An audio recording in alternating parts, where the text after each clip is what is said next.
gamers. Ah, did I not scare you this time? By being quiet? Because yesterday someone got a little scared. How was that? Was that a much smoother intro? Ah, well, it looks like Cribulette got scared anyways. Damn, am I just that terrifying? I'm just here to make friends. Don't be afraid. First time I'm that soon? Well, hello, Stochastic Turtle. Yeah, we're breaking and stealing. You're breaking and entering. Smooth as pumpkins. Well, good. Never stood a chance. Oh, I guess that's fair. The pumpkin is really scary. The jack-o'-lantern.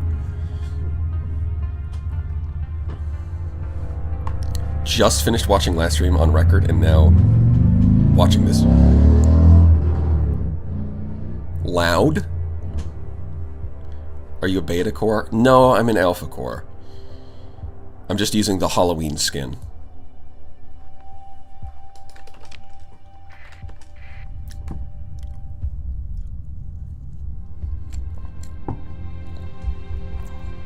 The limited Halloween cosmetic. Yeah, if I remember correctly.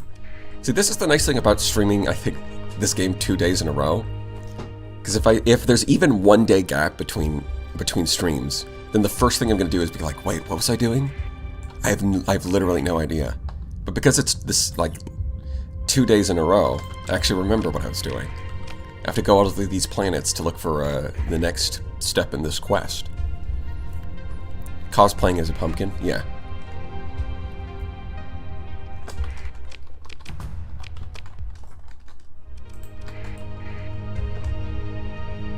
Just write it down for next time. No. I don't want to. Well, maybe I will. Short-range dementia. I don't have dementia.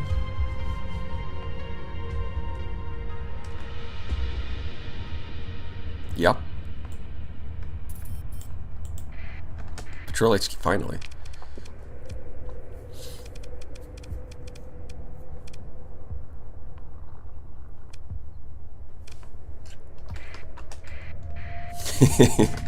If he refuses to read, why would he write things down? Exactly.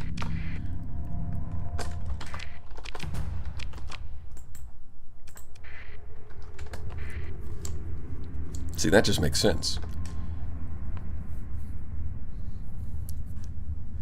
Very logical. What kind of research we got going? Yeah, I don't think we have enough for anything. I have... Oh, I only have 9. Well, I've got 14, so that's going to help. I should plunder a bunch of pre-collapse facilities to get more. I think that's going to be the main goals today. Nothing crazy, nothing too exciting. We're just going to do this quest line for Exotech. See if we can get any overpowered upgrades for our ships. Break the game a little bit more. That'll be nice. Then also, get some research done. You should add the motorbike sound when you e-burn. I wonder.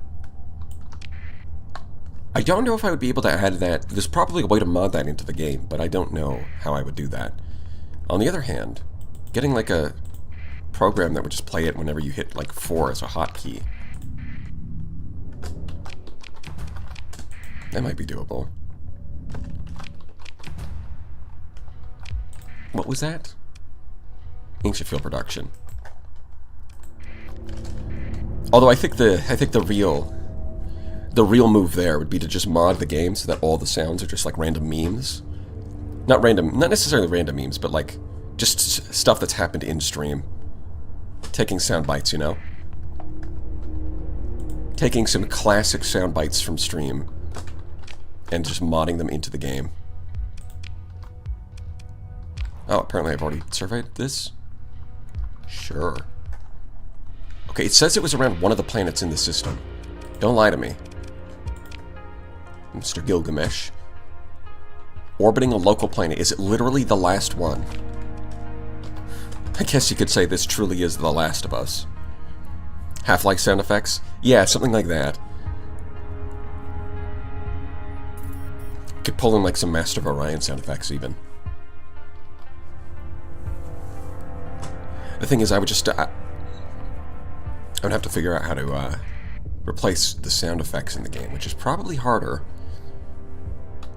Although maybe not, because a lot of the time it's easy to replace the assets in-game. So like if you want to change the stats of a ship, you just copy-paste that ship into your mod, alter the stats a little bit, and then whenever the mod is enabled, it replaces the existing vanilla content. Oh, which reminds me, I forgot to paint the old slot red. But yeah, that would be an example of how you would do that, is you just make a mod, copy-paste the sprite there, alter the sprite, and then whenever the mod is active, it just overwrites the vanilla sprite. Maybe you can do that with sounds as well. Oh, they're not even bothering me. Look at that. Because they're friendly.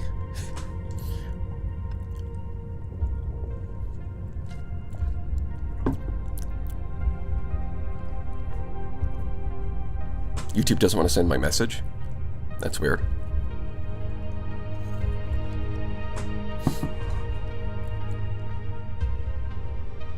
I remember you talking about conspiracy theories last time. One friend of mine said he likes to occasionally indulge in those.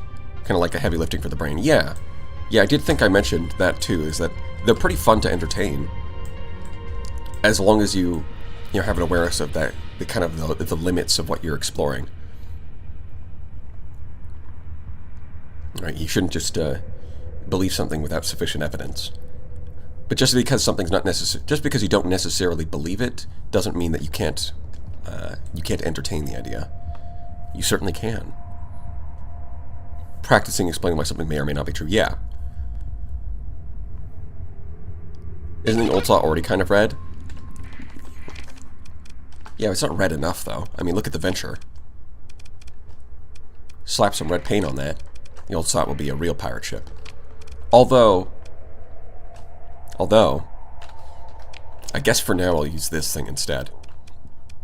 I mean, this is probably... this Exotech ship as part of the questline.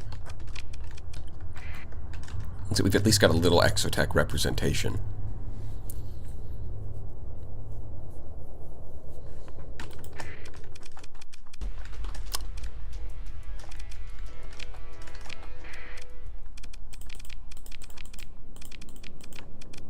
I should probably mothball this until we get home.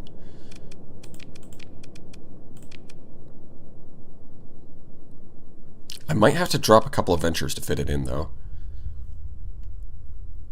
Might have to blow it up a few times so we can collect some D-mods and get its deployment points lower. As a matter of fact, maybe it might be worth having these ships blow up a bit. But we'll see.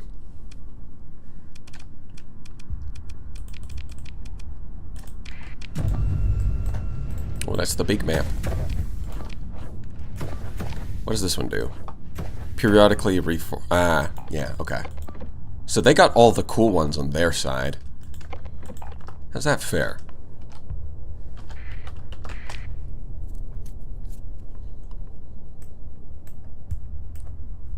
Why flat earthers are idiots. Where's the 4 elephants holding up the earth? Where's the giant turtle they're standing on? And where are the fat deposits from the 5th elephant?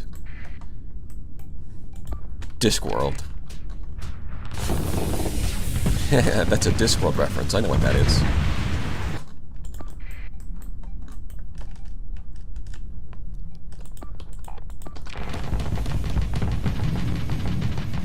Get it, boss. There was a quote regarding philosophy. Like, a true thinker is someone who can explain why something is true and explain why the same thing is false. That sounds like sophistry to me. I think it's something that, like... I think the thing you're thinking of is that someone can... Like, an intelligent person can entertain an idea or, like, hold a thought in their head without necessarily believing it. Just because you're thinking about something doesn't make it correct. think, is the logic behind that one. And I guess the implication is that stupid people, as soon as a thought enters their brain, then they automatically believe it. Which is why they get really angry when they hear things that they don't like. I think that's the logic behind it, although I don't know. I feel like even if you're stupid, stupid people should be able to do that. Like, it's not like as if being a bit slow suddenly turns off that capacity to, like, think about a thing. Like, obviously, you don't have to be smart to realize that a book is fictional. There's not like an intelligence requirement there. It's like, you know, it's not like World of Warcraft, where it's like, to equip this book you need at least 55 intelligence.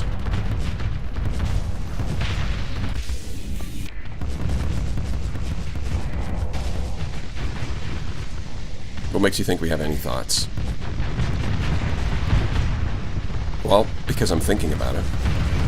But then again, thought could just be an illusion. Self-awareness is an illusion. None of this is real. Oh, that's cool. Look at that. He's got a flock of birds. Oh, ghost birds. They're gone. Well, shit. Sucks to be you.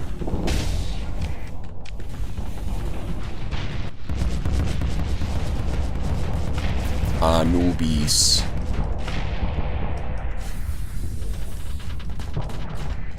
You know what? Something I did with the Anubis is I made a test, like a test mod that replaced temporal shell with plasma jets. And I'm gonna be honest, even with plasma jets, the Anubis was still pretty good.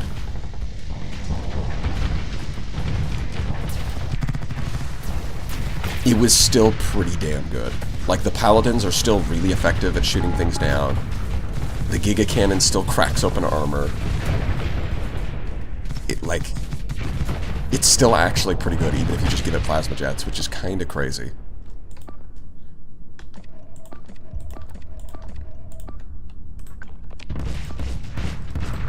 Right, let's get you guys over here. Currently, we've got the Afflictors and that. Okay.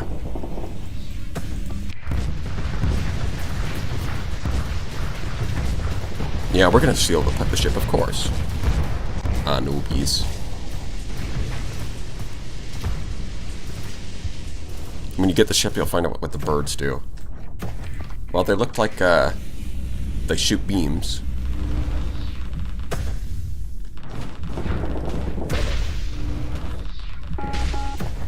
Why does it make the... Every time it exits phase, it makes the overload sound effect. That's kind of odd. Oh my god. It's getting bodied by Little Sierra. Are you... It was actually just getting it's getting beat by Little Sierra. That's crazy. Although it looks like it's running away, which is annoying. Oh my god. He's straight zooming. Unbelievable. Get back here, coward. Now we can recover. I mean, I could get those colossi, but no.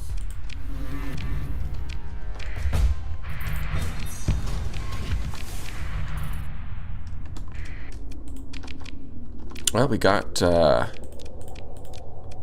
whatever that is. I guess we should, yeah, we should... Well, I mean, we've already fully repaired that one, so there's no point in mothballing it now. Okay, what do the birds do? Gate of Babylon. Nice with the 2 synergy... Oh! I think I've seen some videos of this. Oh, no. So it takes the weapons in the synergy mails and copies them. I think I've seen a video of this where someone broke it because he took a weapon that, like, splinters into, like, where the projectile splinters into smaller projectiles, and then copied it with Gate of Babylon, and it created like a loop where, like, there was some kind of bug where it would just loop and it would just infinitely create more projectiles, and it kind of, like, completely destroyed his frame rate. I think some of you have seen that video, right? Bro, I still have to get rid of this fleet. Are you serious? Come on now.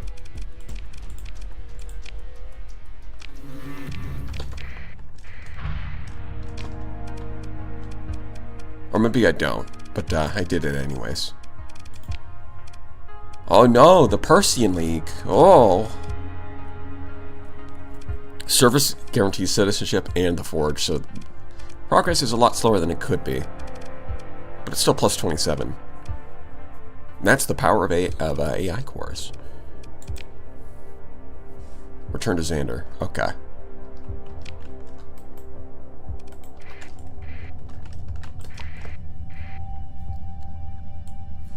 Fate reference? Yeah.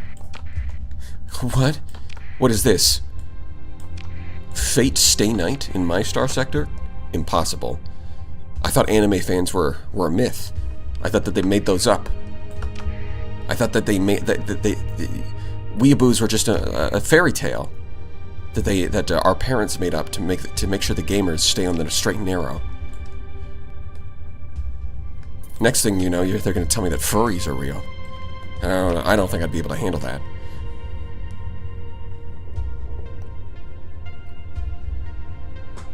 Saw the Chainsaw Man movie yesterday. Enjoyed it.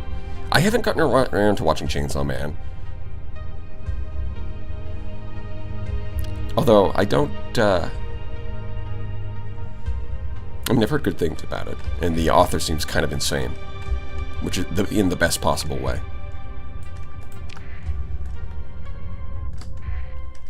Serbs and furries are domain propaganda.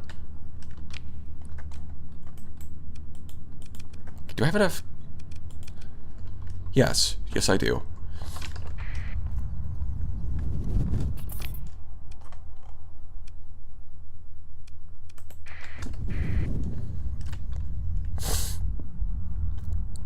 Just upgraded my PC. Everything. Had no idea how good this game looks in 2K. Oh, nice. Yeah. Well, that's the nice thing about art style, right?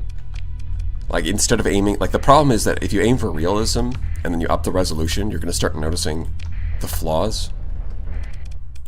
But if you have a good art style, it's just going to look good no matter what.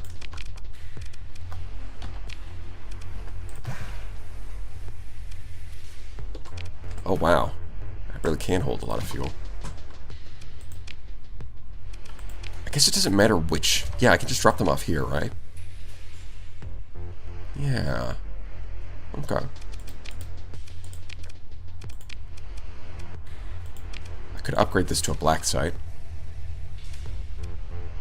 Sure, why not? I don't have any items for it, but I can install an alpha core if we get more research per month. Which we could really use.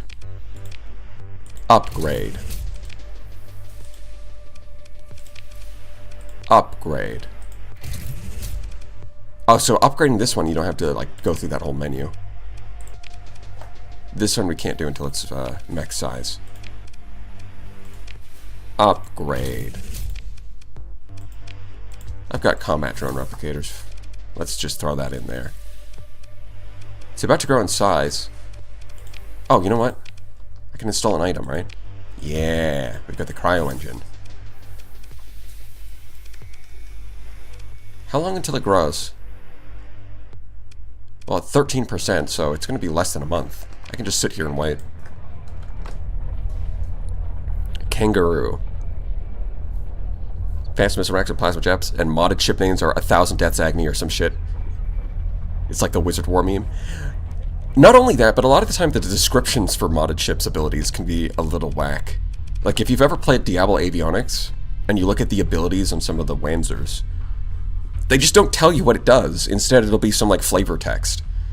And you have to see it in combat to know what it does. Which, to be fair, it's not like you're piloting the mechs themselves. So, usually that's not an issue. But they definitely get a little out there.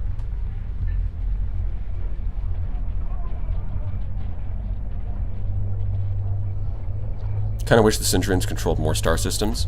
Well, Mobius, I think the point is that they're a rebellion. You know, they're not actually one of the major factions in a sense. They're a pawn.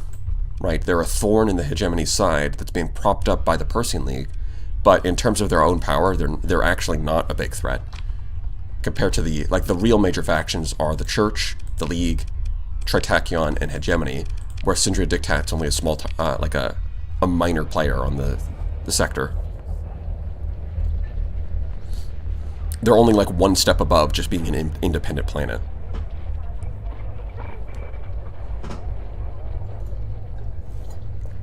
Dark Souls item descriptions have been a disaster for the human race. Kinda. Because some games try to copy the Dark Souls method of telling stories, but then they do it badly. And so instead, the story just makes no sense.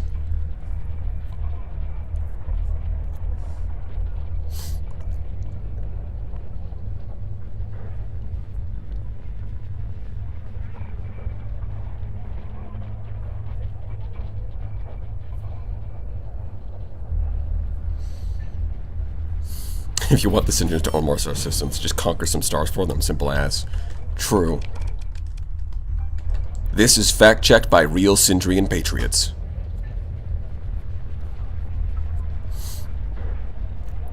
Oh, I was unaware of that part of the lore. That makes sense. Yeah.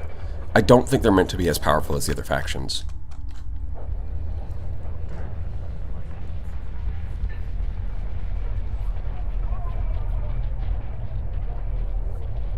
Father said it was a transcendent experience. Never watched anime in his life. That sounds like what a teenager would say after watching anime for the first time, but I guess it's still... I guess anime has gotten so good that even adults get it now. Crazy. I mean, anime movies are definitely going to have much more impressive animation. But the Dark Souls story has perfect clarity. Right. Well, I mean, the lore behind it... Well, the thing is, you have to separate, like, story from lore. The story, like, the actual plot... Okay, there's lore versus plot. And both of them tend to get lumped under the term story. But the plot of Dark Souls is pretty straightforward. You go around killing a bunch of guys, and then decide either to link the flame or not. Pretty straightforward. And then, you know, there's some, like, NPCs you can meet along the way, and they have their own pretty straightforward stories. But the lore behind... The lore, that stuff is a bit more obtuse when it comes to Dark Souls. The problem is that people copy the item description thing, and then But the thing is, instead of putting all of the lore there, sometimes they mix in important plot elements, and that just makes things confusing.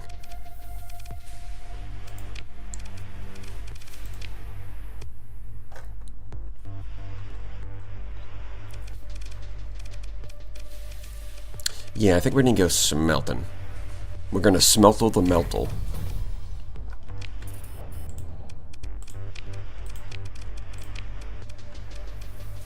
Hey, wait a minute.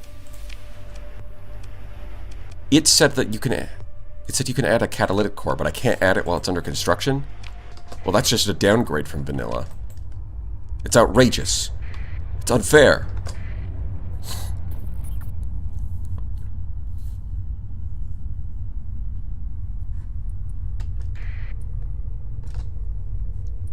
Dark Souls have a story? Well, yeah, that's the thing. Some people don't even realize that there's a plot because it's so straightforward. It's just, you go ring the bell, you go kill some monsters, you ring the bell, then you go kill some more monsters, and then the flame. Like the really easy, the plot is very straightforward. It's the lore when people start saying like, oh, the Dark Souls story is really deep and convoluted. They're talking about the lore. And the thing is, both of these things get lumped together, but they're not... Like, they are both part of the story, but they're not... You should probably draw a distinction between them.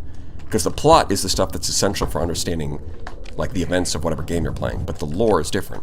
Like the plot of Star Sector, for example, would be just following the Galatia quest line.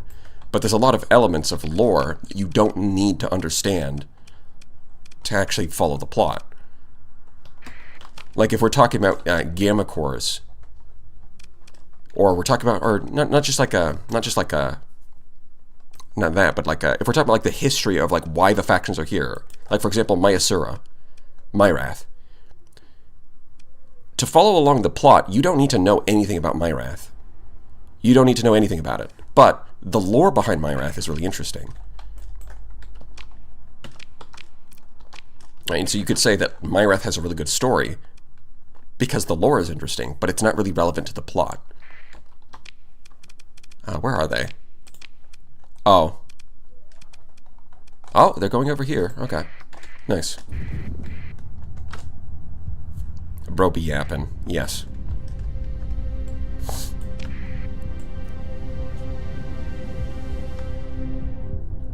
Elder Scrolls lore is literally...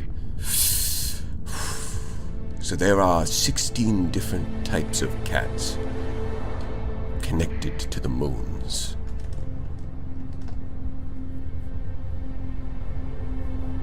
Iceberg lore video win. That might not be a bad idea. In fact, it might even be a good idea. Star Sector lore video, iceberg style.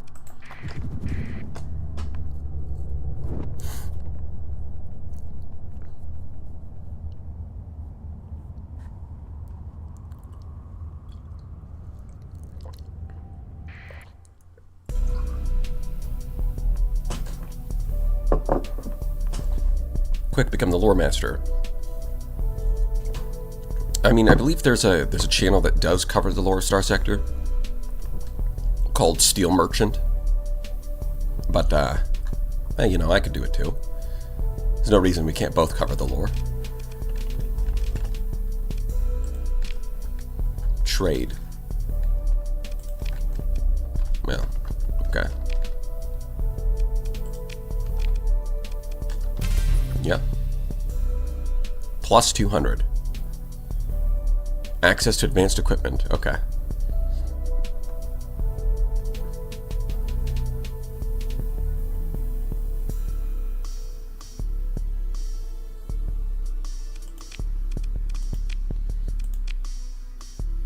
Rogue autonomous fleet, you say? Prototype fighter.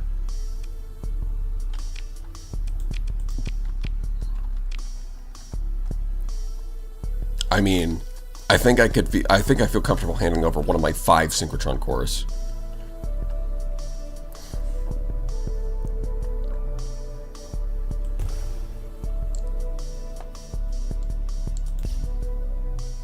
So this would be 100, you say?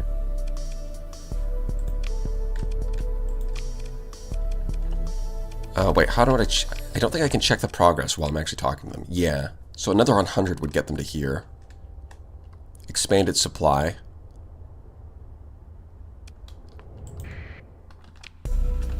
I mean, I've got 5 of these things. I can't...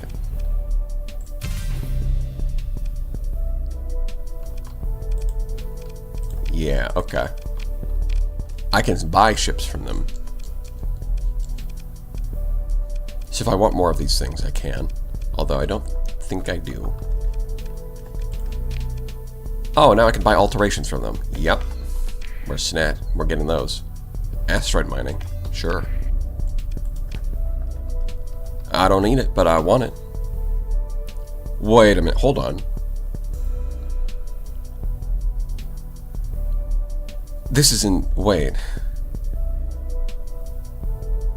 We're gonna have to play around with these. The alterations that they're selling are way better than the ones that I'm finding.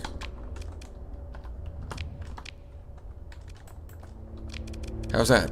Does that make sense? Why go into the abyss looking for alterations when I can just buy better ones here? Yeah, the missile one looks kind of really good. What was it 20% ammo, but 33% speed and 25% hit points, something like that? Hold on. Clickety-click. Let's have a look. Yeah, 20% ammo, 33% speed, and 25% hit points. Isn't that really good? That's really good. And then this one, targeting.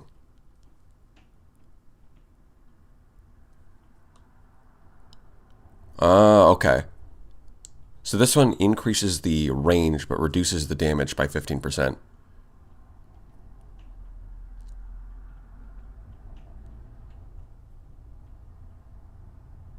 What? Okay, I think this one's kind of crazy. So it's not just that it replaces your fighter crew with gamma cores. It gets an extra fighter bay, and then also all of the fighters get gamma core skills. That's really good.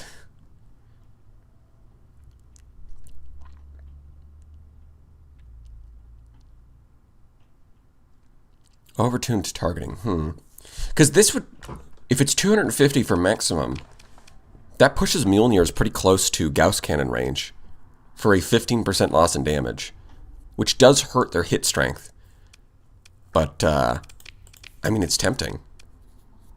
Like, instead of getting, like, efficient procedures or the overloaded systems, instead, getting the overclock targeting unit might be insane. But I think the missile ones are probably going to stick on these guys.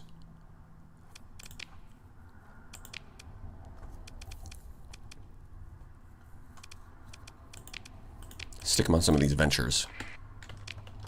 Well, let's go home and outfit. Doesn't EMP scale with initial hit? Well, EMP might scale with the damage, but I don't think that that's super important. You accidentally put Chalice Resonance Cage. Did you actually test the weapon now? I mean, I tested what it looked like, but I didn't really test it in real combat. Like, it definitely looks really cool, but I don't know if the numbers are good. Right, the problem is that it costs flux, and if I try to put it on these things... Like, it doesn't really make sense to use the Chalice Resonance Cage, though, because these things don't really have the flux to support it. And then these things have fast missile racks. So swapping my missile for something that is technically an energy weapon seems kind of counterintuitive.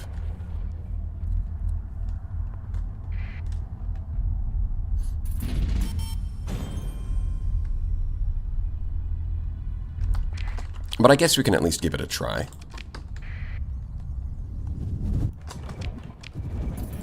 Home sweet home. Watch out for my Chalice Resonance Cage. Yeah.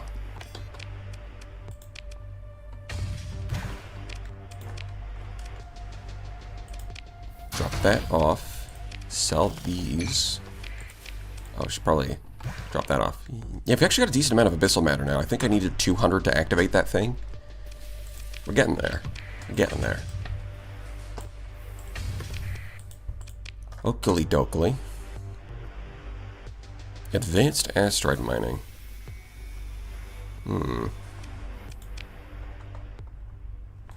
Oh. Onslaught, sure. Should probably sell all these, and that's a lot of colony items.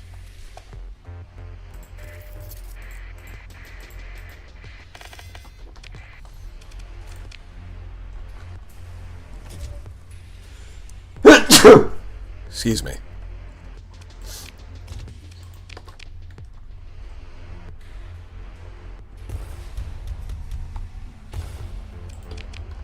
Well, let's just drop the Demelker Hollow Suite into the underworld.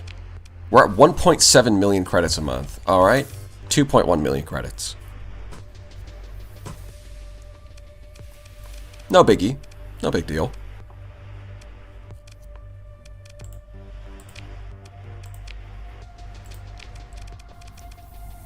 It's just a casual 2.1 million.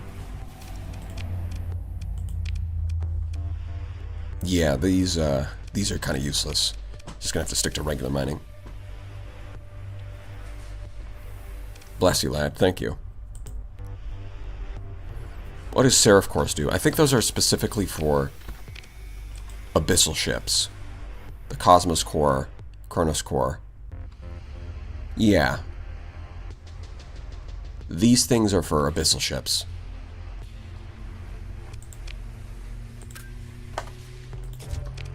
Which I'm not using, so... No, we're not selling that. We're researching that.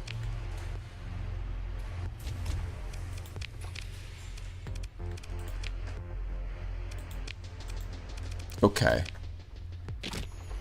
guess I could take these and dump them into the research facility as well.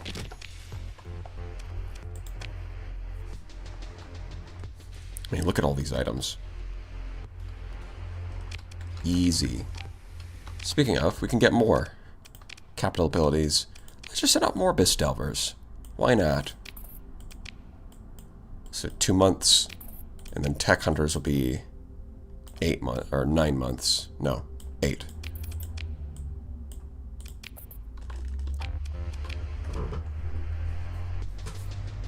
I see you're playing with Ashes of the Domain. It's been imbalanced sometimes, but I still enjoy it. Yeah, there's nothing wrong with throwing in... Like, if you want to play with mods that get you overpowered, there's nothing wrong with that. Especially since a lot of mods like to add overpowered challenges, too. So you gotta power creep yourself to keep up. So we're probably gonna have to put these in storage. Maybe I want to use the phase ship instead of this one. What's the deployment points? 23 versus 31. Okay.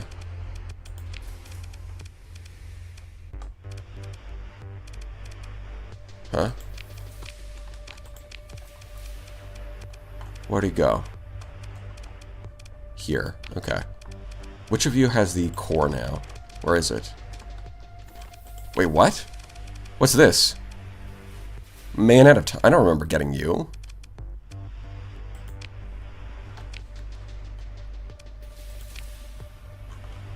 Oh, did I destroy the neural core? What the fuck happened? Oh no, here it is. I just can't see it.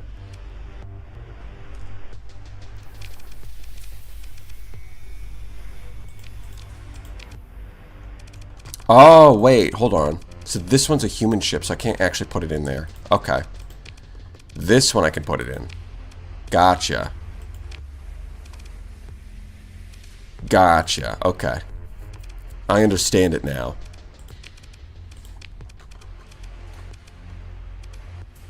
I mean, these guys all have missile specialization. It's a huge waste to try and use the chalice. Although I might use the chalice on these things.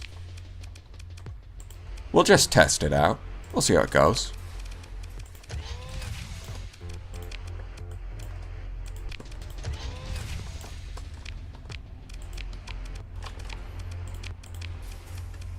That definitely looks normal and not weird at all.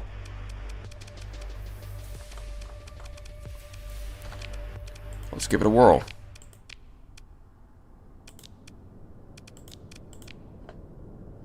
Yeah, I might have to drop them anyways to fit this thing.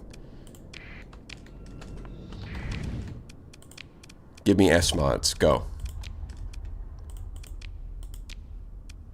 That's probably too top heavy. Just get it just balanced. There we go. Man out of time officers from Cryosleep Awakening. Oh. Interesting. Well, I'll have to see what he does.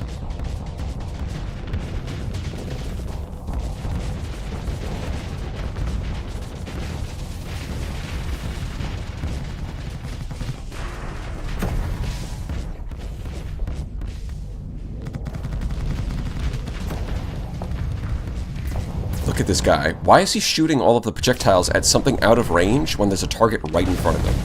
What an idiot. Is he blind?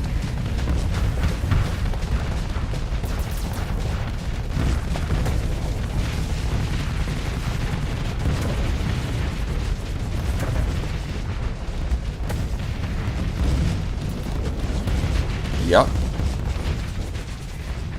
Yeah, I think putting them on the ventures is a bad idea. Go, Orb, go.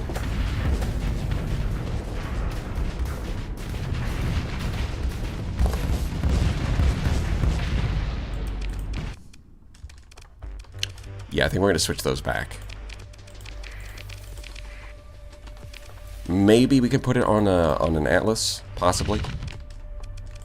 It's going to be a bit rough on the flux, but it might be doable.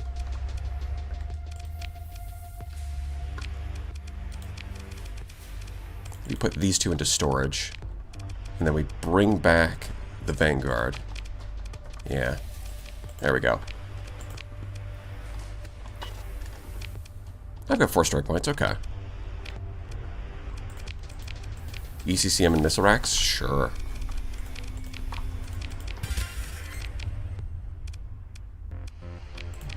Oh, this isn't a pirate one. Oh. Well, I guess it'll just be... Yeah, that's fine. It's the same ship, it's just not red. Structural damage. Yucky.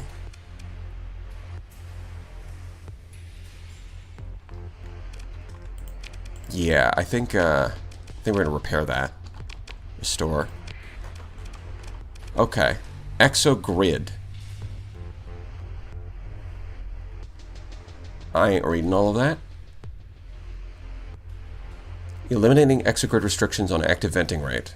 Okay, so the restrictions that are... There's no point in learning the restrictions because this removes them. Twice as many supplies upkeep. Okay, so this negates some of the downside of this, and in exchange costs more supplies. Well, that's fine. Should probably integrate this, honestly. But we're not going to do that. Not yet, anyways. Resonator time. Oh boy, resonator time. A JPEG tuber. I don't think anyone has ever said that ever. But we're going to roll with it. Did you play Mountain Blade 2? If you did you like it? I have not played Mountain Blade.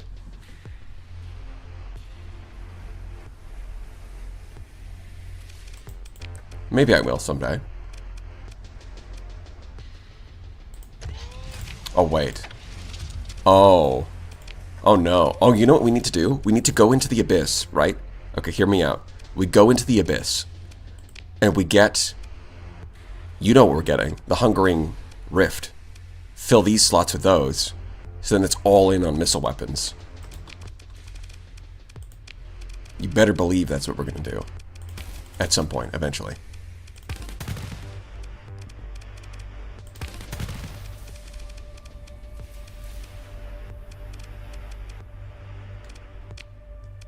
What's the system? Phase Phantoms. Yeah, okay. I don't know what that does, but it's got to be good, right? Systems expertise all the way. It has to be good. There's no doubt about it.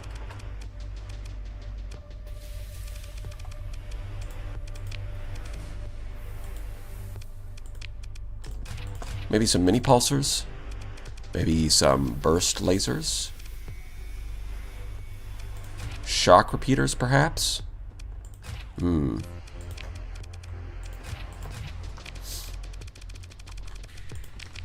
think we're going to want this. No doubt about it. Oh, wait, this is a phase ship, right? So we don't need all those vents. Yeah, we should be getting caps. And phase anchor. Oh no, this is going to be broken, isn't it? Oh no, this thing is going to be super broken, isn't it?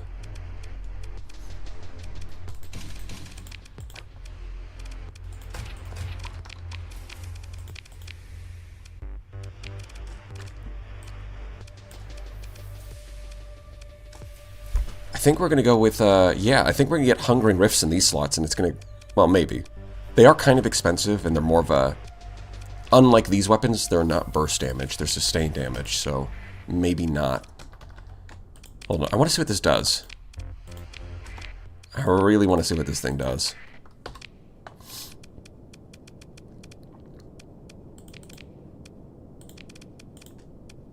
It should be able to handle that, right? Well, we'll see.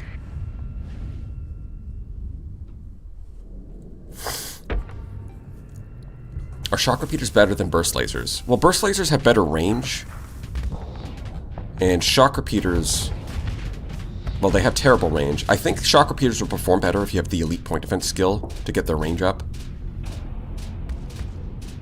Yeah, the problem is that phase ships are terrified of EMP. Even though it doesn't need to get close at all. It's got all these long-range weapons. Well... It might just be... We might run into the issue of the AI just catches the stupid. We might run into that issue here. You got all these long-range weapons, and it just decides to close the distance anyways. Okay, no, if we give it long range, it'll actually maintain a relatively sane distance.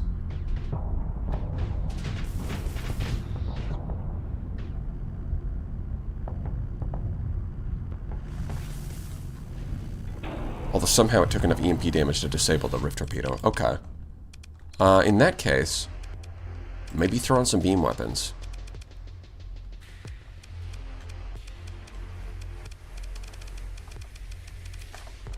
At least for now. Some long-range beam weapons. Either that, or I just drop the targeting unit altogether. Call it a day. Who needs point defense anyways? It's a scam. Nobody needs that. It's a big load of baloney.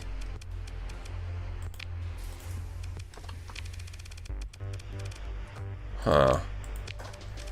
Not sure what I want to do with it.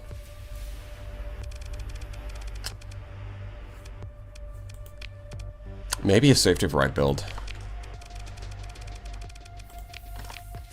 Possibly. A safety of ride build might be actually be really good. Although to make that work, you would need a repair unit. Which I think I might do that. Yeah, let's go for it. Let's just make sure it actually works. Okay. Weapons-wise, yeah, I think that's fine.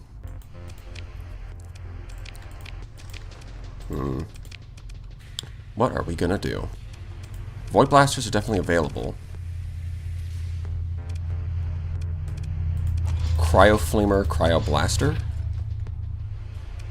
Possibly. Possibly. Okay, let's see if that works.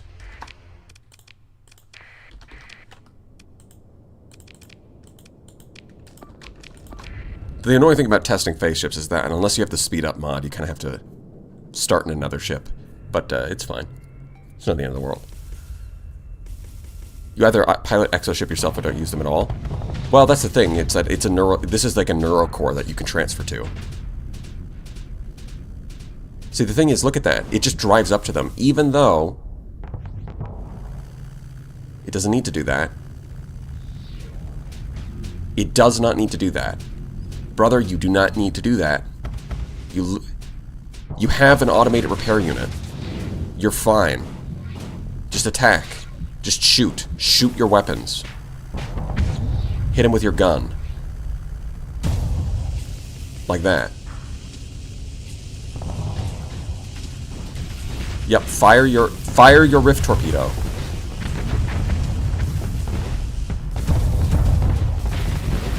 See, look, like that. You just need to fire the rift torpedo. You don't need to think about it so much.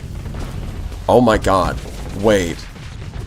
When it creates ghost copies of itself. Oh no.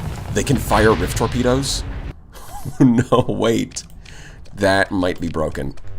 If we could just figure out how to get the AI to work exactly the way I want it to, this might be the most broken thing ever.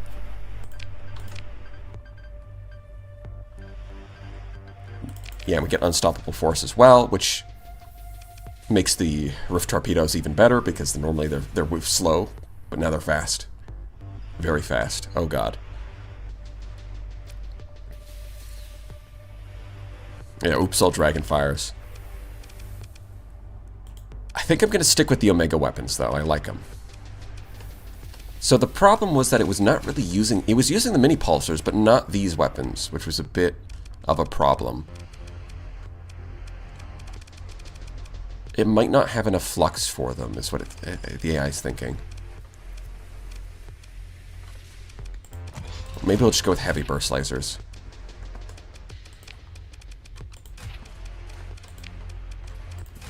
Do this.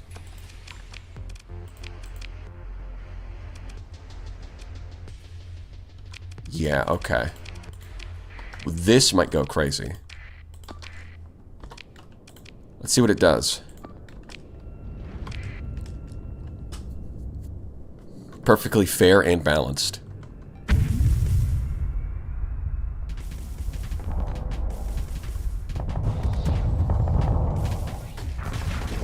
The only problem is that it's way too conservative with the Rift Torpedo. It needs to be shooting it more. Like right now. Look at that. The copies shoot Rift Torpedoes. Oh my god. See, look at it. It's just staring at him and it's not shooting. Your Rift Torpedo is right there. It's like the only thing that consumes a significant amount of flux on the ship and it's just not shooting it. I need to link it to something else. There's no way. There's no fucking way. Get real. We're gonna link it to these. Okay, that should do the trick. Now when it fires the DEMs, it has to fire it. Like, it's funny, because the copies, when it makes copies of itself, the copies will immediately fire the Rift Torpedo, but the original ship won't. Nope, turn around. Where are you going? Nope, turn around. Leave. Go home.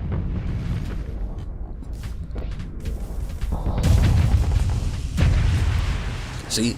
See? Now that it actually shoots it, it's just going to immediately kill them, and it's not even a contest. This thing, I think, is actually going to... I might not even need to transfer over. It might just actually be insanely good. Like, look how fast that Rift Torpedo is. It's got a 50% speed boost between these two effects. Try out running that, asshole. Okay, okay, hold on. So if I go to my flagship, we're going to not deploy the Atlases. Deploy this. Although I don't think we... Yeah, we're a little bit short. But that's fine. We deploy them like this. Give us some enemies to shoot at. Sure. And we'll just watch what it does. It might go crazy.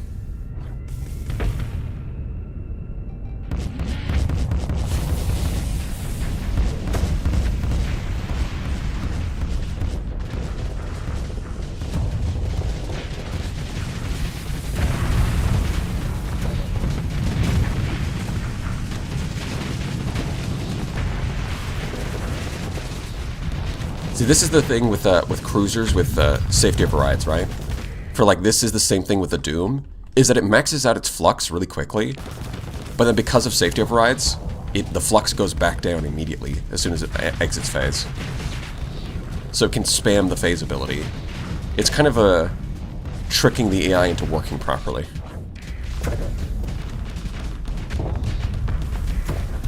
Because the problem is if you just give them more flux, they'll just sit in phase, and then as soon as they unphase, they get screwed over. But if you give them safety overrides, it forces them to unphase, dissipate some flux, and then they can go back into phase quickly again.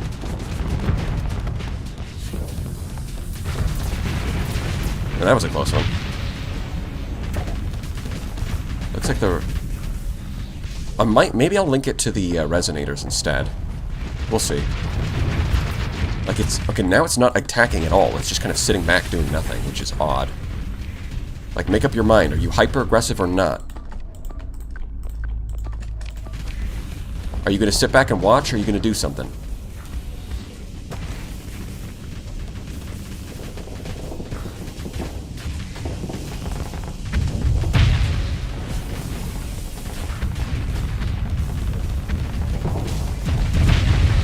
Yeah, I think I'm going to link it to the resonators instead. Either that, or I could link it to the point defense, so that it's just forced to fire. Because leaving the Rift Torpedo by itself clearly doesn't work, so it's a matter of figuring out what I'm linking it to make it work. It's kind of the key. That's the key to all of this. The Rift Torpedo is the key to all of this. Call it Jar Jar Binks.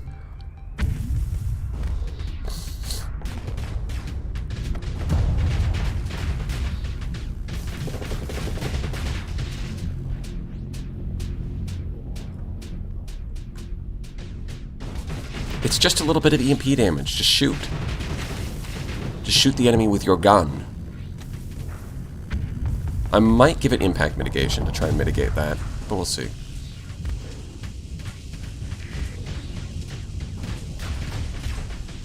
Yeah, the problem is it's maxing out on flux, so it can't actually Can't actually fire the Rift Torpedo until it dissipates some of its flux, but it doesn't want to because it's stupid. It's a stupid idiot. Yup. Get your flux down. There you go.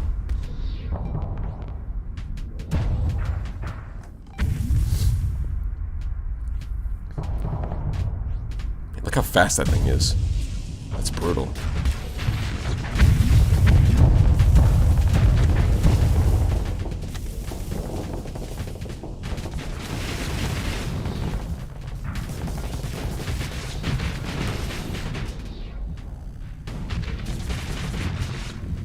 Go on, guy. Do it.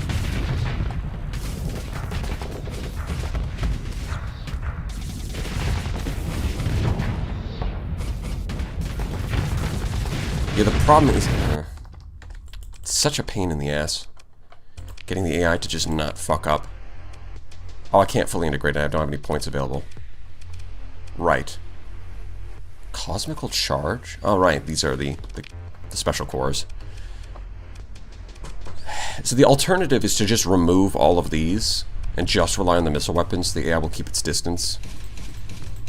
Like so. That's the alternative move.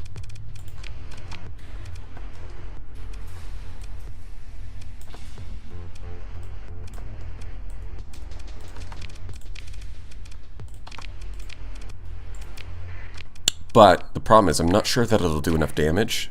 I guess we'll just test it.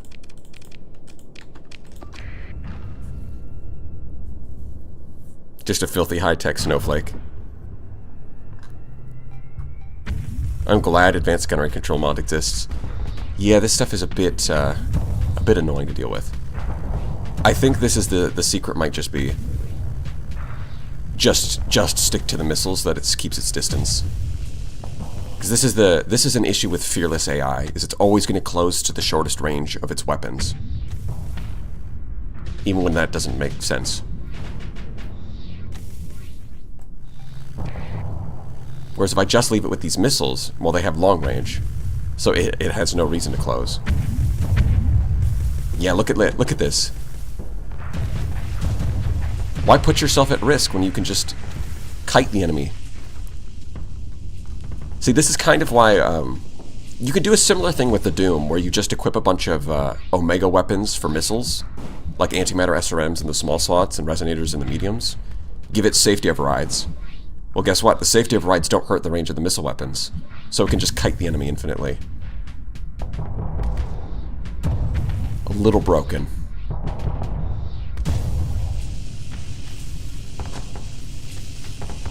It's just a wee bit broken. Only a little bit, though. Oh, but this is another quirk of the AI that I love. It's clearly attacking this thing, but its missiles are locked onto a completely different target.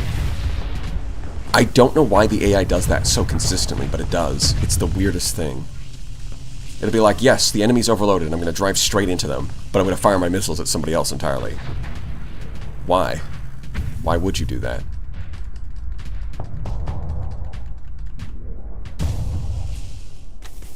Well, regardless, clearly as a long-range bombardment ship, it doesn't need the extra damage from the other slots. It's doing just fine.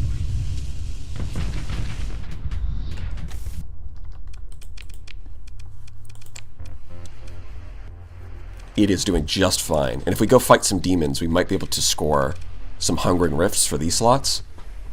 And I think that'll be a pretty strong ship overall.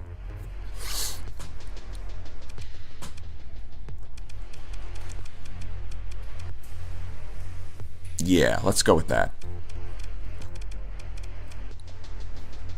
And if I need to, I can always use the linking ability to manually control it. I can always do that anytime I want to. So even if the AI is being kind of stupid, I can fix it. Because that's 38 points. I'd have to drop the hardened subsystems. But I guess that's fine. Yeah, that's fine. It'll definitely be fine. Does make me kind of wish I would change this now, but if I'm going to do a long-range build, I don't think it needs this, but, you know. You never know. The AI might get itself in a stupid position. So it's a good Safety net. Okay.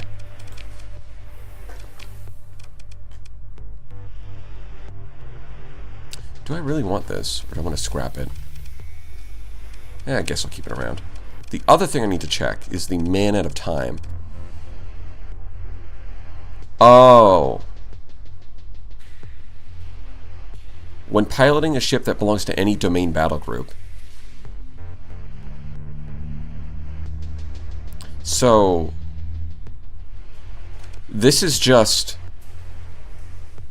a better version of target analysis, but it only applies when piloting a domain battle group ship, which is something I don't have.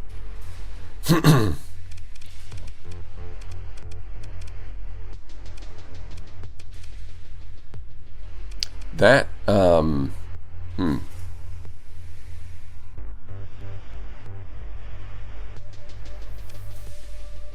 I mean, he does get, like, a ton of elite skills. 6 out of 7. But, yeah.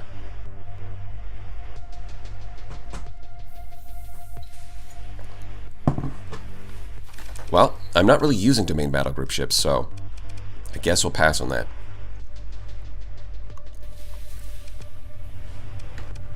Can't it fit antimatter SRMs? Well, I mean, I could fit them here, but I've got those with resonators.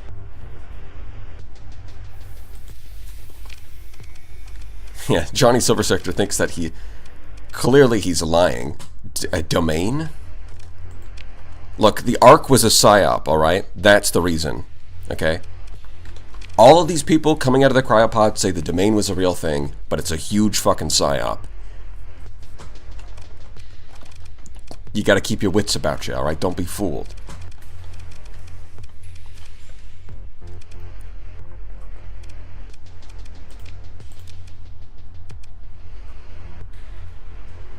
Yeah, this is definitely going to be a bit broken.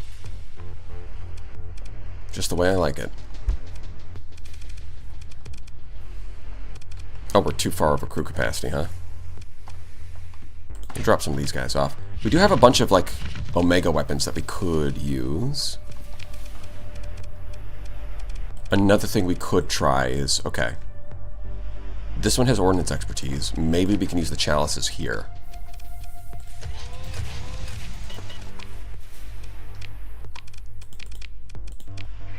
Let's see how that does. What's the deployment points on this one? 17 versus 25? Let's go.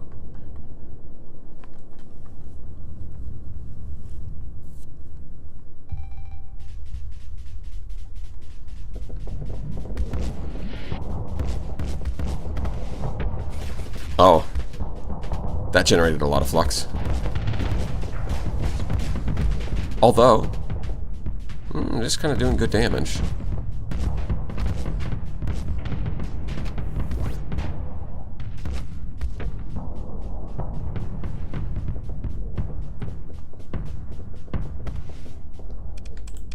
Versus where it was before, where it would do this. Yeah, I'm not sure it's a huge upgrade over just using Locust. I don't like them putting chemicals in the water that turn the frickin' lobsters blue. Yes.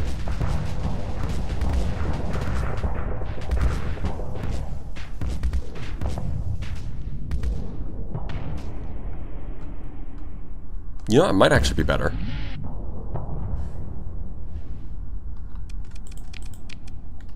I think it might be a 1-in-1 type situation. You get 1 chalice. I think we do that. 1 chalice, 1 locust.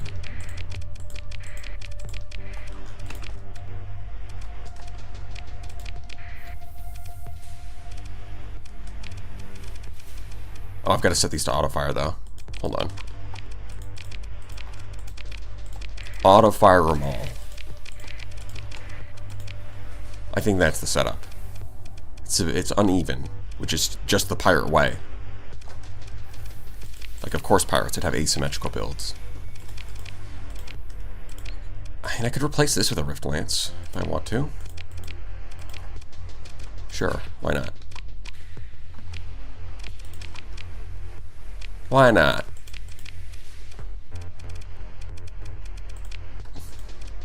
Yeah, I think I would rather have light needlers than mini pulsers, though.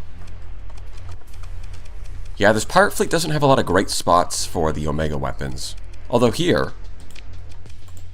hold on. Hold the phone. Oh, we've already got advanced optics, though. That kind of puts a damper on things. Because I was thinking of dropping these and getting the antimatter SRMs, but I'm not sure that's actually worth it.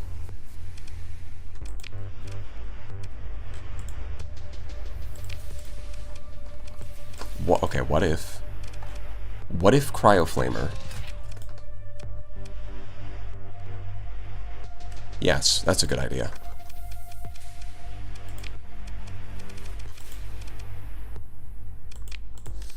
And for you...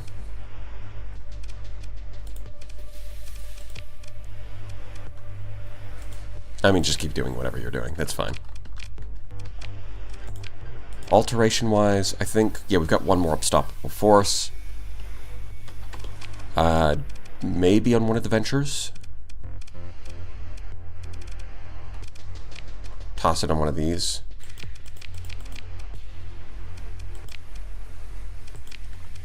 Yeah, efficient procedures, we can take that off. Make the missiles a little better. That seems fair. Okay, and drop off the weapons that end up in storage. Well, I'll keep the... where is it? There we go. Okay, I think that's good.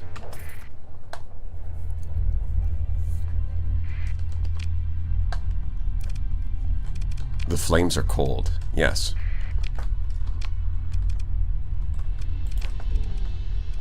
Okay, let's go deal with this. Wait, are we really? Yeah, okay, we can take more fuel.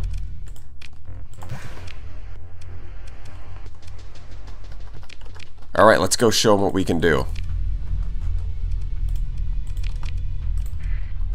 Where's the nearest gate? Gatto. Aegea.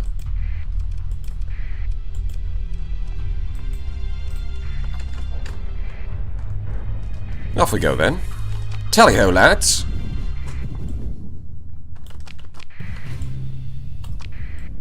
Relationships within pirates improved.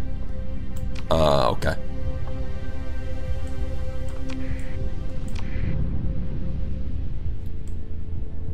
Johnny Silver Sector and his merry crew pirates and weird experimental space AI. Yeah, somehow we have two of those. We have the Neuralink, the Neurocore, and Sierra, for good measure. Because why not? Why not both? And then both of their ships have, like, phase technology, too. It's oddly consistent. Positively chuffed to out and about once more, Captain. Sorry, I don't speak British.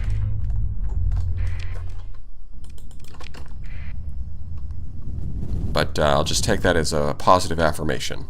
Yes, we're going. We might even go kill some demons, too, while we're out here. I do want those hungering riffs. The cat emote is hilarious.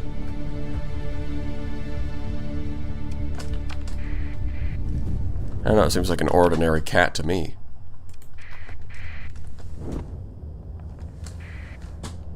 It's a classic Garfield.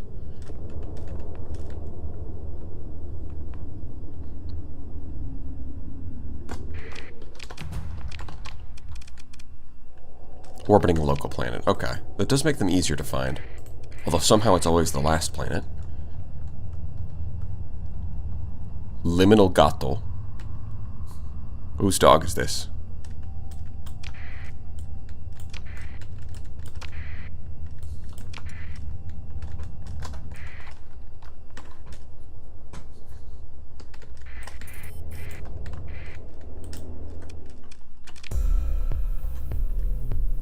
Ah, yes, of course. There's a guy in charge of the AI automated ships.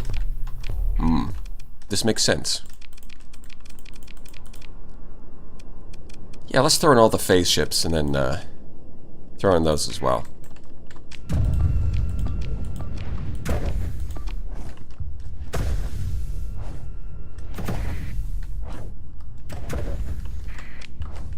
Man, the fact that it just adds the subsystem section is kind of crazy.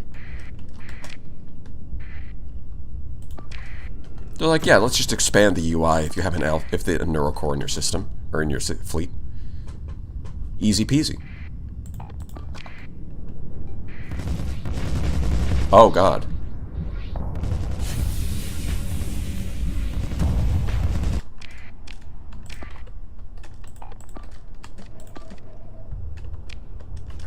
Yeah, we'll just defend these points, I guess, since we've got these units helping us.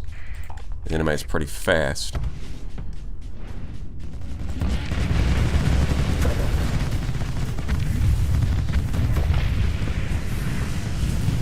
Bro, you have the most advanced... Imagine having this super advanced mod technology, and you get blown up by a Vanguard shooting some harpoons. If I was that pilot, I would just retire.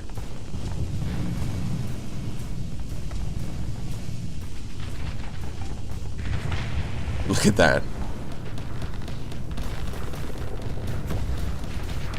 Don't underestimate the crab. How did they capture this? You're literally right here. Would you guys stop being useless? I mean, they must have electronic warfare, but still. Annoying. Very annoying. Cryo Flamer, go. There we go. Much better.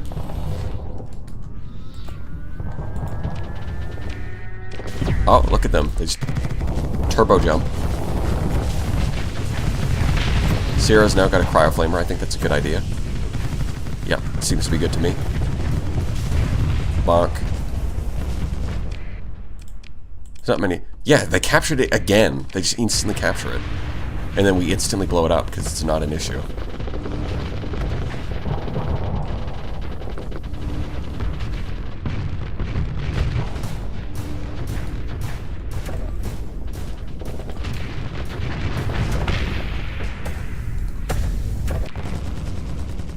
I think I like how these builds are shaking out.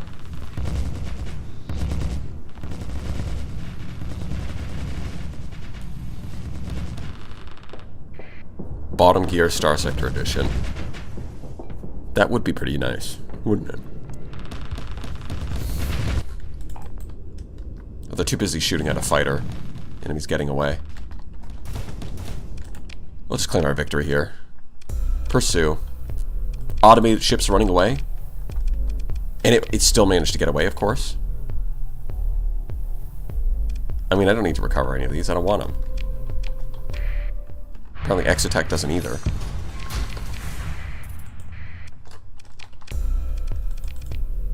Did they instantly rebuild one of their ships? It looks like it. Or had some kind of support. Oh, that must have been a fighter wing. That would make sense. Job's done. Job's done. And while we're here...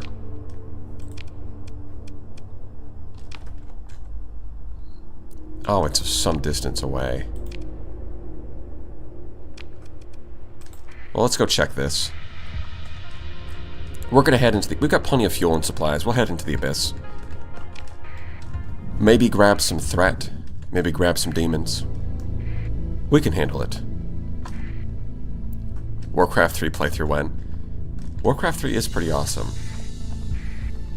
Does hold up pretty well.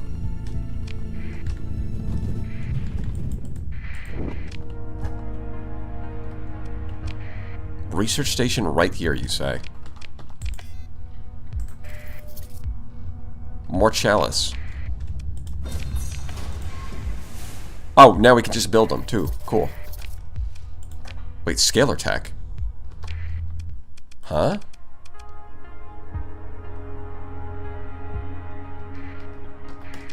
Let's not think about that too much.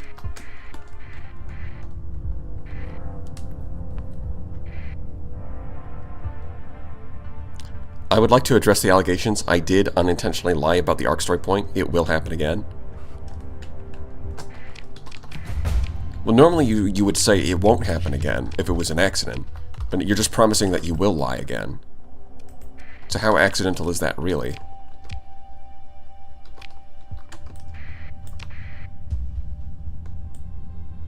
Yeah, just pretend I do not see it.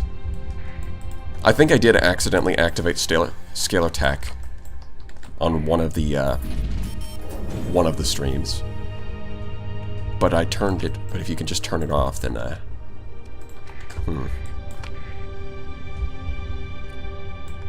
Today on Bottom Gear, I drive a spaceship full of luxury goods into Gilead. Ammon solos a remnant nexus with a shield-shunted conquest, and James tries to do saturation bombardment with a Prometheus.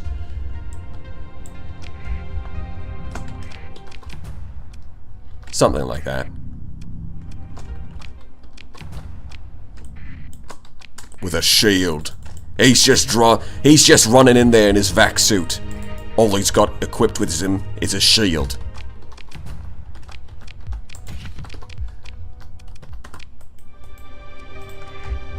Absolutely peak.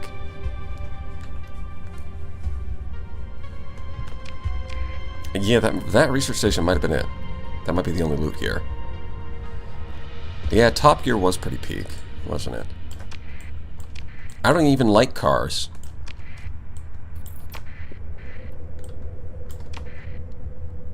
It was just funny. So if you're watching this right now in Saudi Arabia...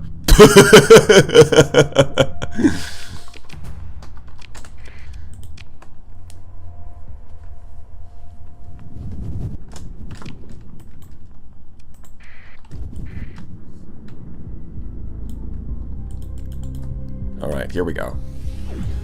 Abyss.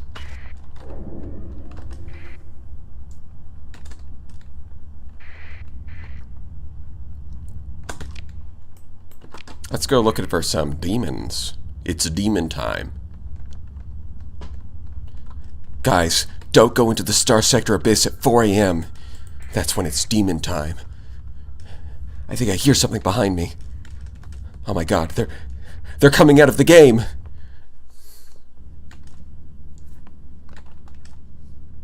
I played Star Sector at 4 AM. After touching one of the sensor anomalies, it wrote down my legal name and full IP address.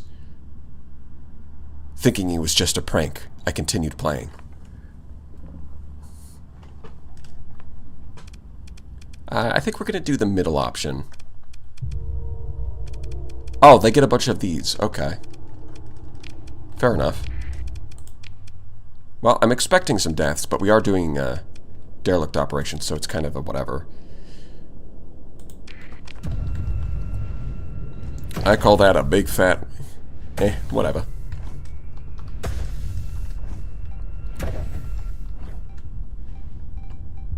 Your voice acting compared to your normal voice is so funny. Is it now?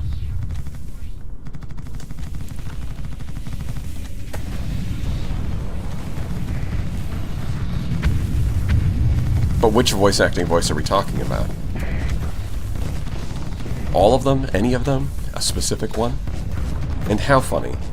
Can you even quantify funny?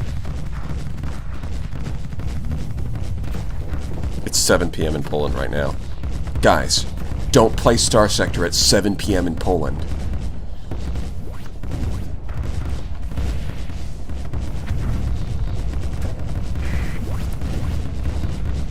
Look at all... Yeah. If we've got 5... I think chalices probably get better the more you spam them. And since we have them one on each of the atlases, it looks a little...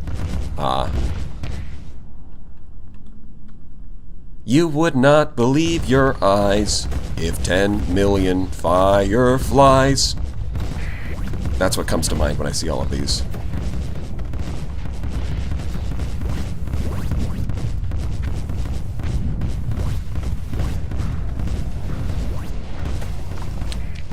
Get 'em, boys.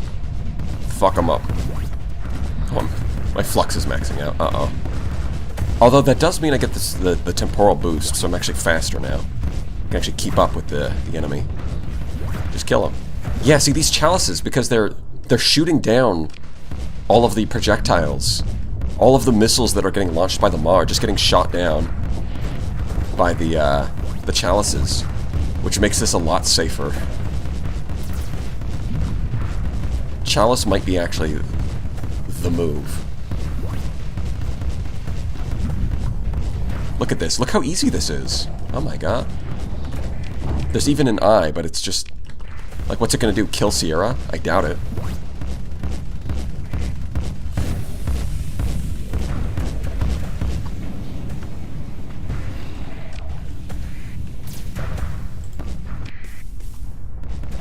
So yeah, this went pretty well. Fair and balanced. Your voice is so monotone. No offense. Yeah, I know. Compared to your voice acting, but the monotone makes it more funny when you say insane shit. Yeah, I do think that, because like when someone says something insane, you're going to expect them to be very, I'll have a lot of emotional affect in their voice. So saying insane shit with a very flat affect is kind of funny.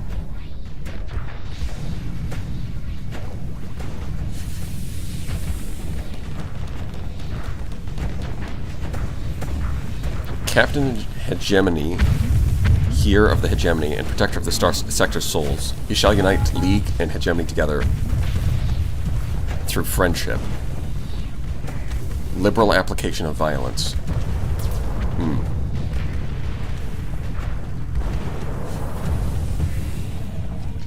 I've got a bunch of other things that I would probably want to do first before that.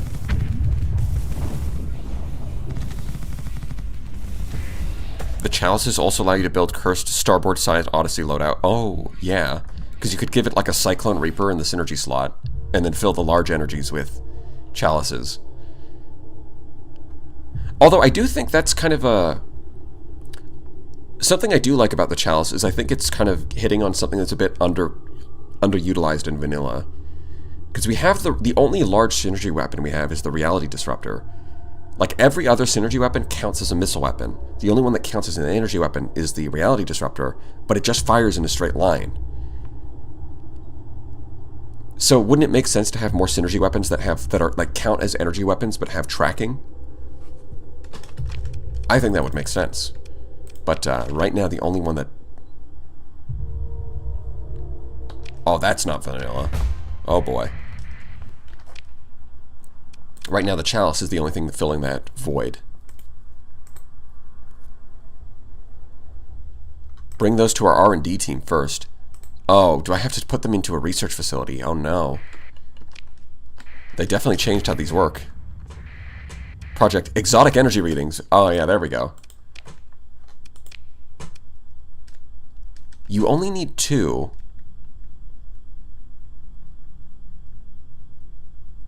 GP research. What?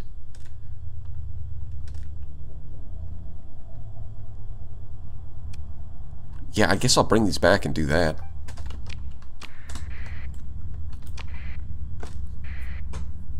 Rift Torpedo Launcher 2? No, the Rift Torpedo Launcher is a missile weapon. Half of what I wrote got deleted. Oh, that sucks. Low DPS, but the accuracy and range. Yeah, having good accuracy and range can often make a weapon... Like, if you have detailed combat results active, so like the hypervelocity driver can often out-damage a lot of weapons, a lot of other medium ballistics, even though it's got the lowest DPS, just because it's got good accuracy and long range, which means that its uptime is much better.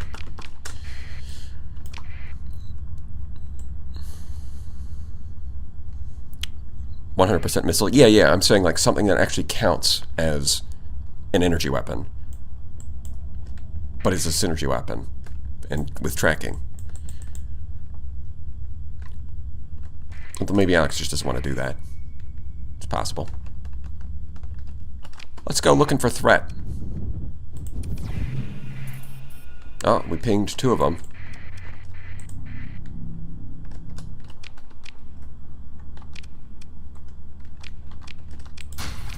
Sounds like he's mad at Zunya. Imagine dying in the abyss. Cringe. Oh, triple fabricator. Lovely. Just what we want. Oh, right, the blockade.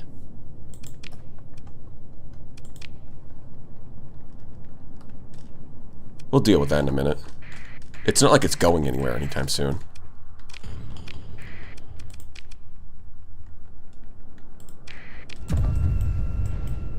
Oh, wow. Wait. Wait, does random assortment of things make threat easier? Because the map is shorter. Wait a minute. Hold on. It might actually be easier because the map is shorter. May want to test that out.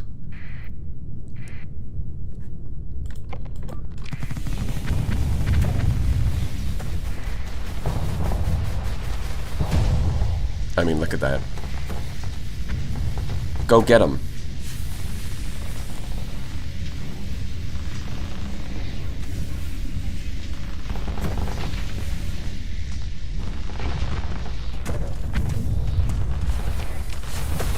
Kill him. Like, look at this. It's already getting bonked with rift torpedoes. Okay, Afflictor, what are you doing? Reposition, buddy. It's not that hard.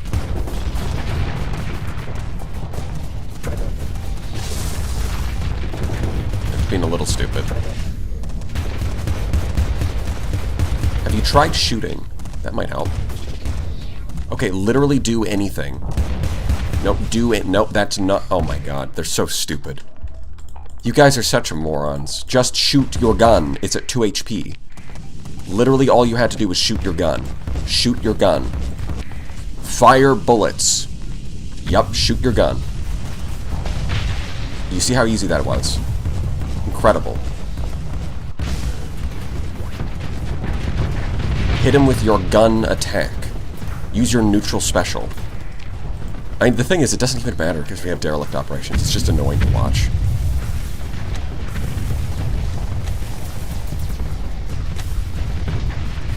Bonk.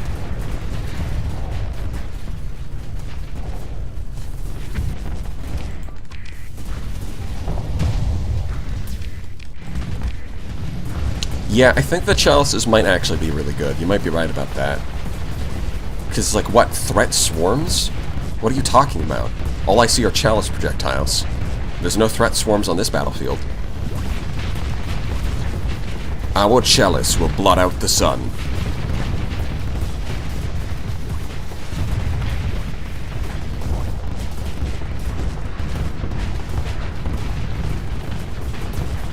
Alex has invented the other bullet hell genre. You're in hell because no one is firing bullets. I like that. That's a good way of putting it. It's a reverse bullet hell.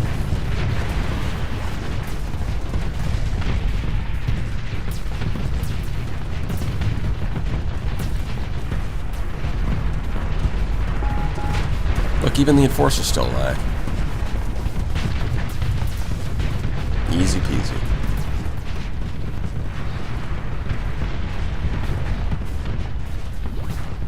Although I keep killing things and getting the time flow boost, which results in everything being really slow.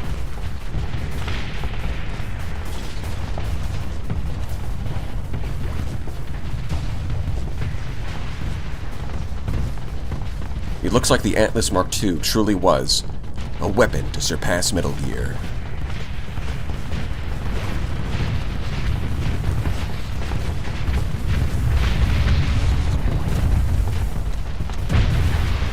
What do you think, guys? I think all this mod content might be a little too hard. It's too challenging for me. I don't know if the Atlas Mark II is going to be able to keep up.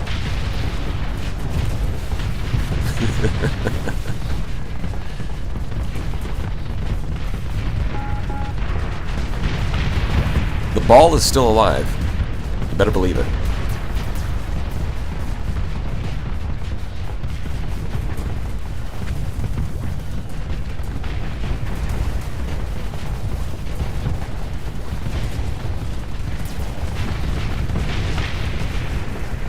Never mind. Well, I mean, what else did you expect? Of course it's going to die in in a big old explosion. Glorious battle.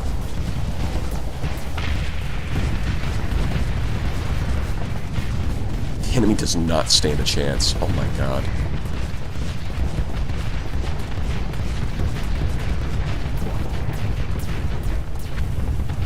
Yeah, I think we solved I think we solved Star Sector. Here we go. Just get the chalice. Get some long-range weapons. Call it a day. Simple as. Which mod is the chalice weapon from? I think it's from Rat. Although anyone can correct me in the comments if they want to, because I mostly get them from the Abyss.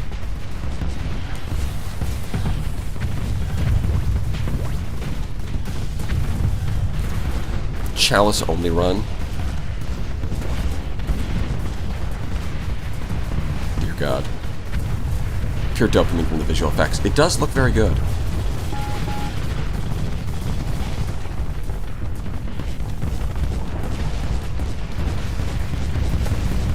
Yeah, I think I could sit here and watch this all day, honestly.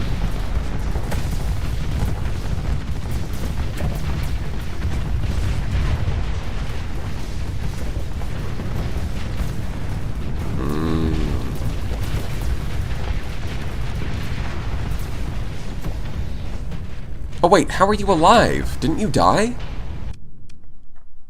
Wait, I thought you died. Oh, wait, you came back? What? Wait, hold on. Even though these idiots didn't shoot the assault unit, he retreated because of phase anchor. Seer didn't even die, so it was really just the Enforcer. Yeah, we can do fragment swarms. I've got to say, kinetic fragments, real good. No doubt about it. Alright, let's just do a little repairing before we let them catch up to us.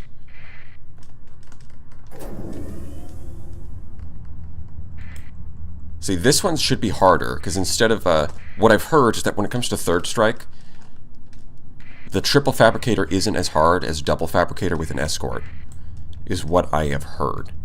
So this should be a little bit harder in theory. Although, I get the feeling we're just going to crush them anyways.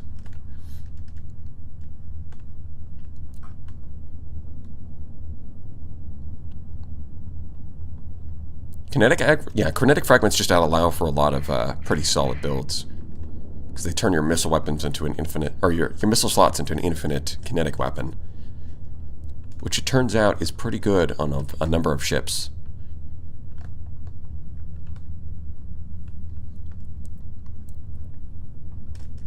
Alright, I think our repairs are just about done. Anybody want to level up? Yeah, there's a few. Alright. Actually, a lot of people want to level up. Let's do that. 6 story points. Wow. Excellent. You. Maybe impact mitigation. Maybe.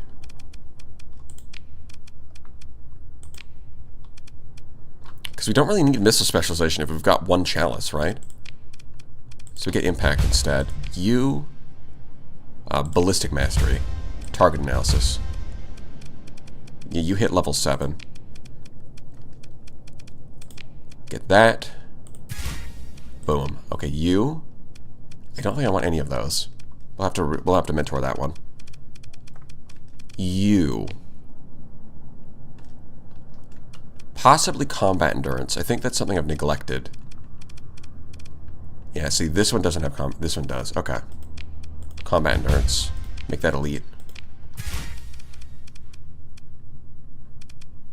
Okay. You. Target, finally. Now you can do some real damage, kid. Damage control or target analysis. Skippity Ohio Rizzer Gat Gritty on a Glizzy 6767.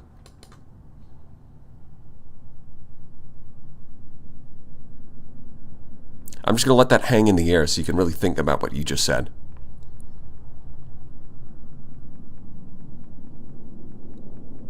In any case, thank you some dude for the $2.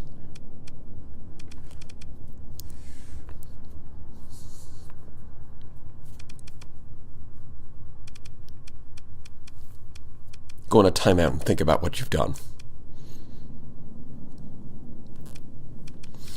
I'm kind of torn between these two. I guess I'll just take more damage. More damage is more good, right? Yeah, that's the right logic. More damage is more good. No doubt about it. This guy, how much XP you got? 56. You might actually be able to hit level 6 soon, so I think we'll save the reroll for that. I'm too old to understand what the young one just said. It's probably better if you don't. I mean, I kind of want this Vanguard to die so we can get more demods. But the problem is that we're winning too easy. Ah, there we go. Since this one has a starting escort, we get the full-size map. Which should make things significantly harder. Especially since we have to deny all of these capture points to them. And the AI is really bad at figuring out who should go where. Because anytime someone changes speeds, it reassigns everybody, and then they just start wiggling all over the place.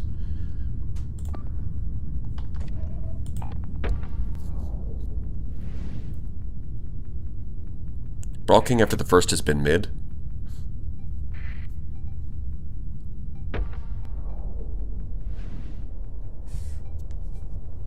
Well, I mean, there's only one and two, and the second one was dominated by Anubis. So I don't exactly disagree. Like, Season 2, at least the first episode was pretty... The first couple of episodes were pretty good because there's still a lot of fleets, but then, you know, the Anubis kind of being a little overpowered means that everything else got pushed out. Aside from David Creed's Safety of Ride phase fleet, that was like the only one that survived the Anubis onslaught. But everything else just kind of got pushed out. But hey, don't worry. Season 3 will not have that issue. I made sure of that.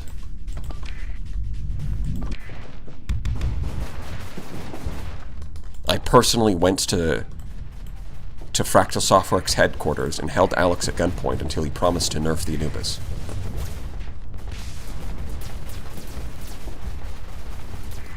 Yeah, the beginning of Season 2 was pretty good. There was a lot of creative fleets. But it kind of goes to show that, you know, balancing is kind of important. And maybe if something is a little overpowered, you gotta... And by a little overpowered, I mean very overpowered. You kind of need to axe it. Which I don't think we really could do. That's the problem, is that even if we were like, okay, the Anubis is clearly overpowered, can we really ban it in Season 2? Because it's the first time the Anubis got introduced to the game.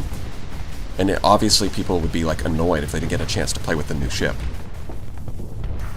But then it turns out that the new ship is overpowered, so it's kind of an awkward spot. But, well, now that everyone has clearly seen how overpowered it is, I think people are going to be more understanding when we say, yep, that is banned until it gets nerfed, it is banned.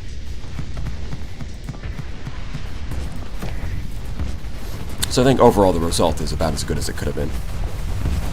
Just ban SO on Anubis? Well, that's the problem, Podsky. Even if we do that, it's still overpowered.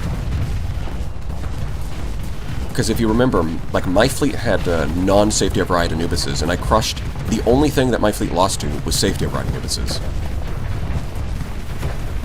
Like, even without safety of ride, the Anubis is still insanely powerful.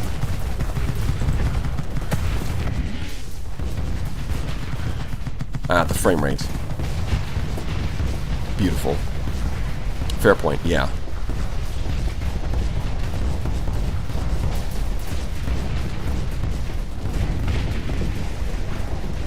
You need to see that some of us had no idea the Anubis was that broken.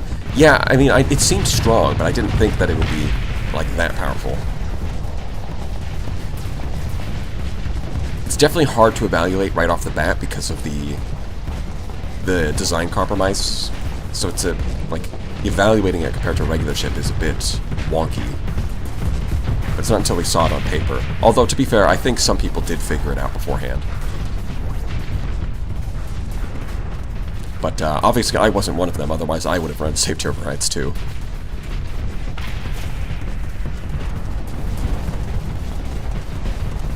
After the first, second, and third fights, I think it would have been fine for Recess to reconfigure some fleet comps. The problem with that is that it just makes it take way longer for Mr. G Gaming to actually run the tournament. like, it already took a very long time for him to, like, record, edit, and distribute all, well, yeah, basically just recording and editing for the fights. Because he has to collect the fleets from everybody, then, like, implement them he has to check through them to make sure that everything is following the rules. Then he has to implement them, record them, and then take those recordings and edit everything together. That already takes a long time, and if you have to do that all over again in the middle of the season, then it would just take a lot longer. So while in theory, giving people a chance to reconfigure their fleets mid-season would be cool, it would also just be very time-consuming.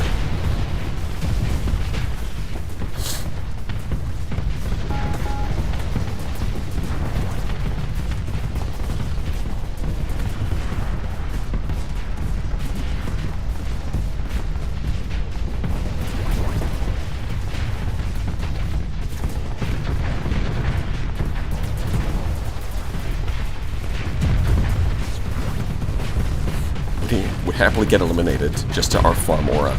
Well, that's what yeah. Well, the problem is that I think for Season 3 is that there's going to be a preliminary section where everyone can, instead of having a limited roster, everyone can submit their fleets, and then he's going to do a round robin that won't get recorded. And it's like after the round robin, he's going to take the top 16 from that, and then those ones are actually going to be put in the video. Tournament style. So the thing is, if your fleet can't make it through the round robin, then nobody's going to get to see it. So on the one hand, it makes it easier to implement more people into the tournament without making the tournament take forever, because everyone has a chance to submit instead of like closing the submissions after, like 5 minutes. But on the other hand, it does mean that the stuff that we do see is going to be more optimized, which has its downsides in terms of variety, but the hope is that with the new rules being implemented, like banning the Anubis, that there should be plenty of variety anyways. We'll have to see how it shakes out.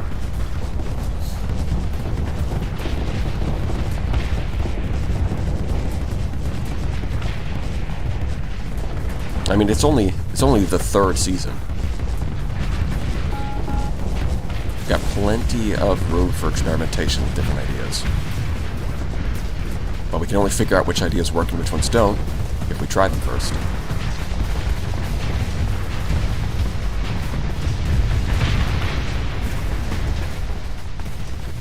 Look at that juicy 15 FPS. You guys like that?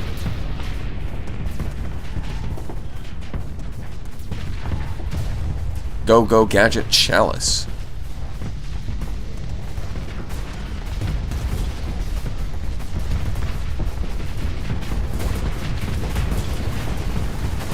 Didn't finish videos of Season 2 because they're too long. ADHD though, so squirrel. Yeah. Well, I believe that Season 3 is going to go back to the same length as Season 1. So instead of 2 hours, it'll be like 1 hour videos.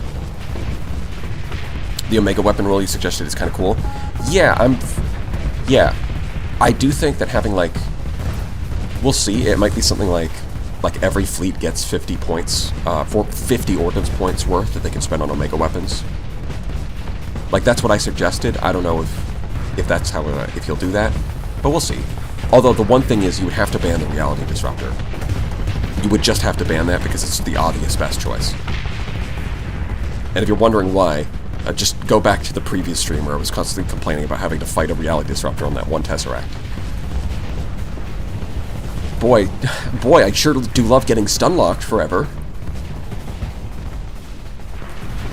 Speaking of, the Anubis is going to abuse could theoretically abuse the shit out of a Reality Disruptor because it has Temporal Shell, and it can mount one.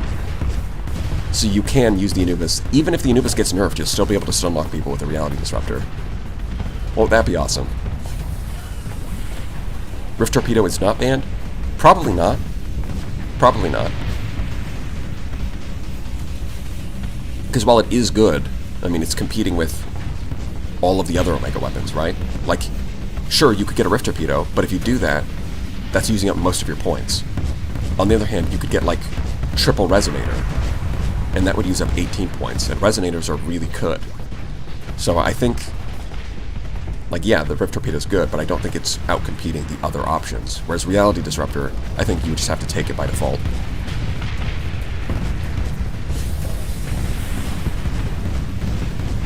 I think it's been shaking out to be 20 base, but the DP of each combat freighter gives you 1 more OP for MiG weapons. Reality Disruptor's banned. Yeah, see, that's what I... See, my initial suggestion was 50 ordnance points, but then I was like, no, wait. What if... Right, I had an epiphany. I was like, wait a minute. What if adding combat freighters to your fleet increased the ordnance points? Right, because then that gives you a reason to use things like the Venture or the Gemini. Like the Gemini, we did see someone use the Gemini in the last tournament, but, I mean, he lost, right? So, now you could use stuff like that, and it's like, okay, they're a little bit weaker than, like, default combat ships, but, oh my god, look at the game. It's at 11 FPS. There's just too many projectiles. The game can't handle it. Too many particle effects. Like, look at that shit. What is happening right now? But yeah, that's the idea. Is like, it kind of incentivizes you to use less popular ships in exchange for getting more access to the powerful weapons.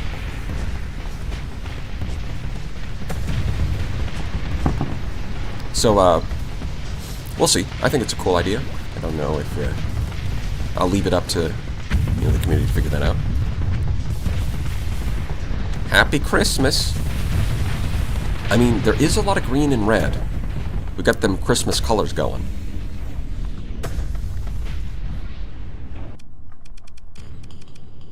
Okay, good, it died. That's the one I wanted to collect more D-mods. So now it should be...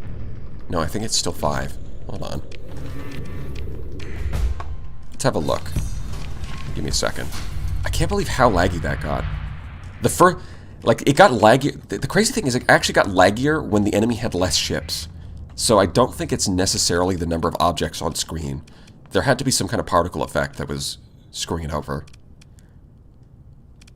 Yeah, it still costs 5 deployment points. It needs that extra. It needs that last D-mod to actually get it down to 4.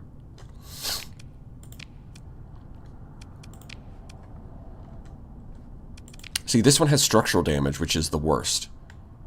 But all of the others are non-combat, so I guess it's fine. 666 armor, though. Be afraid.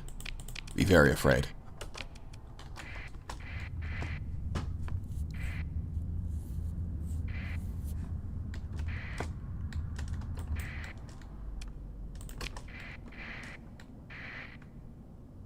Don't the ships have fragments surrounding them at all times? No, I think that what happens is that...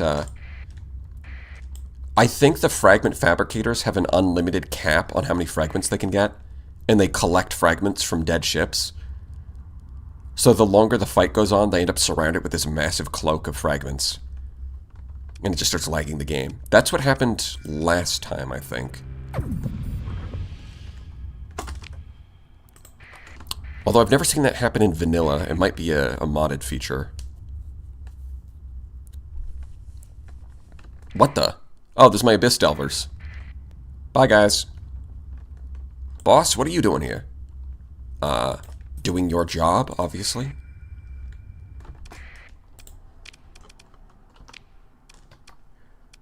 Smeltle the meltle. Oh, we upgrade the... Oh, yeah, Star Fortress, 100%.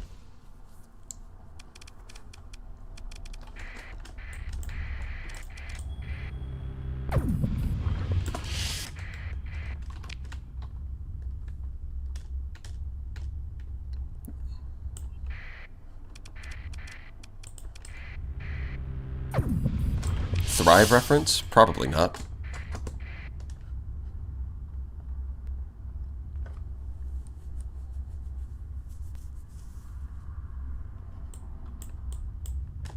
Alright, let's go look for more threat.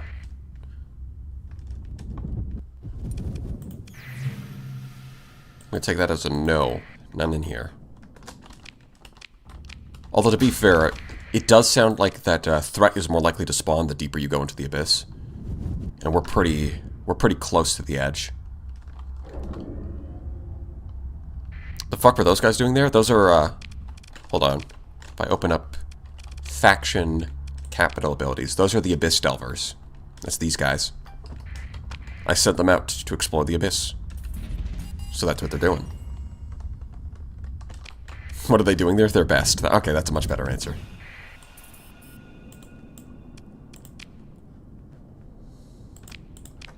Wait, can I research anything? No, not enough. I'm a poor, unfortunate soul with very... I don't have enough data banks. Damn.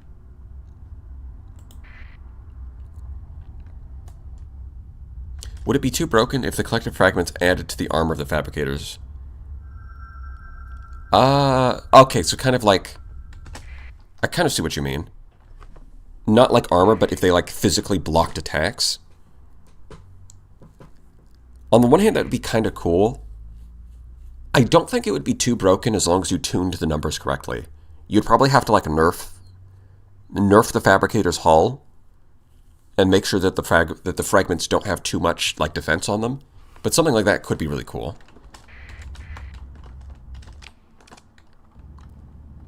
I mean, last time we did weight and we had no problem. Let's try full sensor sweep. Triple I. That's no good. That's no good. Nothing can go wrong. Oh, they're all deployed at the start too. Lovely.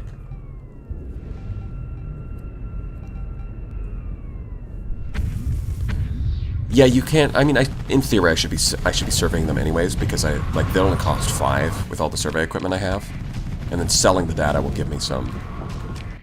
Oh, you idiot! It's a good thing I have a repair unit on this thing. It just drove straight into this thing and got disabled by the emanations. Like, no, why would you do that? That's what we call a fool's maneuver. Get him, Enforcer. You got this. I believe in you. I don't believe in you that much. Maybe back up a little bit. No, where are you going? Dear God.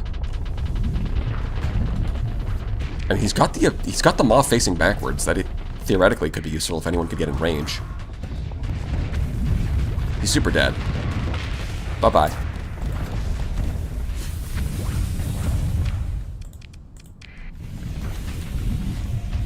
Yeah, okay, why are the enemy kiting us this time? What is happening? This is very different from last time. Well, not very different, but like slightly different, I guess. Well, the Venture is at least tanking this one. And just repairing through it. He'll be fine. Go get him. I mean, it can outrange and outrun the Venture, so the Venture's literally never going to catch up, but it can certainly try. Oh, the Locust almost overloaded it. That would have been really funny. Ah, my ultimate weapon. A single Locust. They'll never be able to stop this. It's too powerful.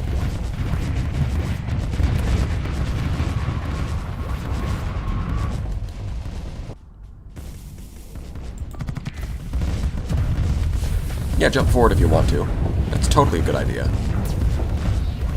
Yes, sir. Goodbye. All of the eyes are still intact. Oh, this guy's super dead. Damn, they got him.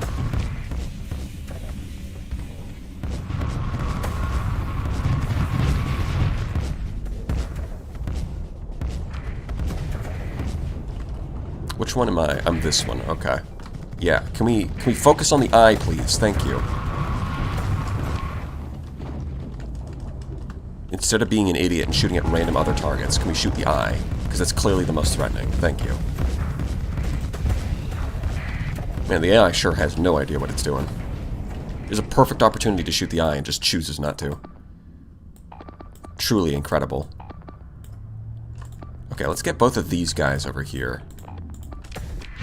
Please don't die to the eye. Okay, good. You're not dying to the eye. Just like I said. Very good.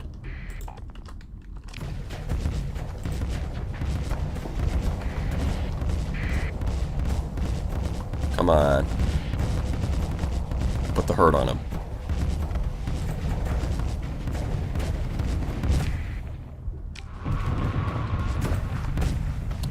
really need to do something about that eye as well. Maybe we can get these guys over there.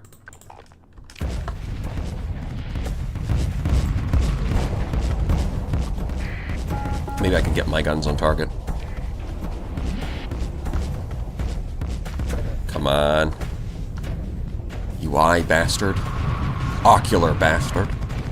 Get him. Okay, good. Overload, good. Overload is good. Just gotta get in range. He's moving forward for some reason. There we go. Now we got him. Yep. Okay. Now we're good. We can go back to autopilot. Somehow all the Atlases survived a triple eye encounter. That's how you know this fleet is broken.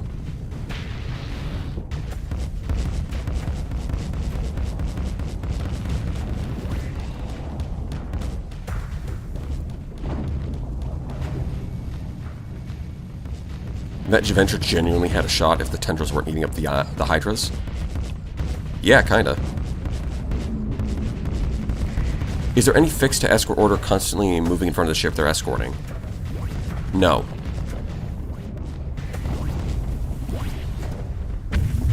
No, there isn't. It's one of those things where where that movement makes sense for some ships. Like a great example is the Omen. Moving in front of the ship it's escorting to distract the enemy and then retreating behind it when it's high on flux makes a lot of sense. Because it's got a good shield and high speed. The problem is that they'll do that even if it's something like a Gemini or a Manticore, which have bad shields and low speed, and really should not be doing that in any situation ever. But, who knows, maybe it'll get fixed in the next patch. Well, it looks like, It looks like the mod has replaced the different exotic matter types with just this one. I guess we'll just have to study it when we get back.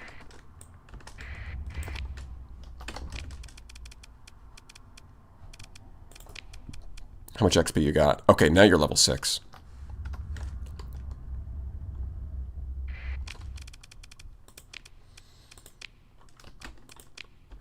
Alright, what do we get? Helmsmanship? Ballistic Mastery. Beautiful.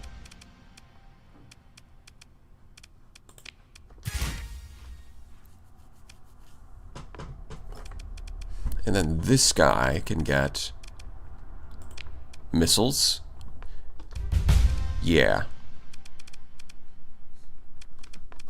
That'll do.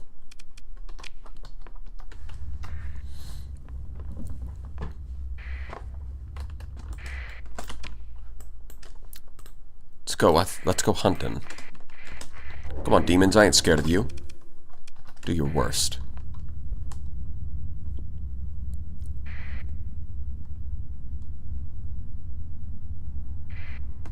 Actually, at this point, what do I want? I definitely want more research points, or research data banks. So maybe I should go hit these, well, I've already surveyed that one, so I don't know why this data is here. Let's go there. Let's leave the abyss.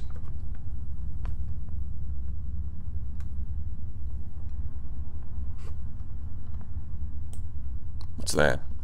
Ghost? Bye, Ghost. Very cool.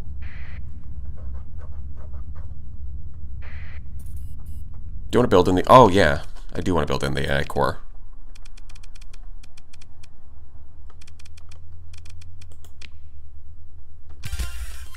Get an extra skill.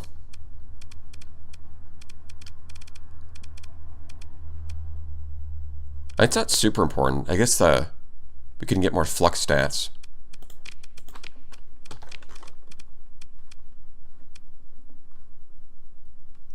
Hold on.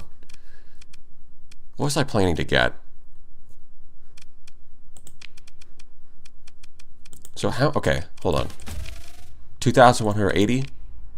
It's a little bit of extra flux. On the other hand, I think probably just impact mitigation.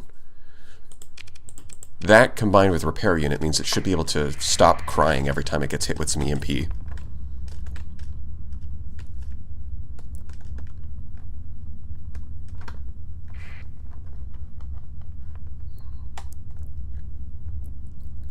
I can see blue.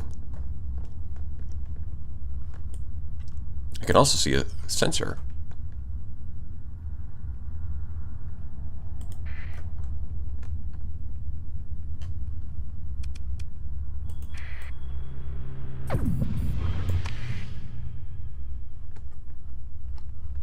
There's still more? Is that even possible? Oh, no. Oh, it tells me where the pre-collapse facilities are even after I've already... Even if I delete the log entries, the scientists will just re-find them. Wow. Okay.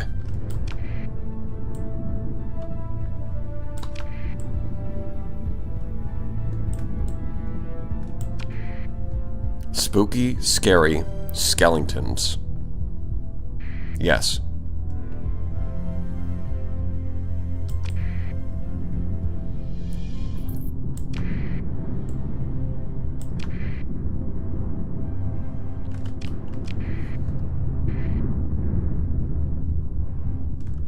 $2 million a month on one planet? How? Simple. Mods.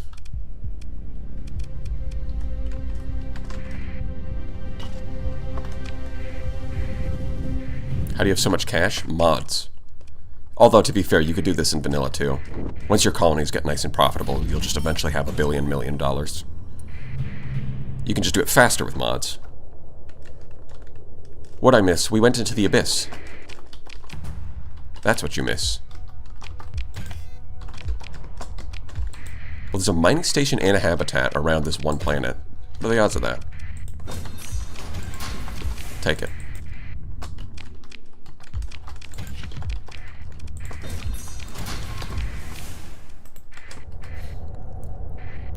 Insert question here. Mods. Not always. Although fairly often, yes, that's the answer. We'll fight that in a second. I want this debris field.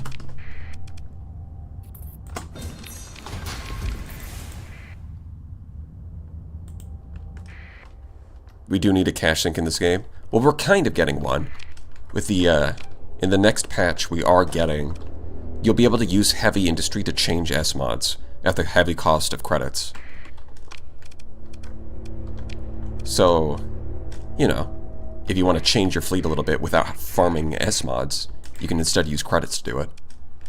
That'll be nice. Send him first. Oh no, he's already down to 4. Wait. Oh. He did get his last D-mod. Okay, cool. Very good.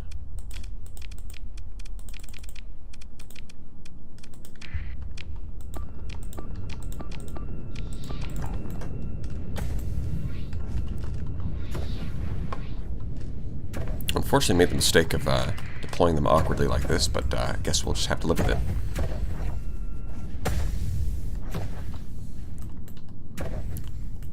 Path of Exile, but Path of Star Sector with a huge skills tree and crazy stat modifiers. Do you now?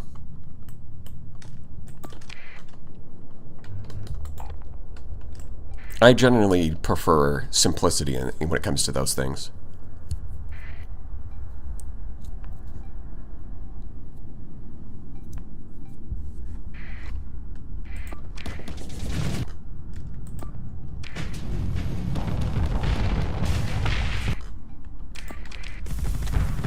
Get him.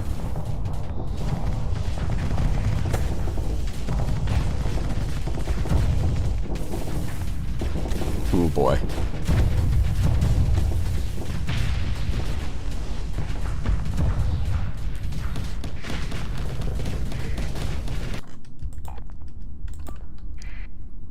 Don't worry, guys. We'll get to the battlefield eventually. Maybe one day.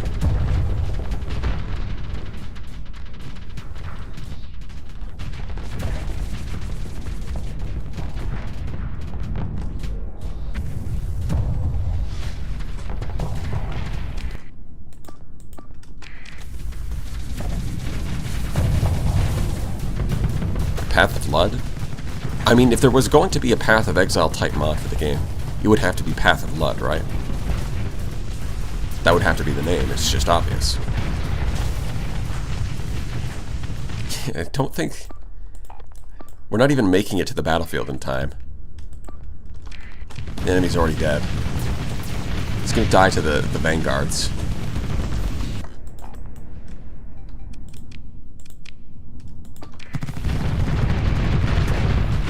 Easy.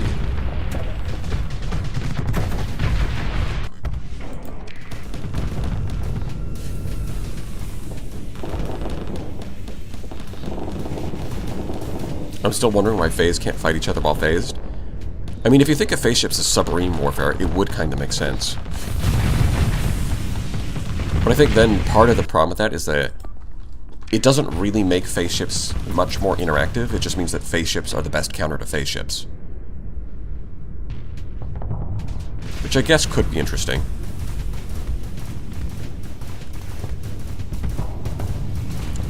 I would kind of like to see that, actually. Although it would look really weird from the outside, though, because they would both be moving at triple speed and firing at triple speed. It's because insert 5 pages of lore on P-Space. Maybe.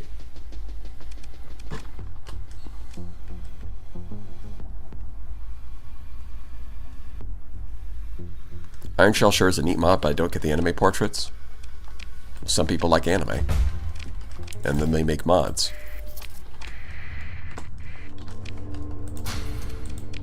Although,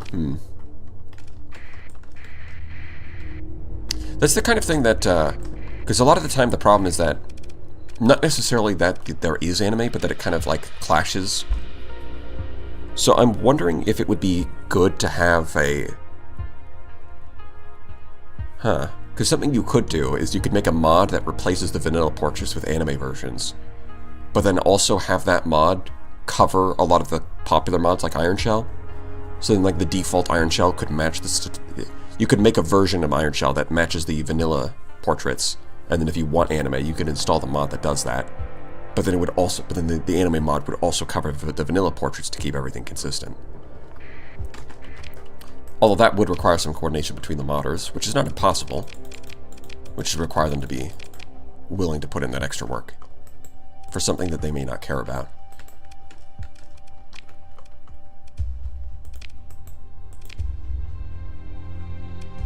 Orbital Hab, don't really care.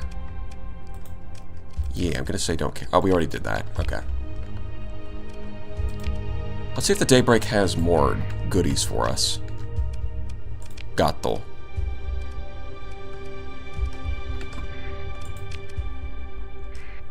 Weebs is my captain? Never. Yeah, impossible. I mean, weebs don't even exist. It's a myth.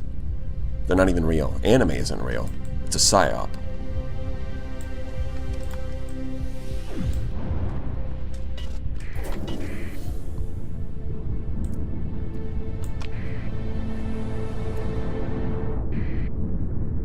Lud, but does not bless anime? Well, now I kind of want to call Lud a weeaboo, just to contradict you. Actually, if you've read the lore, you would know that Lud was a massive weeaboo. Even though I just said that they don't exist. Abandoned state, I don't know. I guess that's just storage.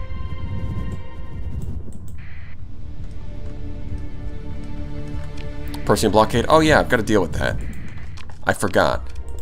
Because I was still making 1.7 million credits. Where's the blockade? Domain majority, oh there we go, blockade at minus 60%. But we still have 230%, so it's kind of a non-issue. Oh no, don't blockade me, I'm so scared. Oh really, they haven't resupplied? You know what, I'll just buy all of this. Maybe we'll use some of their weapons. Probably not, but might as well.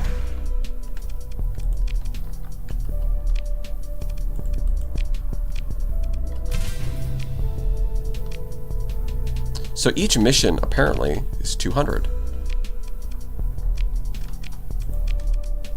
How much progress we got? Yeah, if I give her another colony item, we'll hit the next breakpoint, but I'm not sure what that does. Hold on, I'll have to read. Trusted in charge, check standard for new missions. Ah. Okay. So if I give her another a catalytic core, since I've got so many of these, then we should get new missions. Yeah.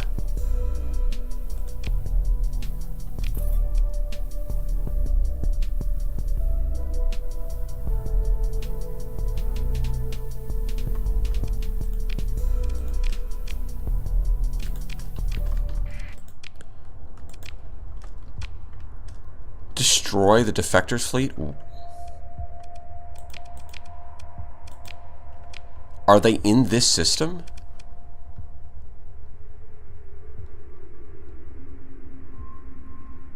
It's right in this system, you say?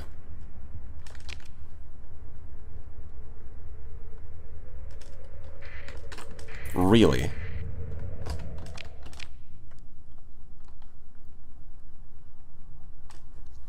Wait, huh? Any blueprint in your database, and they'll have increased ordnance points. What?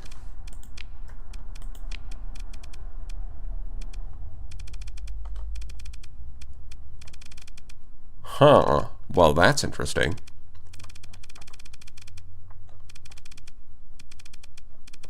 I'll have to keep track of this.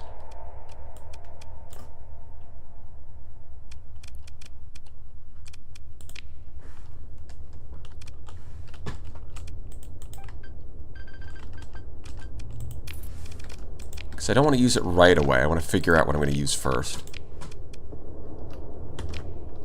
The fact that you can create unique versions of the ships with increased ordnance points might be a little strong.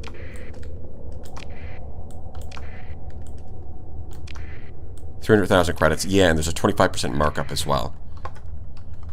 So there's definitely a limit to it, but it could be as simple as building pirate, like getting rid of these things and building new versions out of that. So I have pirate afflictors with more ordnance points. Something as simple as that could be very powerful. Get a few more capacitors on these things. But these would only cost, honestly, rebuilding all of my frigates, all the vanguards and the pirate afflictors, so they just get free ordnance points. That alone could be pretty powerful.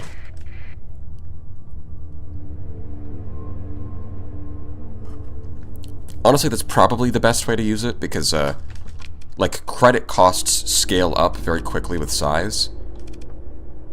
So you're probably the best way to use it is on a bunch of frigates and destroyers. That way you get the most bang for your buck, in a very literal sense.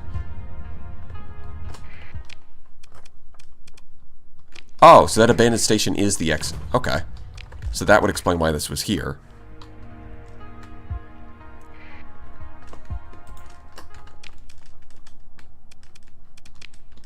I mean, this could be easy. There's not even that many of them.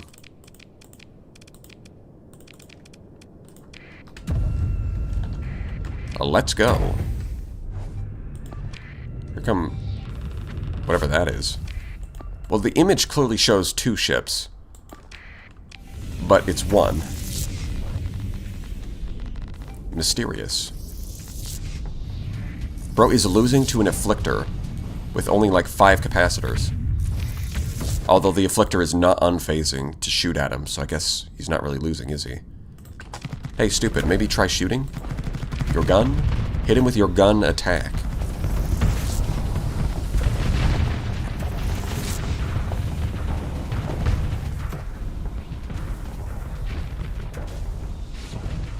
That rift torpedo is off to nowhere.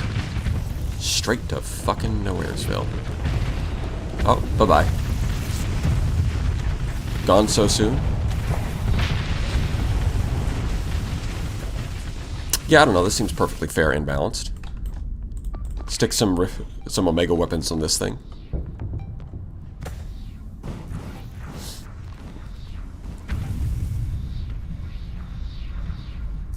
What kind of cursed derelict ops are you running? The best kind.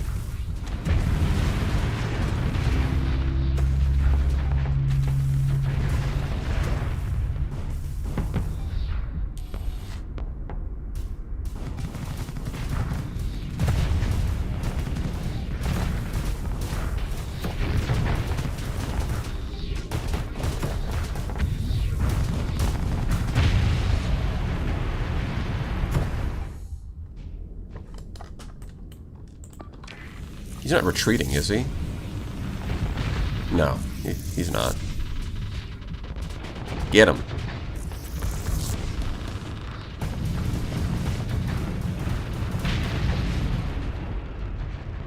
Nice.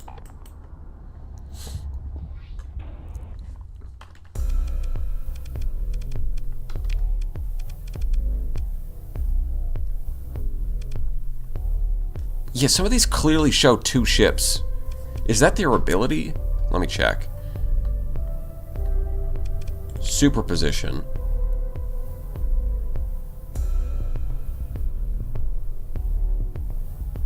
Allowing the ship to switch between 2 refits while deployed in combat. Ah. That's kind of cool. I actually like that. I like that a lot.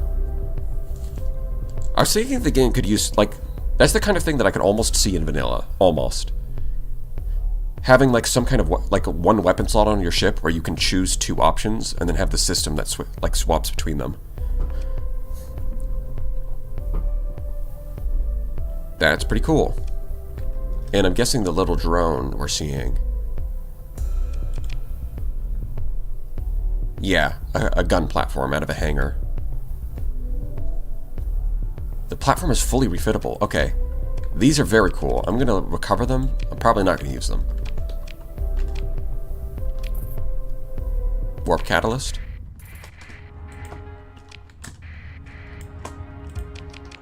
So I'm guessing the warp catalyst is for that, the original one that we found out in... AI never used the platform too. Interesting. They have it, but they don't use it. Yeah, that's why it's showing 2, because you've got... Ah. So I can outfit this one, and the system swaps between them. And then this one, the gun platform that warps in, is fully customizable. That's pretty cool.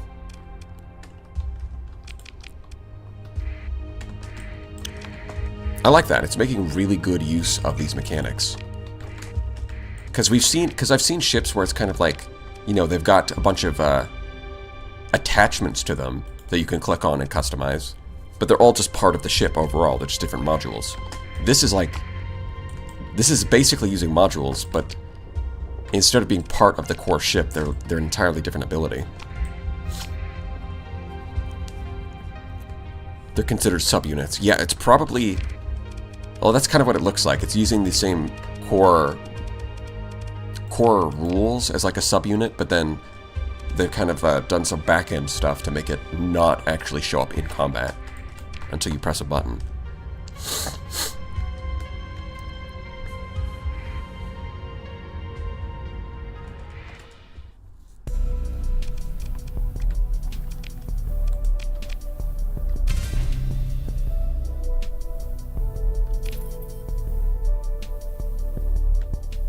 Initiate the repair procedure. I'm pretty sure. I feel pretty confident in saying that repair procedure is for the one we found initially. Yeah, there's a bunch of their ships, which I don't really want. They got new weapons, but that's kind of it. I'm looking for the special stuff. The modifications. Do you guys hear that? Hold on. Listen closely. Let me turn off the music, actually. I think I found a bug. I wanted to check the colony condition.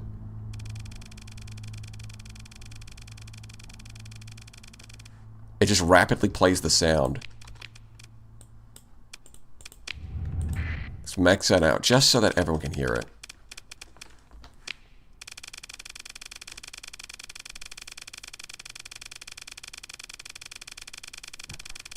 Perfectly normal. Nothing to see here. Let's turn that back.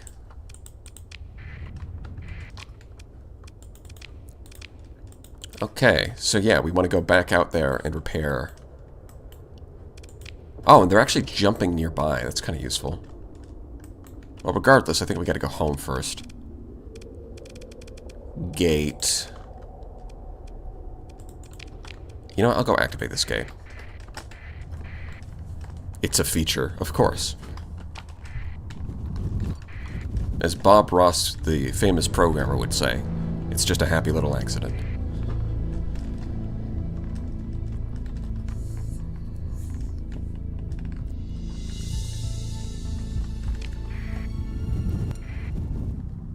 See, I've got to say, a lot of the exotech features look really cool. A lot of some very unique mechanics. It's ASMR to some. If you say so.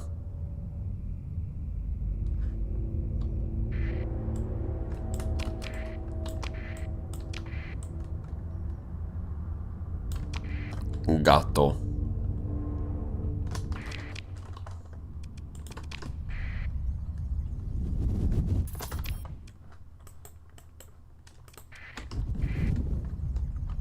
Remind me of alien invaders from this comic book I read a while ago that featured a completely black, gray, white, and yellow parasite.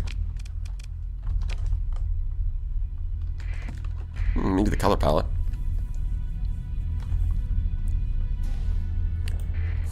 It's like the domain thought that they were advanced with their gate travel. Huh. I've invented Gatto travel. It's 10 times more efficient.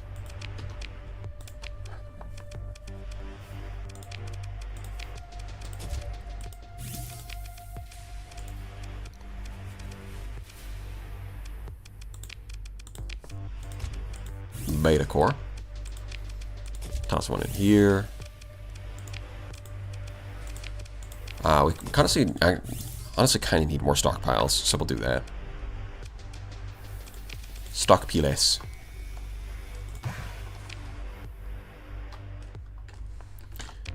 Let's see, can we actually research anything now? We've dropped off some of these data banks. Kind of been stuck for a while. Nope, still not enough. 83.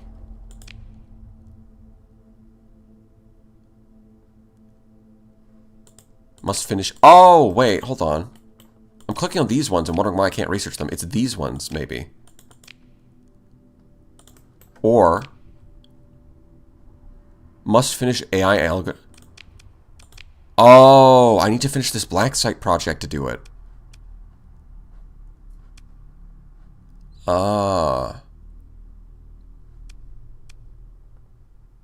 Why is this one making 0 progress? Does anyone know?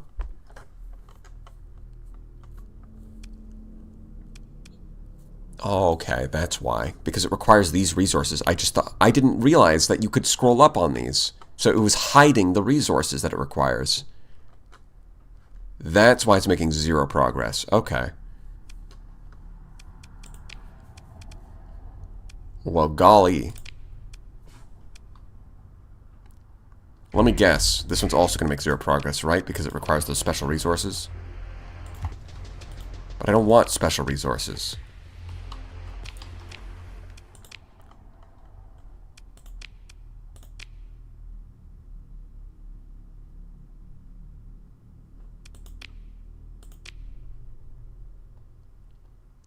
Yeah, okay.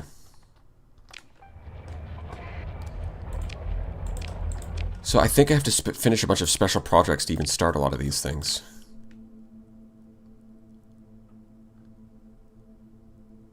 That one requires a fullerene spool. Okay, hold on. I think we can do those.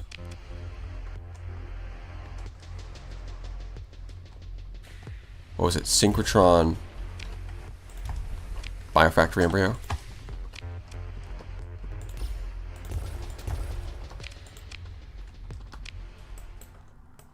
Yeah, we can do this one now.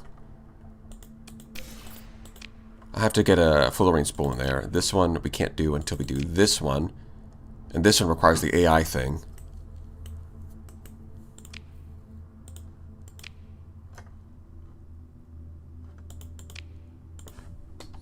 Okay.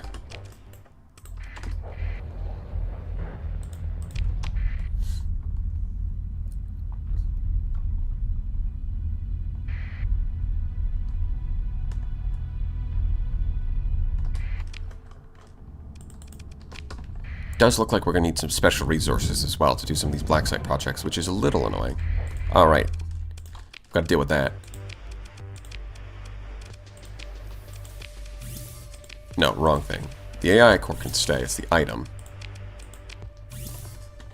Got to research that. So that will unlock this one. And that should get us to the Bifrost Gate.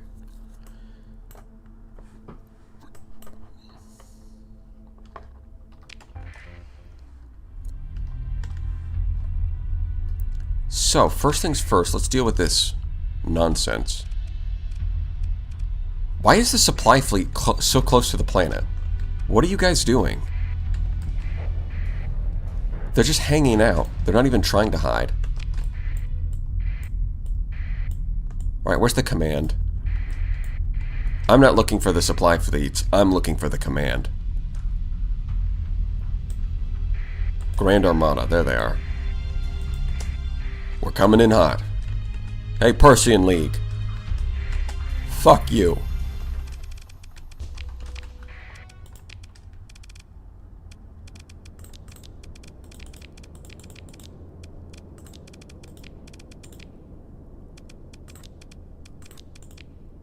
Okay, if I deploy it like so. Yeah, that looks good.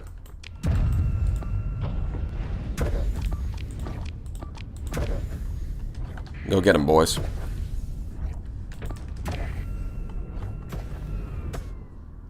Grand Armada? Not for long. What's your opinion on Pagson? I honestly haven't used it, although it looks fun.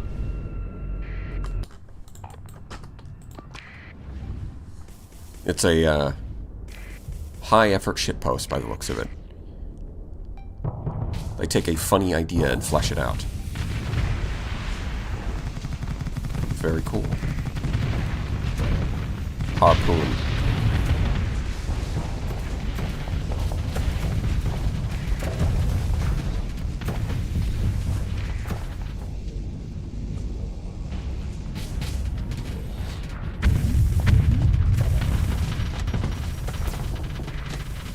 Why are you so close? You literally do not need to do that under any circumstances. I should set it as an escort. That might actually make it less stupid. But nothing's really close enough to be a valid escort. I guess escort this?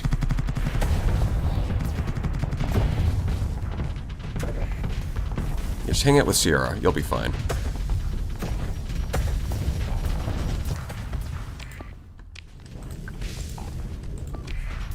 No, he's already gone. Bonk. Sorry, the Persian League does have a lot of beams, so shield shunted enforcer's not going to last. Whoopsie.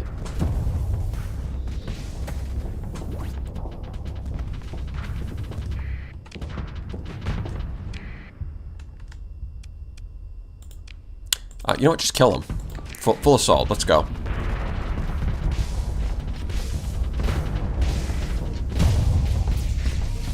Look at that Rift Torpedo getting an overload on the Conquest immediately. Coming in from the right side. They're spamming their Gorgons, but the damper field on that Vanguard just doesn't care. Man, that Conquest is still overloaded. Rift Torpedoes overload for a really long time because the duration scales with the damage of the hit. And since Rift Torpedoes do 6,000 damage, that's a long overload. So I have to have plenty of time to get hit by those harpoons. On the left side, we can see the monitors sitting at the front, protecting those herons, making sure that the rest of the fleet can't get to them. Although we've got a Vanguard on the left side, 1v1ing a Hammerhead, no problem. Taking those hits with Damper Field, breaking through the shields with its light needlers. Here come the harpoons, not quite able to finish it off. Looks like the Conquest went down, but I guess that was just obvious. Pegasus at the front line. It's getting pounded by Mjolnirs. It doesn't stand a chance under that fire. And it's gone. You can see that all of the missiles getting wasted on these Vanguards. Really not a good move from the Persian League. They're getting their asses handed to them. Looks like they're out of harpoons over here, but the light assault guns will have to finish the job. All it's going to take is a little bit more. There it goes. You can see the supporting ships coming in. All these free lumens from the capture points. They're sending in more conquests, but I don't think it's going to matter.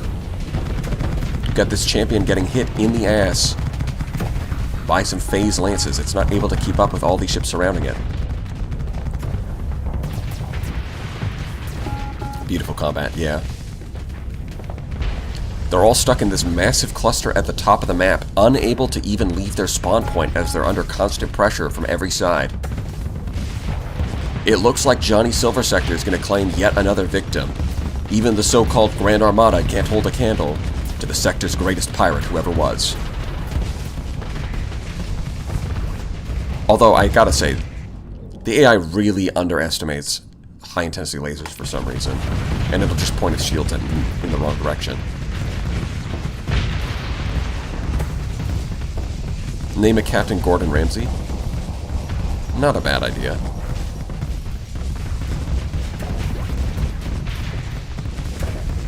Although, who? How is the Atlas not fluxing out? Partly because the Mjolnir is the only weapon. It's like, well, that's not entirely true. It's got the Chalice now. Most of them have ordnance expertise. Well, you see, Dwarf, mods would be a good answer, except actually not in this case. Because in vanilla, they would actually have better. Because of the officers I'm running actually don't give any kind of flux regulation bonus. Whereas in vanilla, I would take flux regulation. So the mods are actually making their flux worse.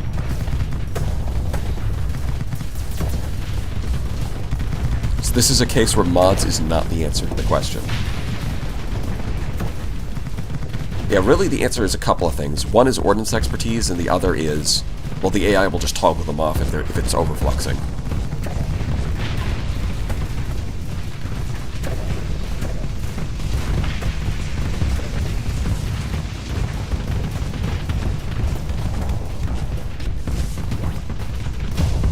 Bonk.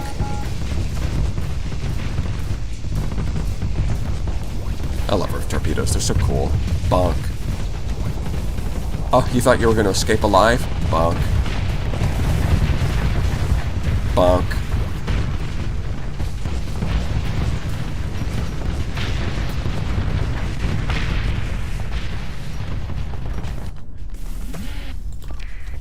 You can't just show a glowing red orb of energy at the enemy and call that a victory. Big red torpedo go bonk.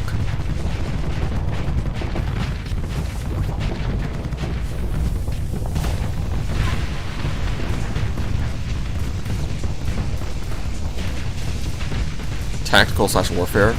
I'm pretty sure it's tactical that has a flux bonus, and I'm not using that one.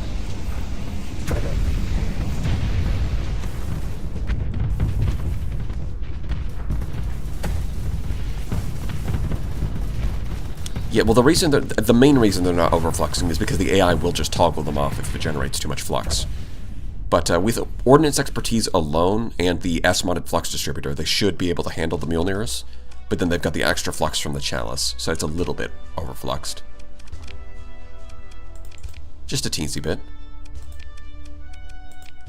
Yeah, pursue them with the Ventures, it'll make sense.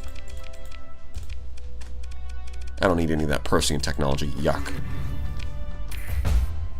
Well, that's a victory for me. Another win for Johnny Silver Sector. Oh, are they chasing me? It doesn't say that we resolved the crisis, even though I clearly did.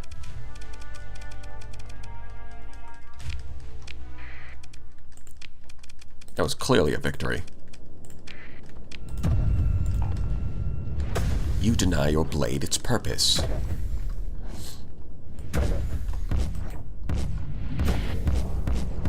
So, like, if you look at that, it's generating a little bit of flux, but not too much. What are you turning for? Bro is drifting. I guess I'm going to call this guy Gordon Ramsay, because I don't know what the hell he's cooking, but it's got to be good, right?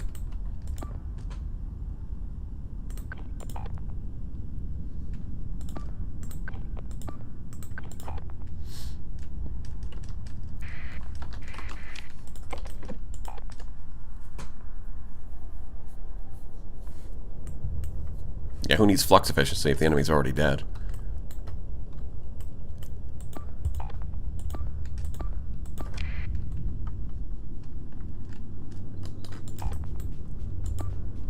Is that it, Wayfarer?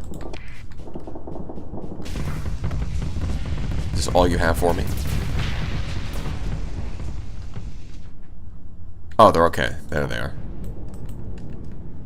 There they is. Well, no, you can go kill that. That's fine.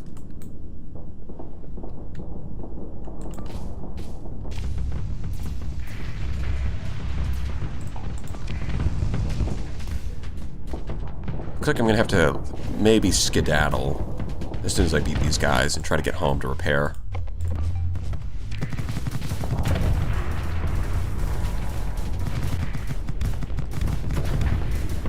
Get him. Bam.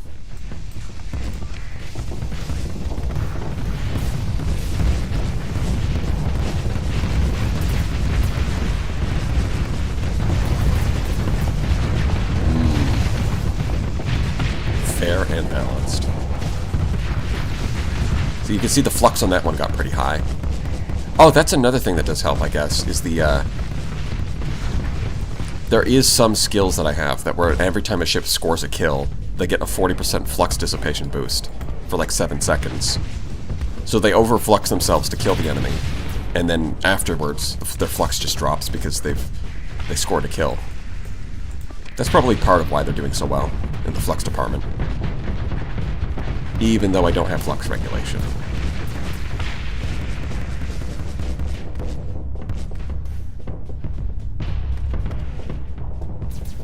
A warrior has fallen.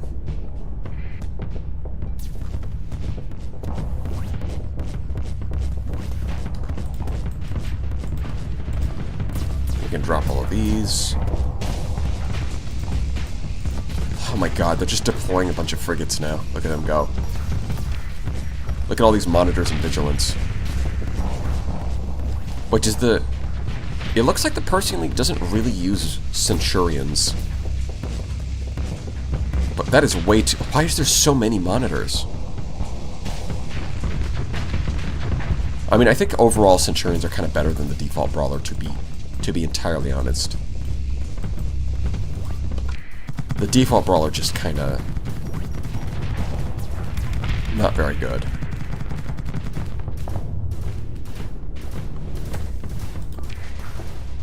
Some of its variants are good, but the default one is not.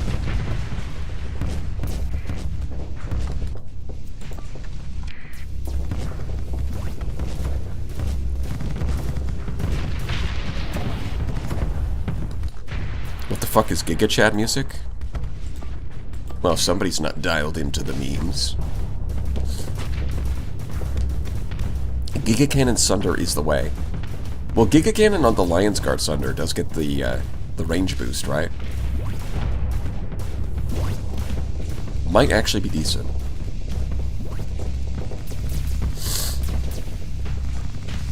Because picking a Giga Cannon for the large slot lets you pick some more flux-heavy medium weapons.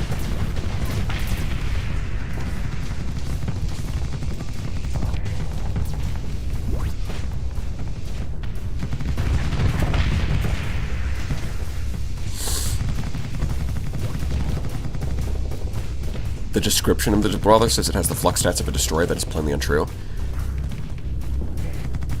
That's... If we're talking about its base stats, it actually does have the same flux stats as a destroyer.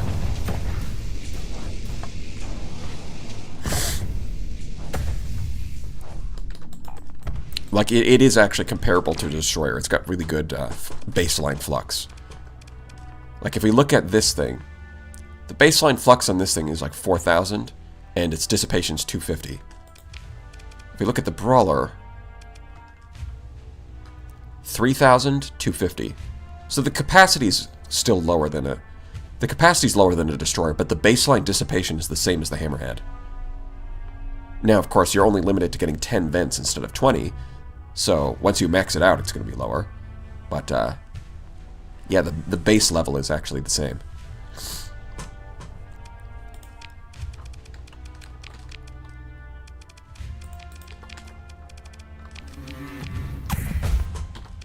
Oh, boo-hoo, cry about it. You guys came to my place? Okay, yeah, we beat it. How much money are we making now? 2.2 million. Nice.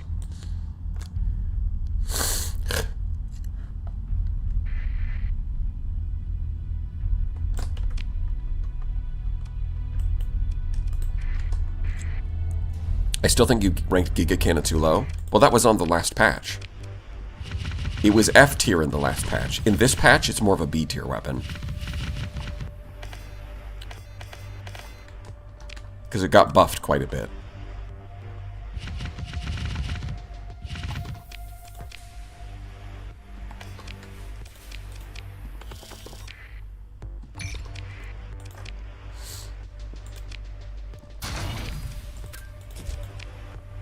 Yeah, I've already got these, so I can sell those. Okay, good. Good. How much CNC lore do you know? I know a little bit about it. I played Command & Conquer 3.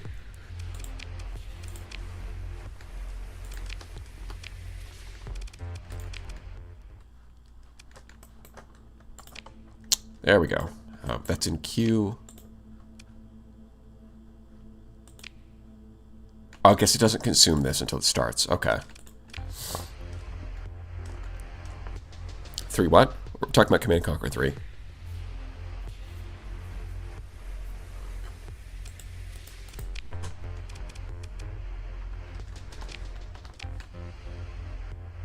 Turing engine. What is this for? Gain the ability to produce AI cores. Macro-industrial. Oh, it's for the macro-industrial complex. Which is going to be an upgrade for something.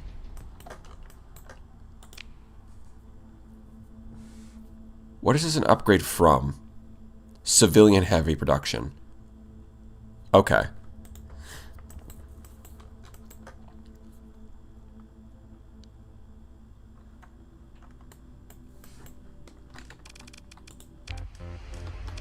Oh, right. There's also megastructures. Can we do this? What does it cost? Right, it costs this crap, which we don't have. Okay, let's go finish that quest line. Let's restore Exotech to their glory. Nearest gate, Alpha Xion. Okay. Off we go then.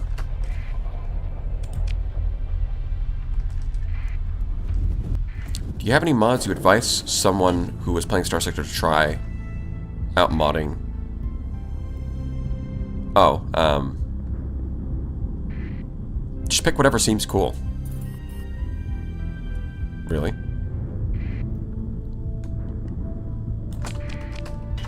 Like, the mods are all pretty good.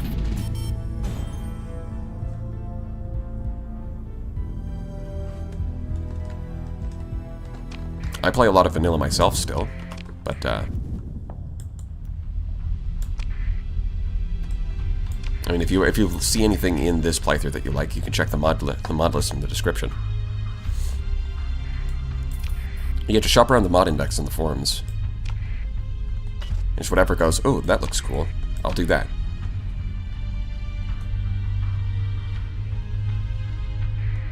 Incident averted. I've really got to do Scythe of Orion, so they stop bothering me.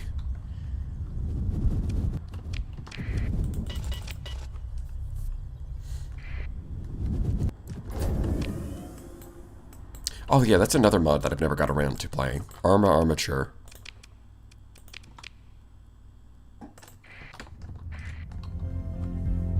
Apparently it's getting an update.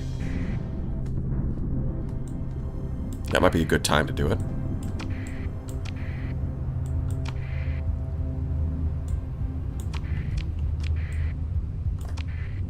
There are mods not listed in the main index. But yeah, but I think if you're just starting out for modding, then the main index would be a good place to start. And you could check the modding subforum after you've already tried some other the indexed mods.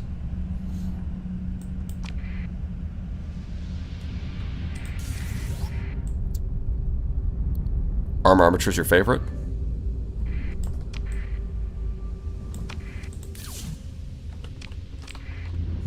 Maybe we'll have to give it a go then.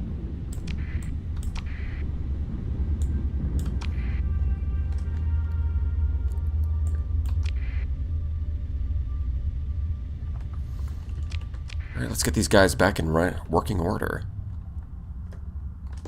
Oh, I forgot to drop off these ships. Whoops.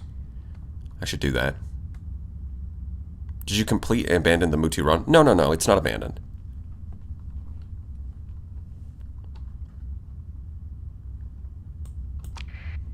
We'll have it, the next one will come out this week.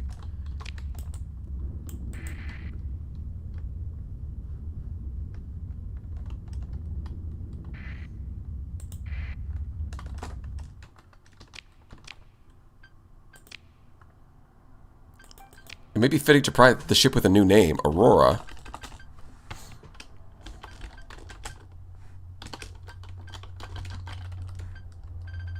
Nope, that's the wrong one. I forgot I had caps lock on. Big Chungus. There we go. Go, Big Chungus.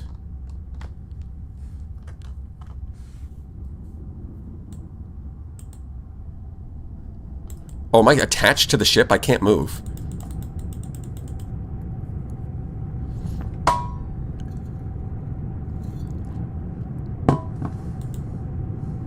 Big Chungus, where are you taking me? I'm scared.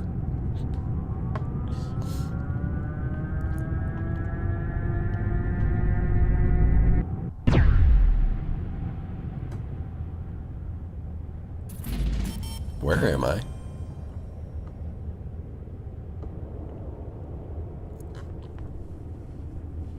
The tour starts, we have 40 minutes to talk? Is it really going to take that long? I can't even use free look.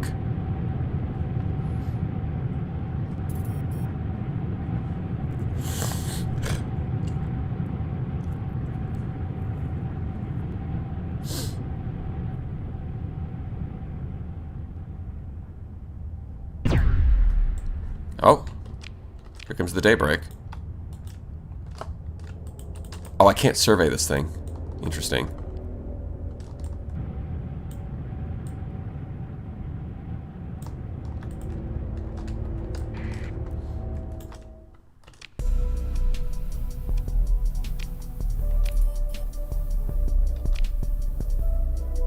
Acquired the Manage Exoship ability.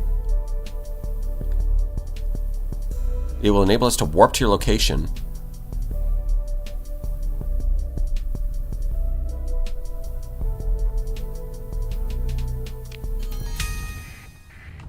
Huh. It's not letting me change my hotbar right now. Oh. They're moving. Where am I? Oh. I guess there's just a rogue planet here. Okie dokie.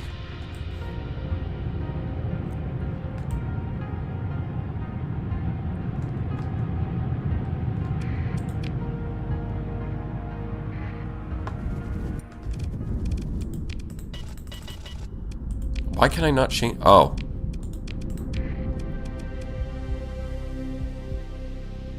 %, of its fuel tank and recharges 6% a month. Oh, it costs credits too to recharge it, but I guess that doesn't really matter. It's a small cost. Neat. So we've got... Oh, wait, Wait! Look, it glows! See, it's flashing? I didn't even know you could do that.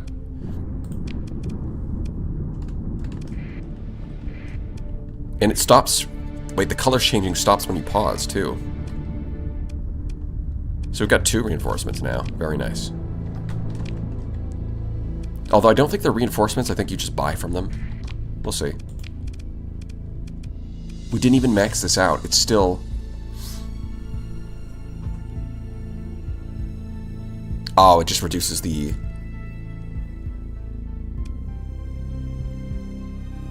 Should we be able to get better deals? So we get 10% cost reduction, or reduction in the tariff. It's kind of whatever. Might as well max it out, though. No reason not to, I suppose.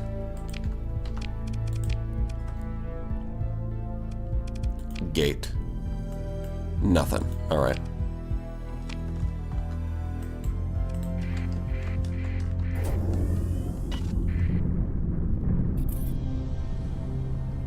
It's basically a mobile gate. Hmm.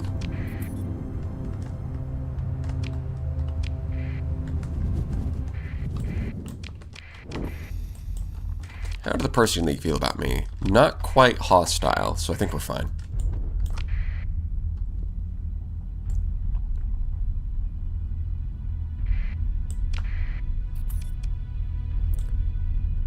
You can use it to travel back wherever you want. Alright, we'll see how that works.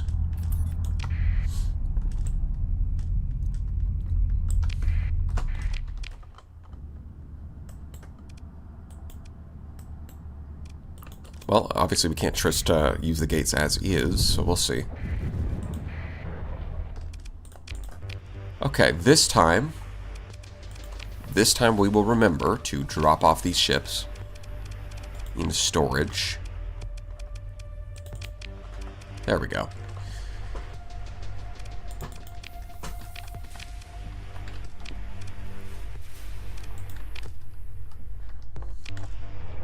And board potato. It's mobile storage. You can also use it to restore your ships. Do you have 2 Sierras in your fleet? I think I get that question every time. It's very interesting. Yes, we have effectively 2 Sierras, because we have the second-in-command mod, which lets you have Sierra as an executive officer, and her ability creates a copy of herself on all of her ships. So you can see the original Sierra is at 8, and the copy's at level 5. It's interesting. It seems like a lot of people have played Secrets of the Frontier, but haven't played with second-in-command. The only explanation. Yeah, we're getting 0 progress on this because we don't have this, whatever this nonsense is. Which we can't get until our colony is size 6. Which it is now. Although it's not this colony, is it? It might be.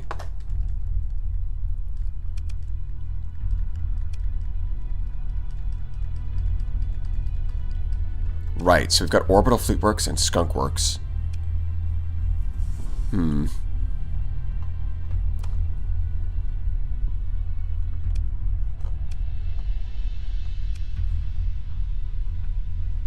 Faction-wide fleet bonus of 25%. Allows patrols to have S mods. Well, I mean, we've got to go with the S mods, right?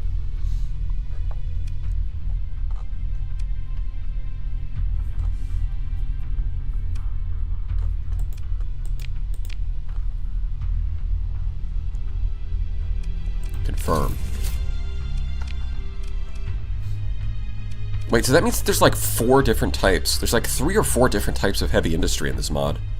You've got Skunk Works, you've got the Fleet Works, and then you've got the civilian, like, macro industry. Upgraded to refineries and light industry. Yeah, it seems like that. But we need more colonies to do all of that. This game really wants to have an empire. Or this,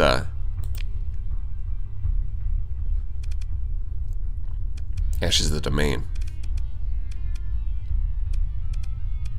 Huh. What does this do?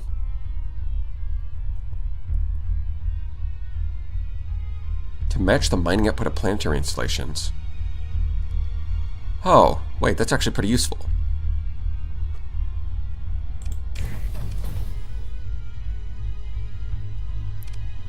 Right, because we need, well, we don't have refining here, so I guess it's not that useful, but, I mean, this makes sense to put it here. We've got the Expedition Hub, we've got Plasma Harvester, Orbital Works, and Advanced Mining. But you look at that. Not bad.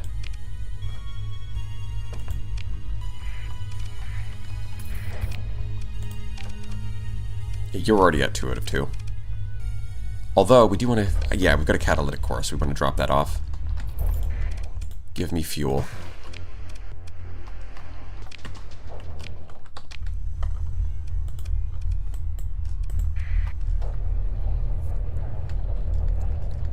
Quality above 100% giving your fleet's S mods is probably something that would make sense in vanilla. I mean, maybe. Although I suspect if Alex wanted to do that, he would have done that by now. Call in the exoship. The cooldown is 1 week. Alright, I guess we'll see how it works.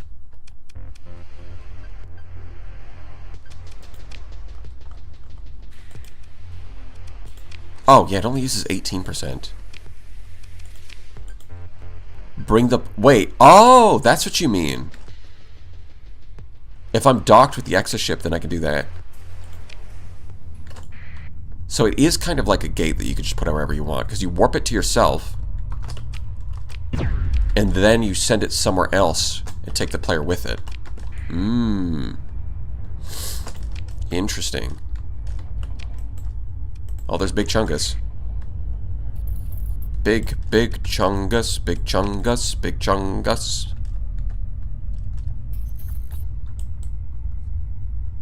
Oh god, that would be awful, wouldn't it? If I took that Big Chungus song and replaced the Exotech theme with that. That would be truly terrible.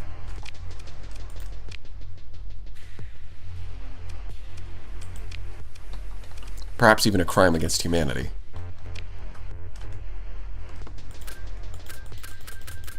I think it's 25.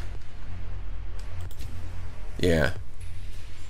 I think we only need 25 more to max that out. Let me double check. Yeah, we only need 25 more. Okay, so I can just give her these Gamma Cores. It's also free storage. Well, I mean, planets are also free storage, but this is mobile, so I see the point. It would be beautiful. We'll see.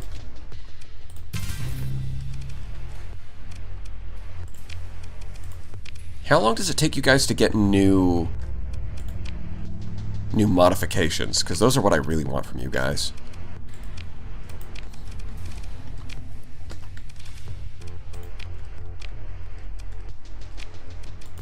Okay, cool. Very nice. But then it also means that I can do this. Well, I don't have to do that. I can go it through. Click on it. Manage. Select destination. Okay, so I can use this to go wherever I want. Okay. But where was I going? I don't remember. So the Daybreak still moves around all the time. It's the Big Chungus that we have control over.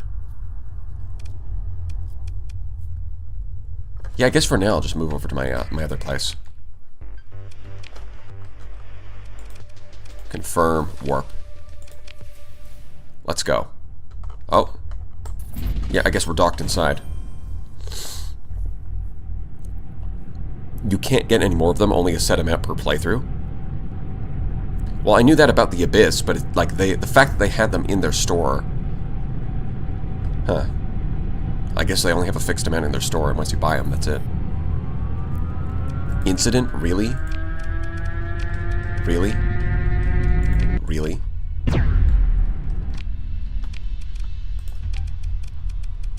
Which one? Which one? Stabilize. Damn Pathers.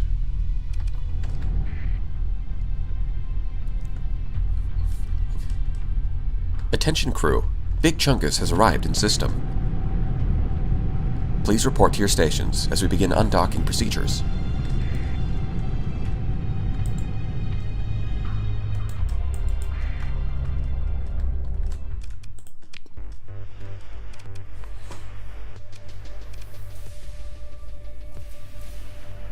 Supernovas aren't that good compared to other modern fighters. I don't know what the supernova is.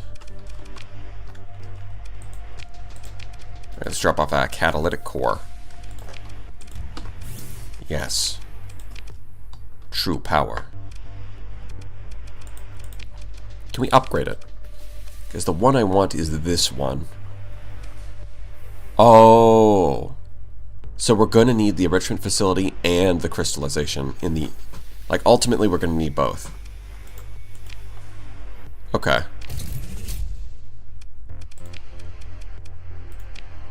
Let me just have a look. Yeah, uh-huh. Okay. Yeah, so there's no like special requirements or anything. So the enrichment facility feeds into the skunk works, and then the crystallization facility feeds into the fleet, like the, well, the other one. Okay. So you kind of need like 2 refining planets, and then also 2 fleet planets to actually get all of that.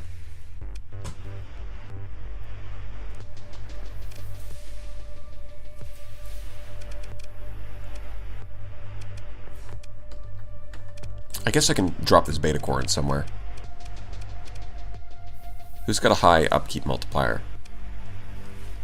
3,700, 2,700, 7,000. Okay. Well, we'll put you here.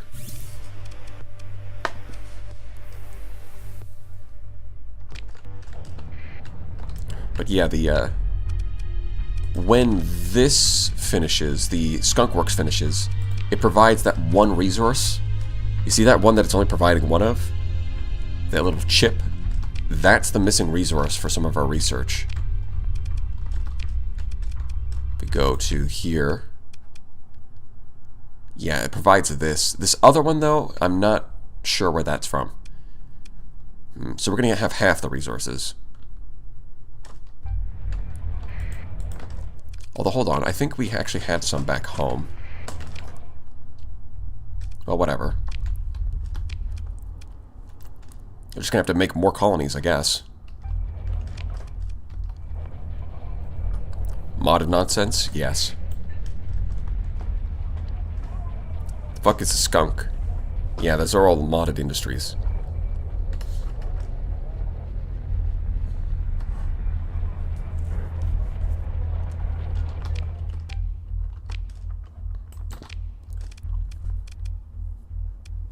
Well, I finished Exotech, so we can drop that.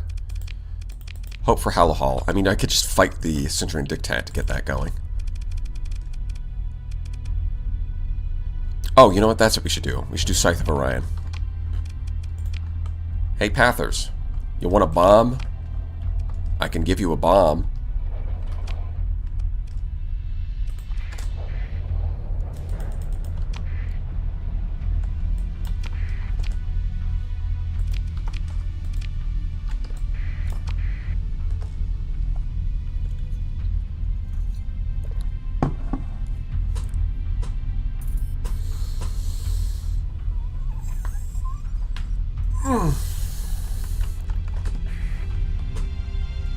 Take this and do a crime?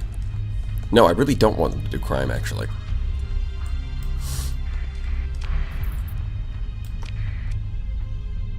Oh, the tech hunters. Well, I guess I'll have to check my loot. Speaking of, it might be better to move all of my loot off of Ulubis and somewhere else, because it doesn't have a gate. Although I guess I could fix that by setting up a wormhole.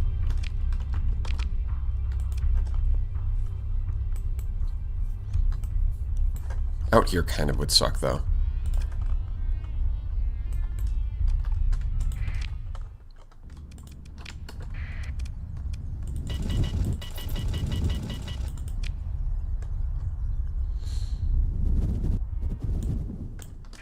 If I recall, giving the Planet Killer to the Path, or Syndria for that matter, causes Sierra to get upset and, I think, and leave your fleet. That could be interesting. I think that would give us a reason not to do it. I might as well start the quest line, but I guess we'll find out. I guess we'll find out. Crybaby Purple. Oh, this purple JPEG is whining about ethics. Again? Again, Sierra? You had no problem when we were attacking civilian trade convoys carrying food to a starving population. But you draw the line at planet killers, huh?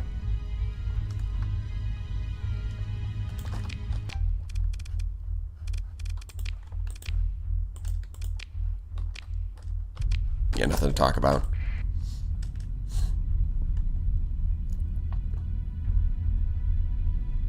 Sierra's making me hype for BN Sector.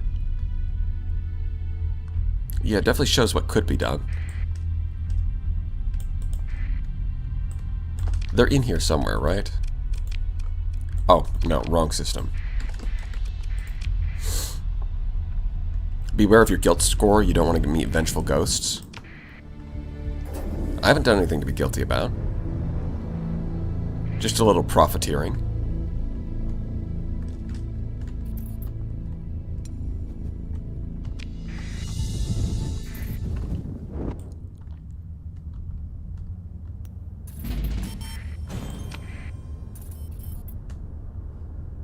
Another incident. Oh my god.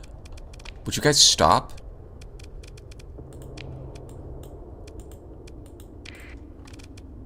Oh wait, it didn't actually affect the stability at all. Nice. Oh no, there's an incident. Wow. Idiots.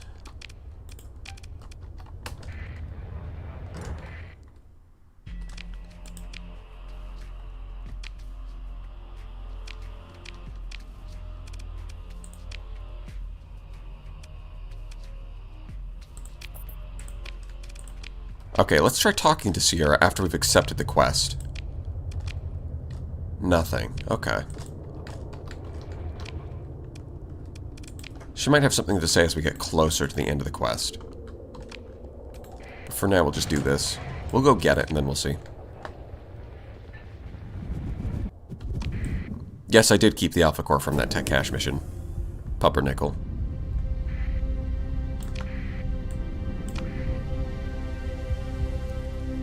The station's buffing the stability +1 per level. Oh yeah, that is vanilla. Pepega. That's a guilt point? I see. Yeah, I'll quick save before I do it. 3 more and you get haunted. Brother, stealing an Alpha Core from a scientist is enough to get ya haunted around these parts? Damn.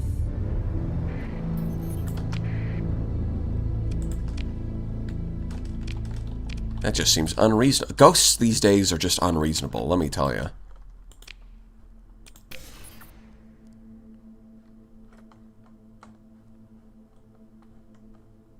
Construction of Bifrost Network megastructure. Well, we'll see what that does.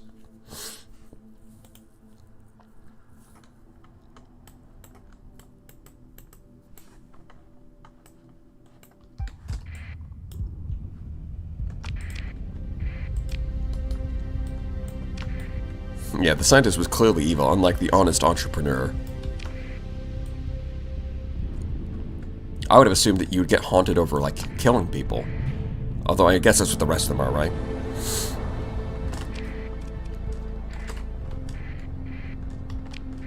Oh, look, we can farm some remnants while we're at it, too. It's like a win-win.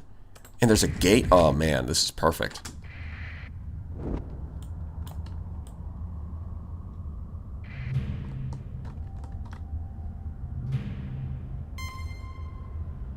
Yeah, come.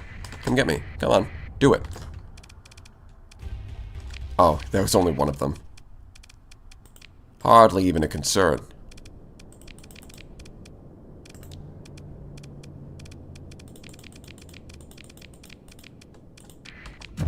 Let's get this over with quickly.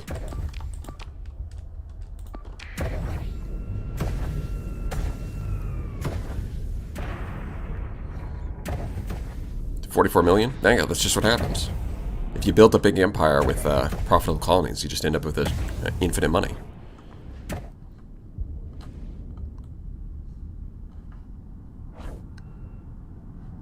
It's nothing too crazy.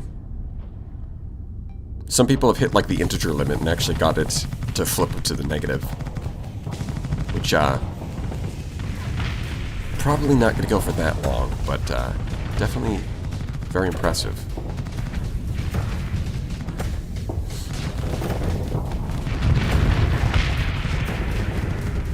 Does he have all the needed factories? No. Because the thing is, you need like 7... You need like... In order to actually do all this research and get all the resources, you need like 7 different colonies. And I don't like having 7 different colonies. 3 is already plenty, if you ask me. But that's just the design of Ashes of the Domain. It's like a big focus on expanding what colonies can do. Which I guess if you combine Ashes of the Domain with Nexerland, then the game is a lot more of a 4X game.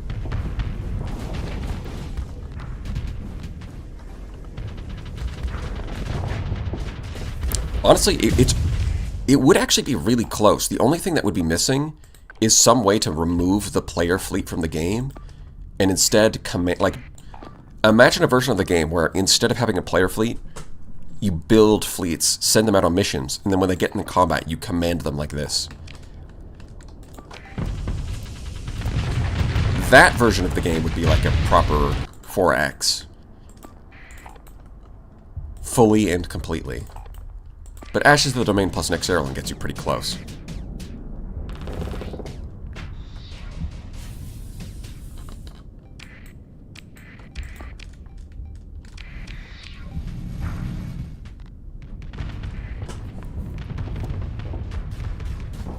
Yeah, Master of Star Sector. That would be...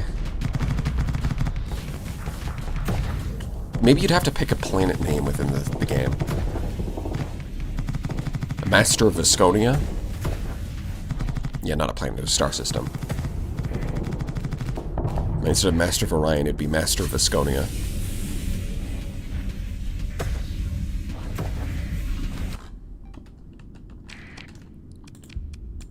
Alright, go get them. Send in the Atlas. They're taking way too long for this. Just attack. Just kill them. Hit him with your gun. Use your shoot. Nope, why are you spamming the phase? The enemy is shooting at you with literally nothing. Why are you... Like, Sierra spams her ability way too much. Like, in some situations it makes sense, in some situations it doesn't. I imagine it's really difficult to get that right on the AI side of things.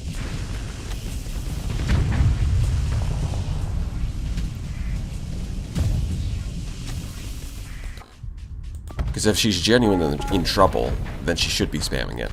But if it's a situation where she can win by just shooting, then it's kind of annoying. There we go.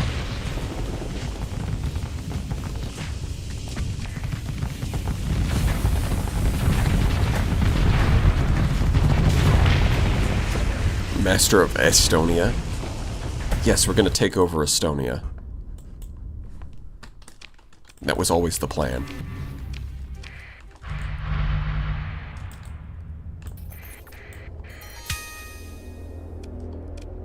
Oh, that was fast. That really took no time at all.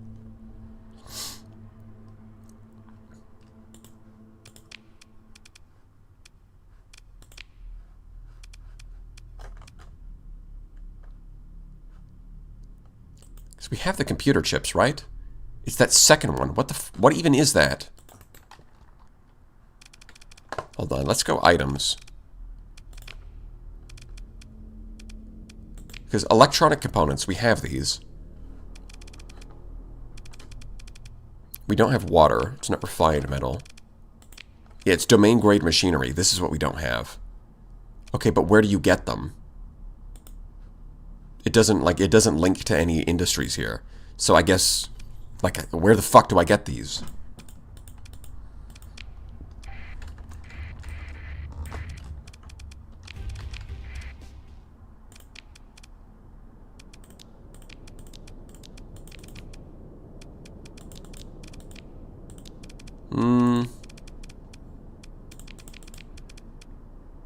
That'll do.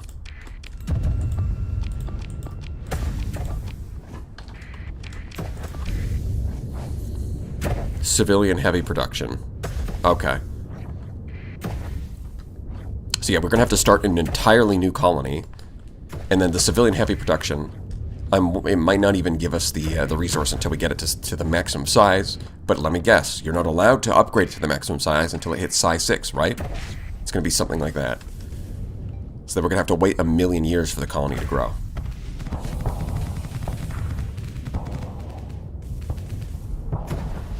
So our research has gotten bottlenecked by that.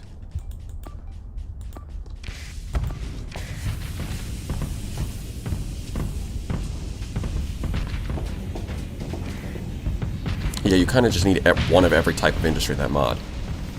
Yeah, and it seems, but the thing is, like I get that. But then the mod also makes it so that, like, heavy industry splits into, like, 4 different types.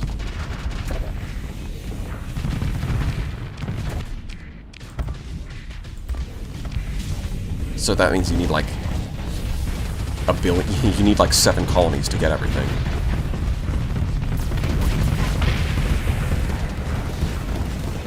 Well, whatever. We'll just do it.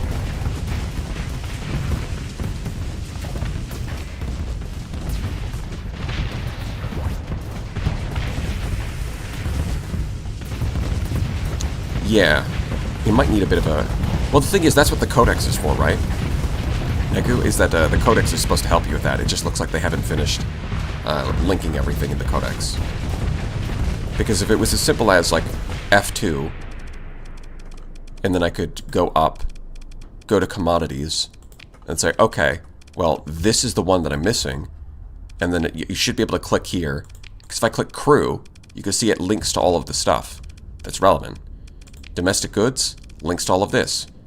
Like, look, capital, commercial manufacturing, like it links to all this. Domain grade machinery, nothing. So it would be a lot simpler if this would, like, link to the relevant industry.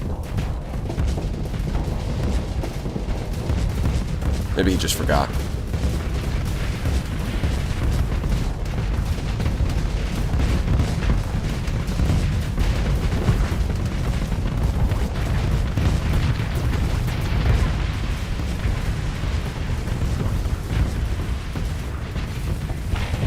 That's a lot of hammers.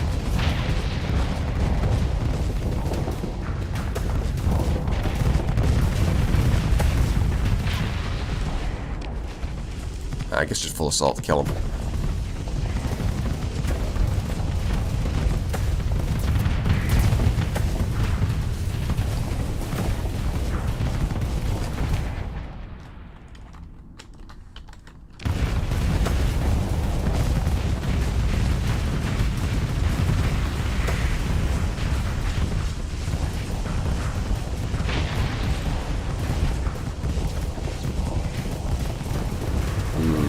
Look at all those projectiles.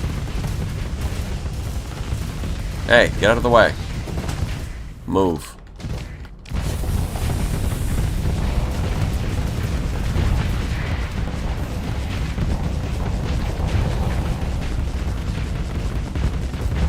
Bro, you don't stand a chance.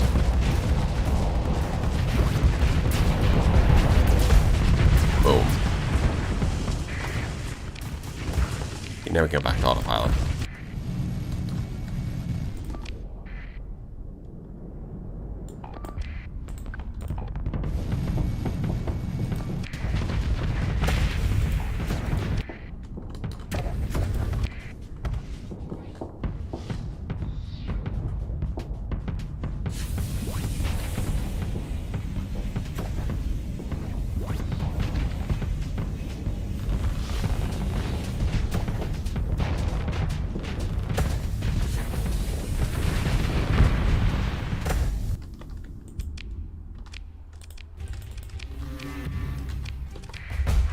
Yeah, that should take care of you guys, right?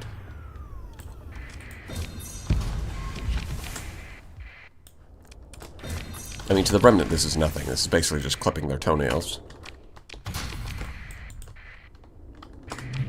Right, we've got to go to the comm relay, though, right? Although there is none in this system.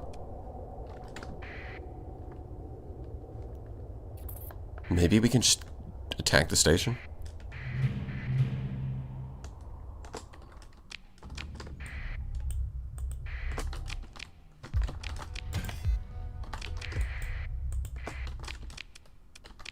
Wait, there's guards? Sure, alright.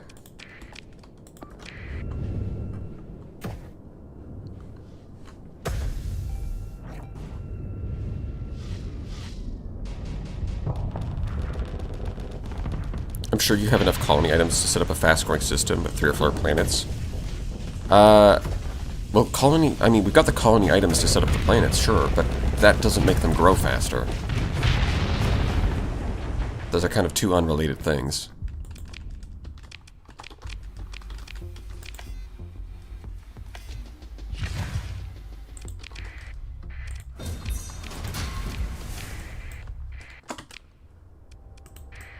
Yeah, I'm not seeing a comm relay in the system.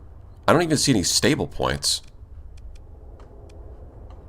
Like, straight up 0 stable points. So I guess I could build a comm relay. I could try going to the Remnant Nexus directly, see what happens.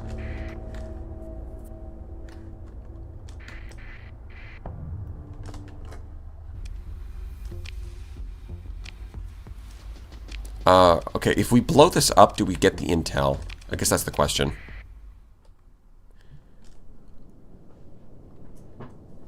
Vanilla cryo sleepers will raise colony to 7, just like Artwork and quicker. Will it? Are you saying that that's what's going to happen? Because I don't remember seeing that. Because they definitely don't do that right now.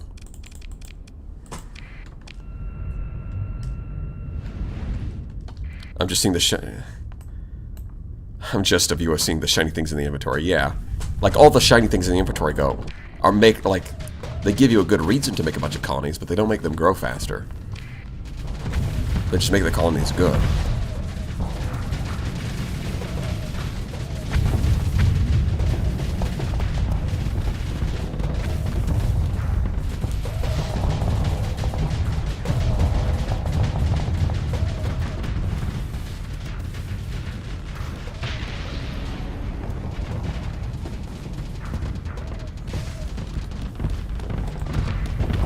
This fleet has the same game plan as Midline? I guess kinda. If you think of the Atlases as like conquests.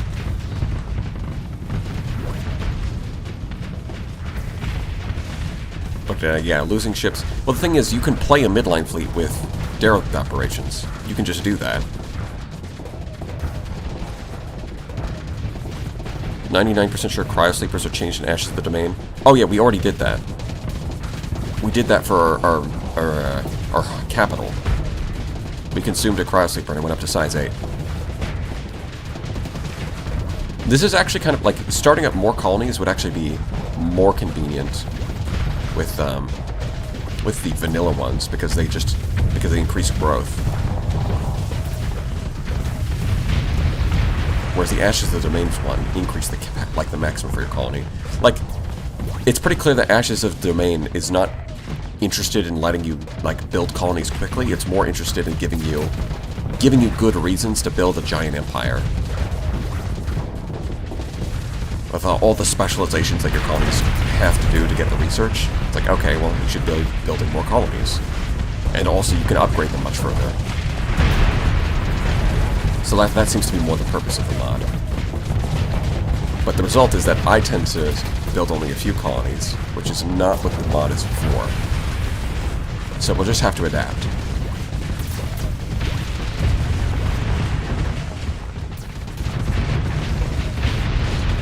Silken Banshee ship.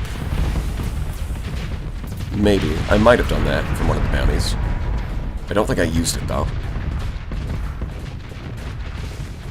Arcs are special increased to 8. Normal cryosleepers still exist, but increased to 7 instead. Okay. Gotcha.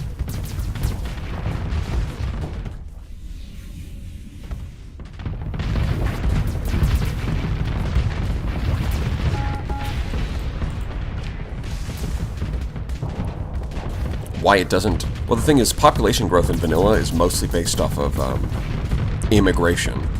It's not like new people are being born on your colonies. It's people immigrating. And realistically, I guess, the idea is that only a small percentage are actually going to leave their home planet and go to this new colony founded by a spacer. So as a result, your population is somewhat limited.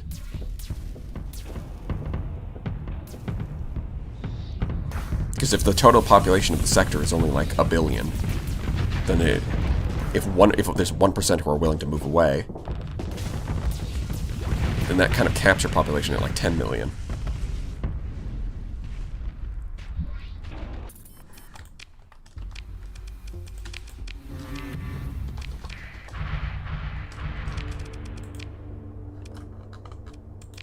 Oh, it just moved. What? Okay, hold on. If I go back... Yeah, it's here. So if if you go to this place, you destroy the Nexus, it just moves where the thing is. Interesting. It's just like, alright, you blew up that Nexus, we'll just move it over to the next one over.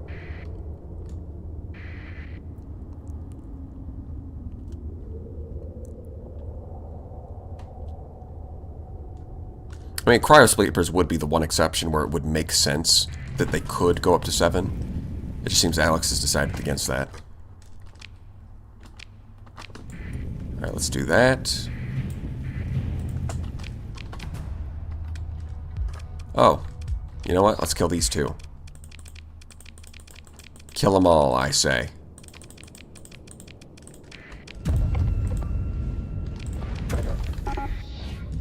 Who? Oh, the Void Wretch. Oh, 34%. Oh, you'll be fine. It's just 34%.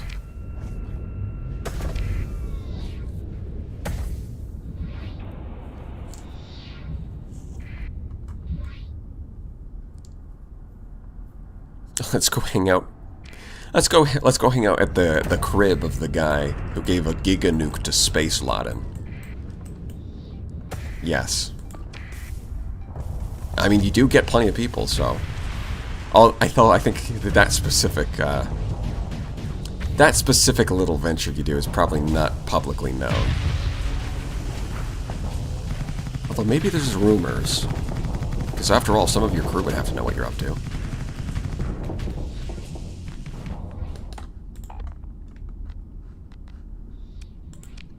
Go.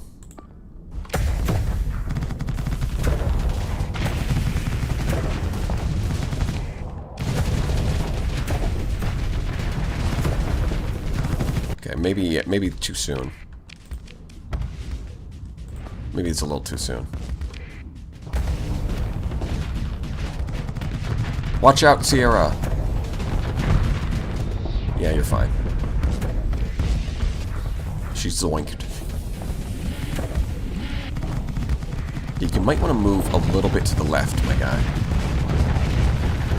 Oh. Goodbye, Nova. The Wall of Atlases cannot be defeated.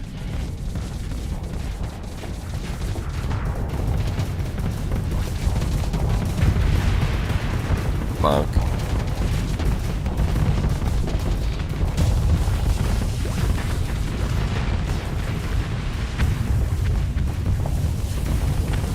Explodinate.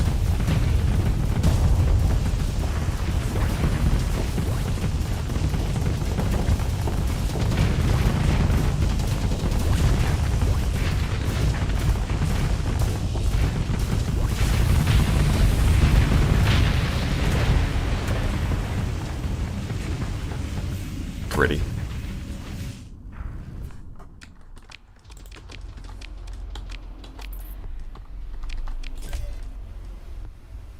What?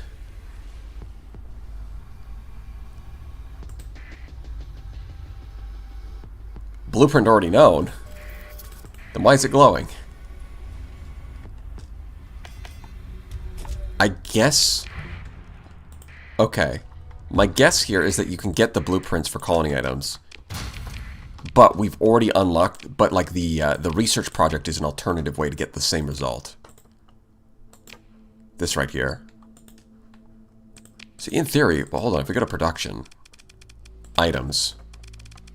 Yeah, we can basically produce all of these. We just need the domain equipment, which we don't have.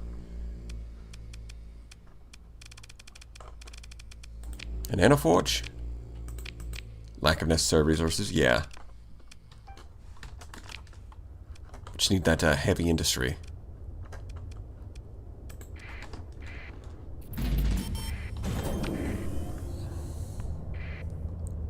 Which means we are going to have to start another colony. I guess the question is where? Hold on. So if we look at Mia's star... Gas giant and this one. Well, I don't know if I'd want civilian heavy industry there. So where would I want it?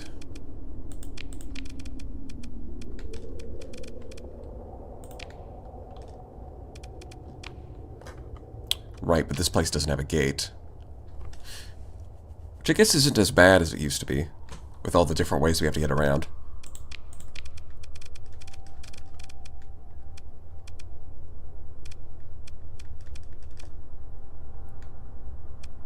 Kinetic launch system in system. Do any of these have volatiles? The only one that has volatiles doesn't have transphotonics. That's so annoying. That's got to be consistent. Damn. Yeah, I guess we'll colonize this one.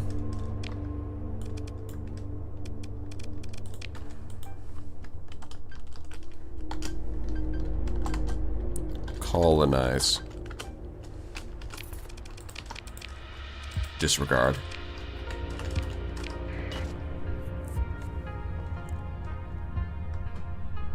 Just use orbital mining to mine everything from Rat. Well, we do have asteroid mining here. It's not finished though. And mining doesn't really solve the issue. Oh, I see what you mean though. Yeah, I could colonize the one with volatiles and then put the asteroid mining there. And that would do it, yeah. Okay. Probably not going to because it doesn't really matter.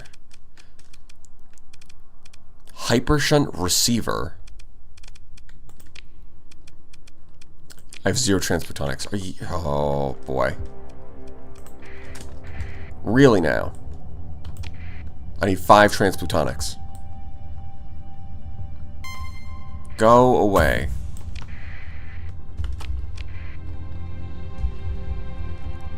Well, that's a bummer. I guess I'll just use the gate, though. It's not that hard.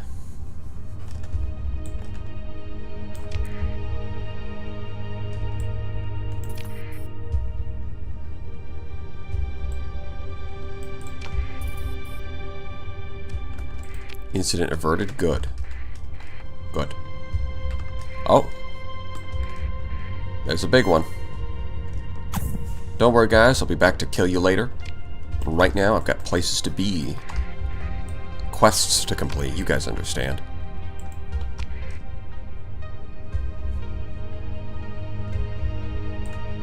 $14 burn speed. Yeah, we could really use some tugs. Oh, good. He ignored me. Okay. Guys, I can kill you later. Come on. Be patient.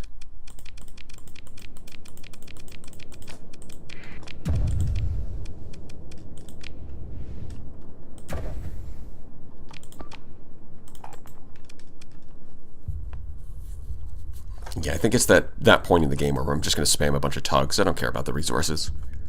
We've got $22 bajillion.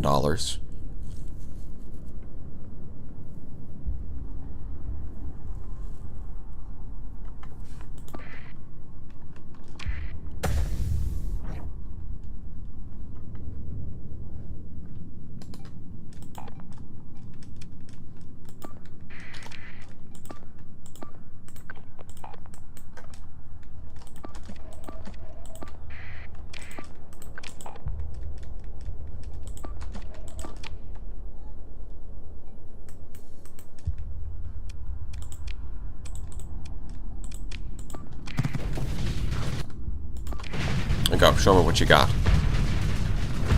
Oh, you're dead. Good start. Ooh, cryoflamer.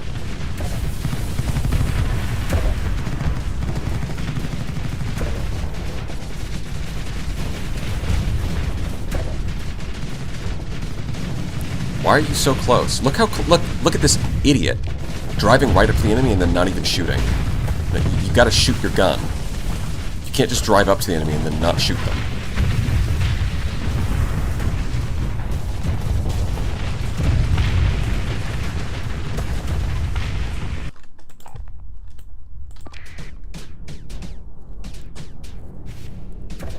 Yeah, the Bremen are bored. They're just looking for some entertainment.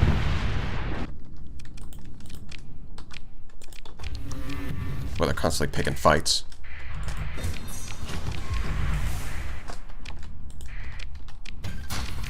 Okay, let's skedaddle to Mia Star, get 5 transphotonics, then we can come back, build the comm relay, blackmail the damn remnant, get the location of the thing, then go do that, and then we'll find out how this quest ends. Hey, Big Chungus. Yeah, I think I'm going to start dumping things here, so we don't have to go all the way home.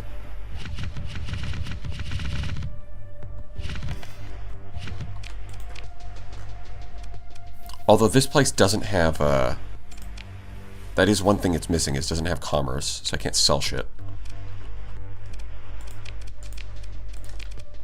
Here's an alpha core. And, why don't you take 2 while you're at it? Don't spend it all in one place.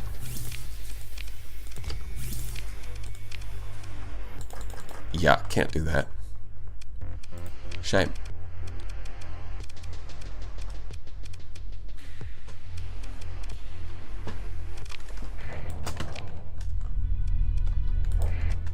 Manage, we buy, I will buy 20. Forget about it.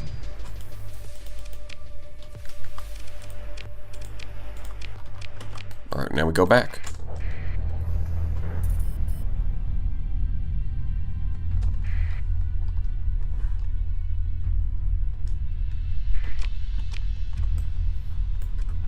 Oh, speaking of, hold on. We can do that colony right now, right? No gate here, but... Okay, can I see the system? How do I see the system? It's there. Beta Nymir. Way the hell out there. Alright, Mr. Beta Nymir. Well, I mean, the main thing that it's got going for it is the vast ruins, which is kind of pointless, right? So you know what, never mind. A better way of searching would be... Let's look through the gate systems. Blost? What do you got? I think this'll do. We can just check the Blost system. Nope, go to the Blost system. Yep. There we go.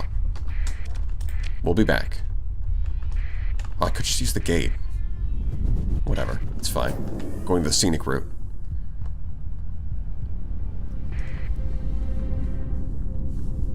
Did you already go through the Abyssal Depths? I did a little bit. Let's see if I can actually see the map from here. Hold on. I cannot. But, yeah, we've explored some of it.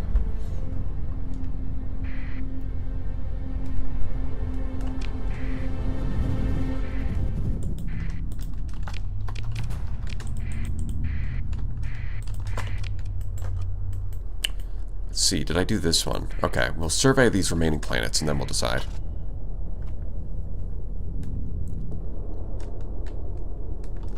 Oh, and production.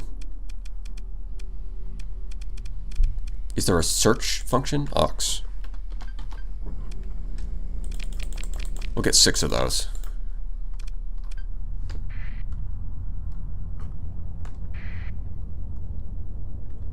There's a map. Why would there be a map in the Intel tab?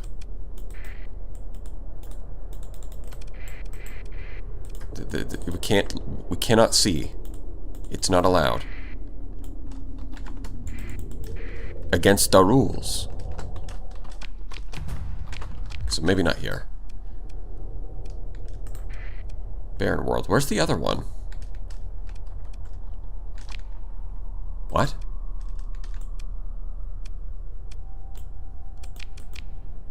Where is this one? Oh, it's that one. For some reason I thought that was a toxic world.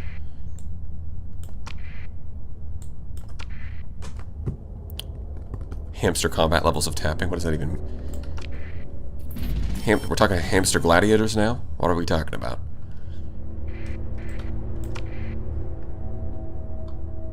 Vasuki. Okay, so which of these is better? They are literally the same. Identical, even.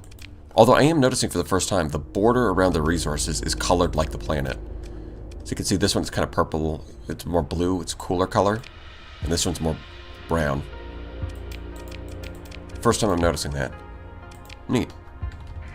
Alright, well, we'll just colonize here. Probably standard because we want to do...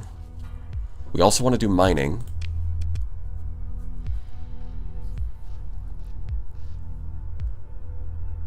Although, mining, we already have plenty of mining, so I guess we don't need to.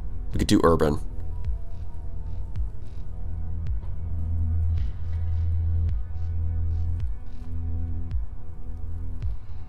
Because we're going to just do heavy industry. Maybe even light industry. Looks like my joke was too complex. Yeah, it was too advanced. Don't know what hamster combat is? Is it when hamsters fight? That's what it sounds like. 5 gigacannons on a radio? That sounds like a war crime. Maybe I'll try that. But, it seems like a bit of a waste of its massive flux pool. Just Google it, actually. Well, I'll do that in a bit. Okay, what kind of industries am I building here? It's definitely going to be civilian industry. But beyond that, like, military base, civilian industry, and... I guess light industry might as well, even though I can't put a biofactory embryo. And then what would that leave me with? Commerce for the last one? But that doesn't really make the best use of central planning, does it?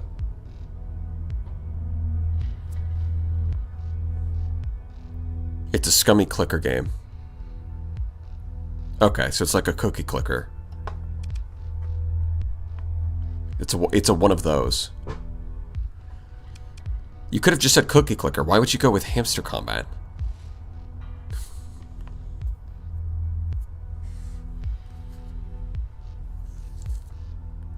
This seems like this seems like a you thing. Why would you choose that? Obviously, people would know. I get the reference to cookie clicker, but hamster combat's an entirely different beast. I'm just saying.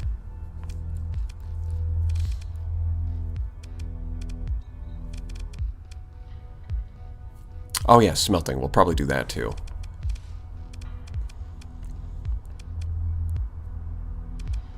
We'll start with heavy industry. Might as well. Go straight for that civilian nonsense.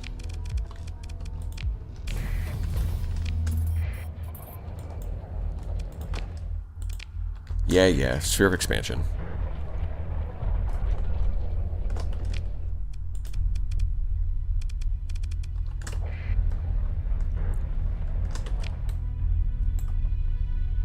This one also doesn't have a stable location. What's up with that?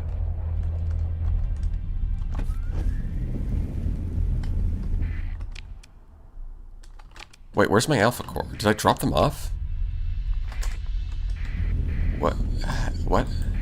Huh? Oh yeah, I guess I put all of them into industries, didn't I? Okay. Well, we'll come back and get a comm relay here in a bit. First, let's go finish that quest line. Then we can go get our alpha core, then get a comm relay.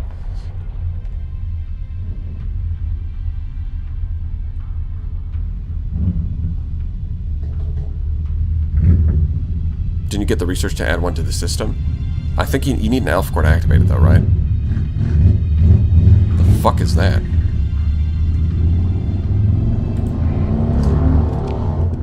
Damn.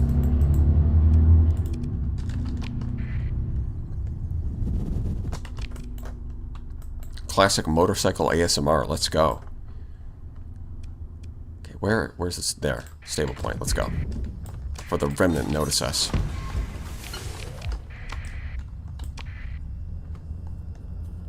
Imagine Star Sector clicker. I'd rather not. Yeah, they're filming the new episodes of Top Gear, guys. I was trying to keep it a secret, but I guess the cat's out of the bag.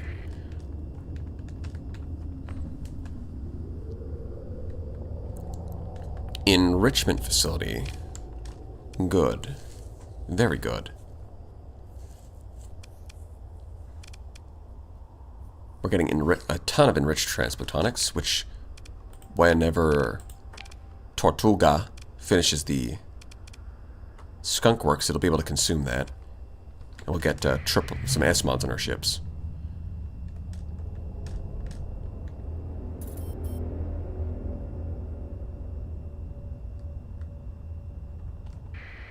Domain grade machinery. Ah, well, we don't have that either. Okay, comm relay. Now we can do this. Don't worry, guys. I've got an idea.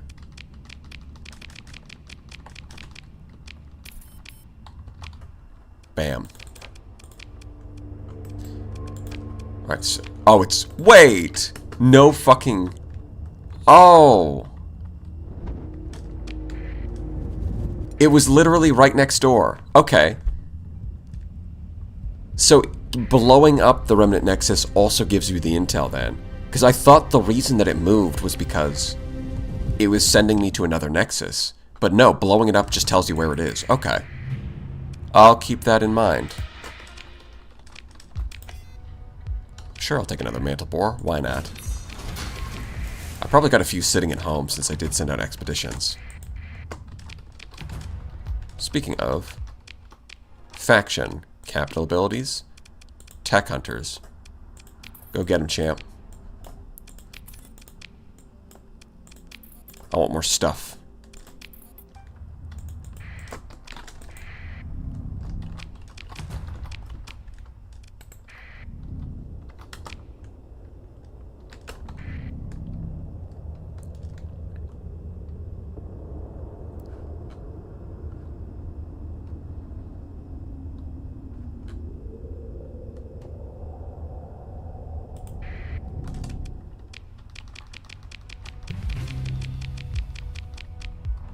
Yes. Alright, we can tell the hegemony about them to make the colony exist. Not that it really matters. Ow. The moon will sing. It's actually a good name. Definitely a modded name.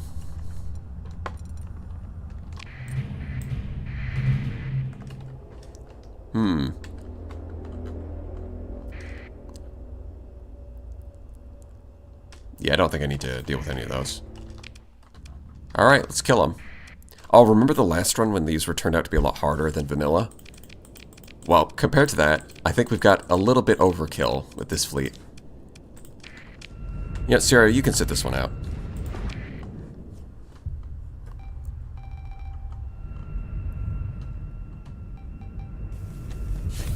My neighbor was a planet killer?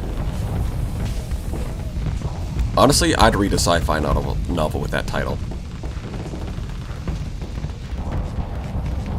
My neighbor was a planet killer. Like, damn. I need to know more.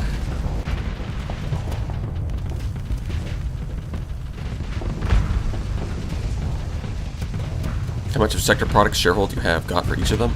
I mean, I can check, but I don't think it really matters. It's just a way to approximate how much money you're making. Which, I mean, I'm making a lot, so I guess the specifics don't really matter.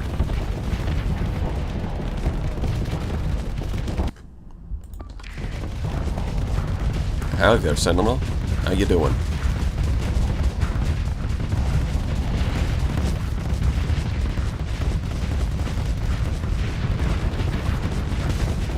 Ooh, overload. I mean, this would be a... You wouldn't overload if you just managed your flux correctly. You fool. Well, or if I gave you the point defense skill so the Vulcans could actually shoot down Reapers. That would also help. But I'm not doing that.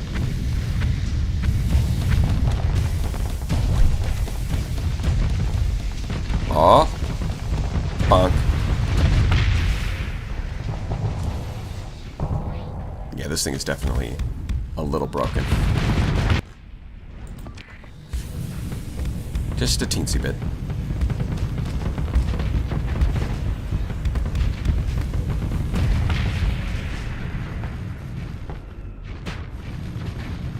Damn, I have to write a sci-fi novel now? Could be a good idea. Yeah, of course I'm going to recover all of them. Just so I can throw them in the trash.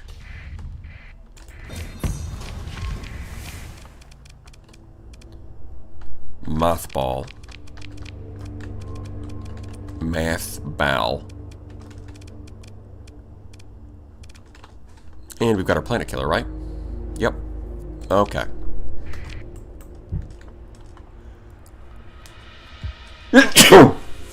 Excuse me. Gate.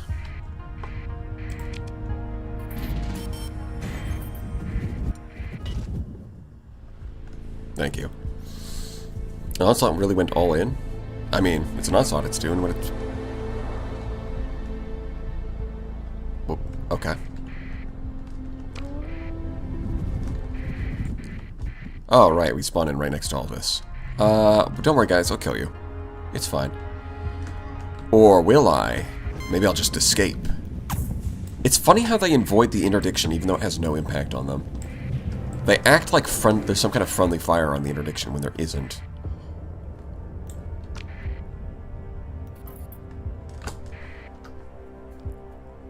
I mean, I could kill some of them before we go, just to farm some more alpha cores. Alright.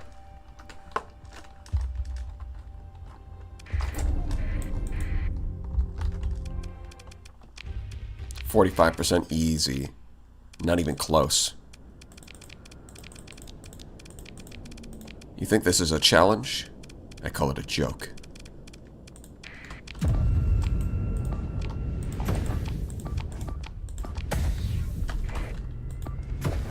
Get them, boys. Okay, maybe you actually don't do that, because then the problem is the power deflectors will get themselves killed.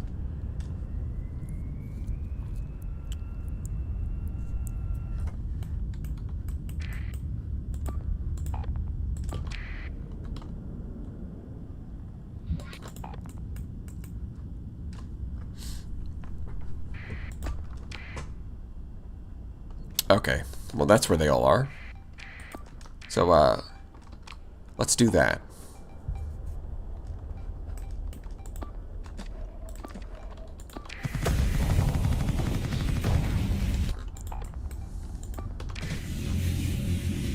Get him. Good job. Congratulations, you done it. Oh, here comes the Enforcer from the left side. The Hammer Barrage misses the Enforcer. Only one of them actually clipped it. Damn. If I was that Alpha Core, I would be a little embarrassed with my terrible aim. Good God. Yeah, the Enforcer's making a good distraction. The Atlas comes in from the side. I mean, it's dead. But, he was making a good distraction for a few seconds there.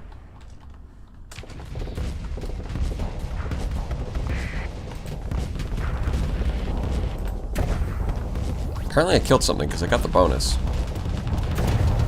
Time flow. I did kill something, I don't know what. It must have been one of the chalice shots. Man, you can really see how the chalice causes you to flux out, though. Defense, I ain't got time for that.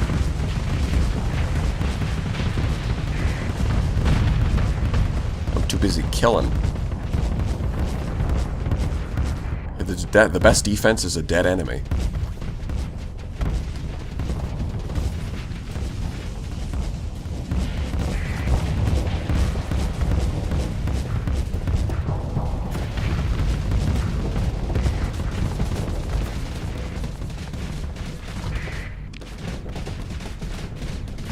Yep, you guys are really spread out.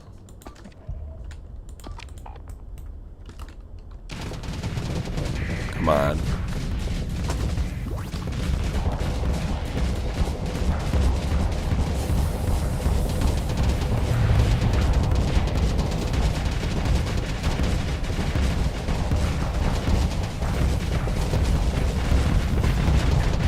Come on, we got this, guys.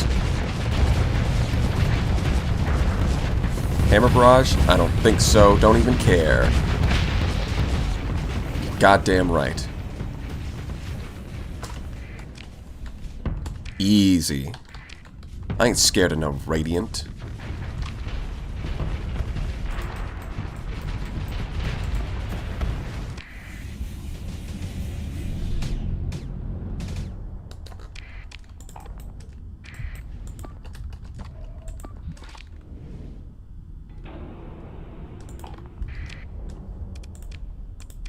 try and clean this up a little faster. Come on, guys. Chop, chop. The Radiant's dead. Should be easy.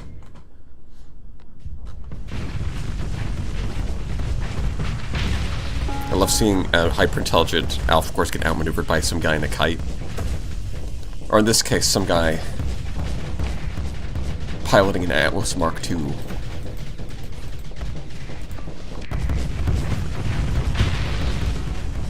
Which has about as much maneuverability as a paddle boat. Oh, wait, this one... Ooh, he's taking some damage. The harpoons are getting shot down by Sierra. While she's trying. Nope, she failed. Well, you tried your best. It's just more D-mods. Exactly what we want anyways.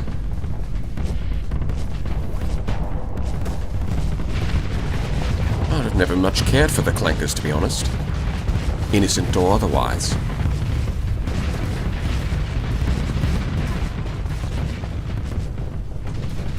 I hope that triggered some war flashbacks for some people. You're welcome.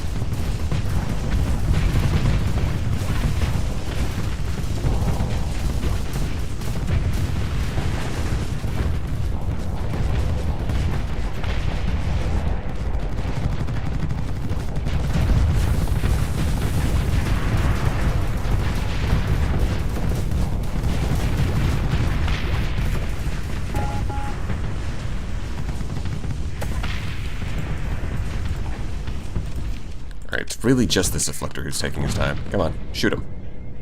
Shoot him with your gun. Hit him with your gun attack. Thank you. There's more? Where? Oh.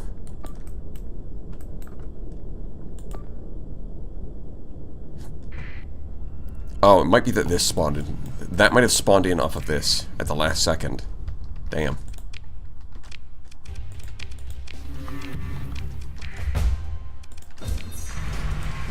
Alright, how many D-mods did you get off of that? 5. I think that's just... Hold on. How many... What's our deployment points at now? Yeah, we're still one short from being able to fit everybody. That's fine. Alright, skedaddle.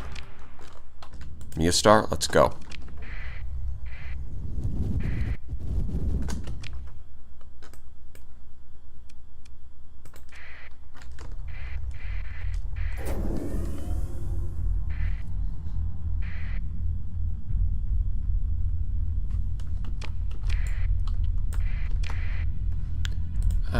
Okay. How is you coming along? Good, right?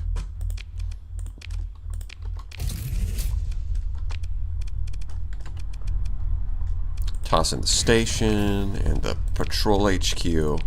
Low-tech style. Way station. Beautiful.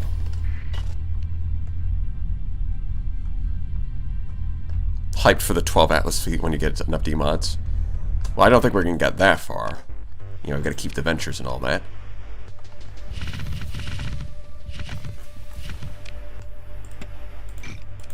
Okay. Research. Jump that in there. Alright. I think that's some pretty good progress for today. We'll figure out what the Planet Killer does next time. Does Sierra leave? Maybe. Maybe not. It's a mystery.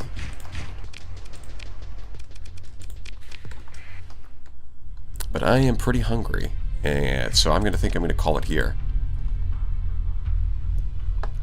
So, thank you all for watching.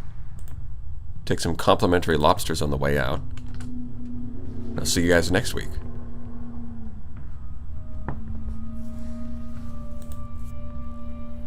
Thanks to my favorite Project Moon streamer for playing. Yeah, well-known Project Moon content creator plays this niche Star Sector game.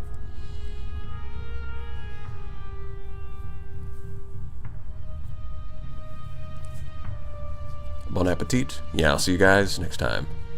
Goodbye.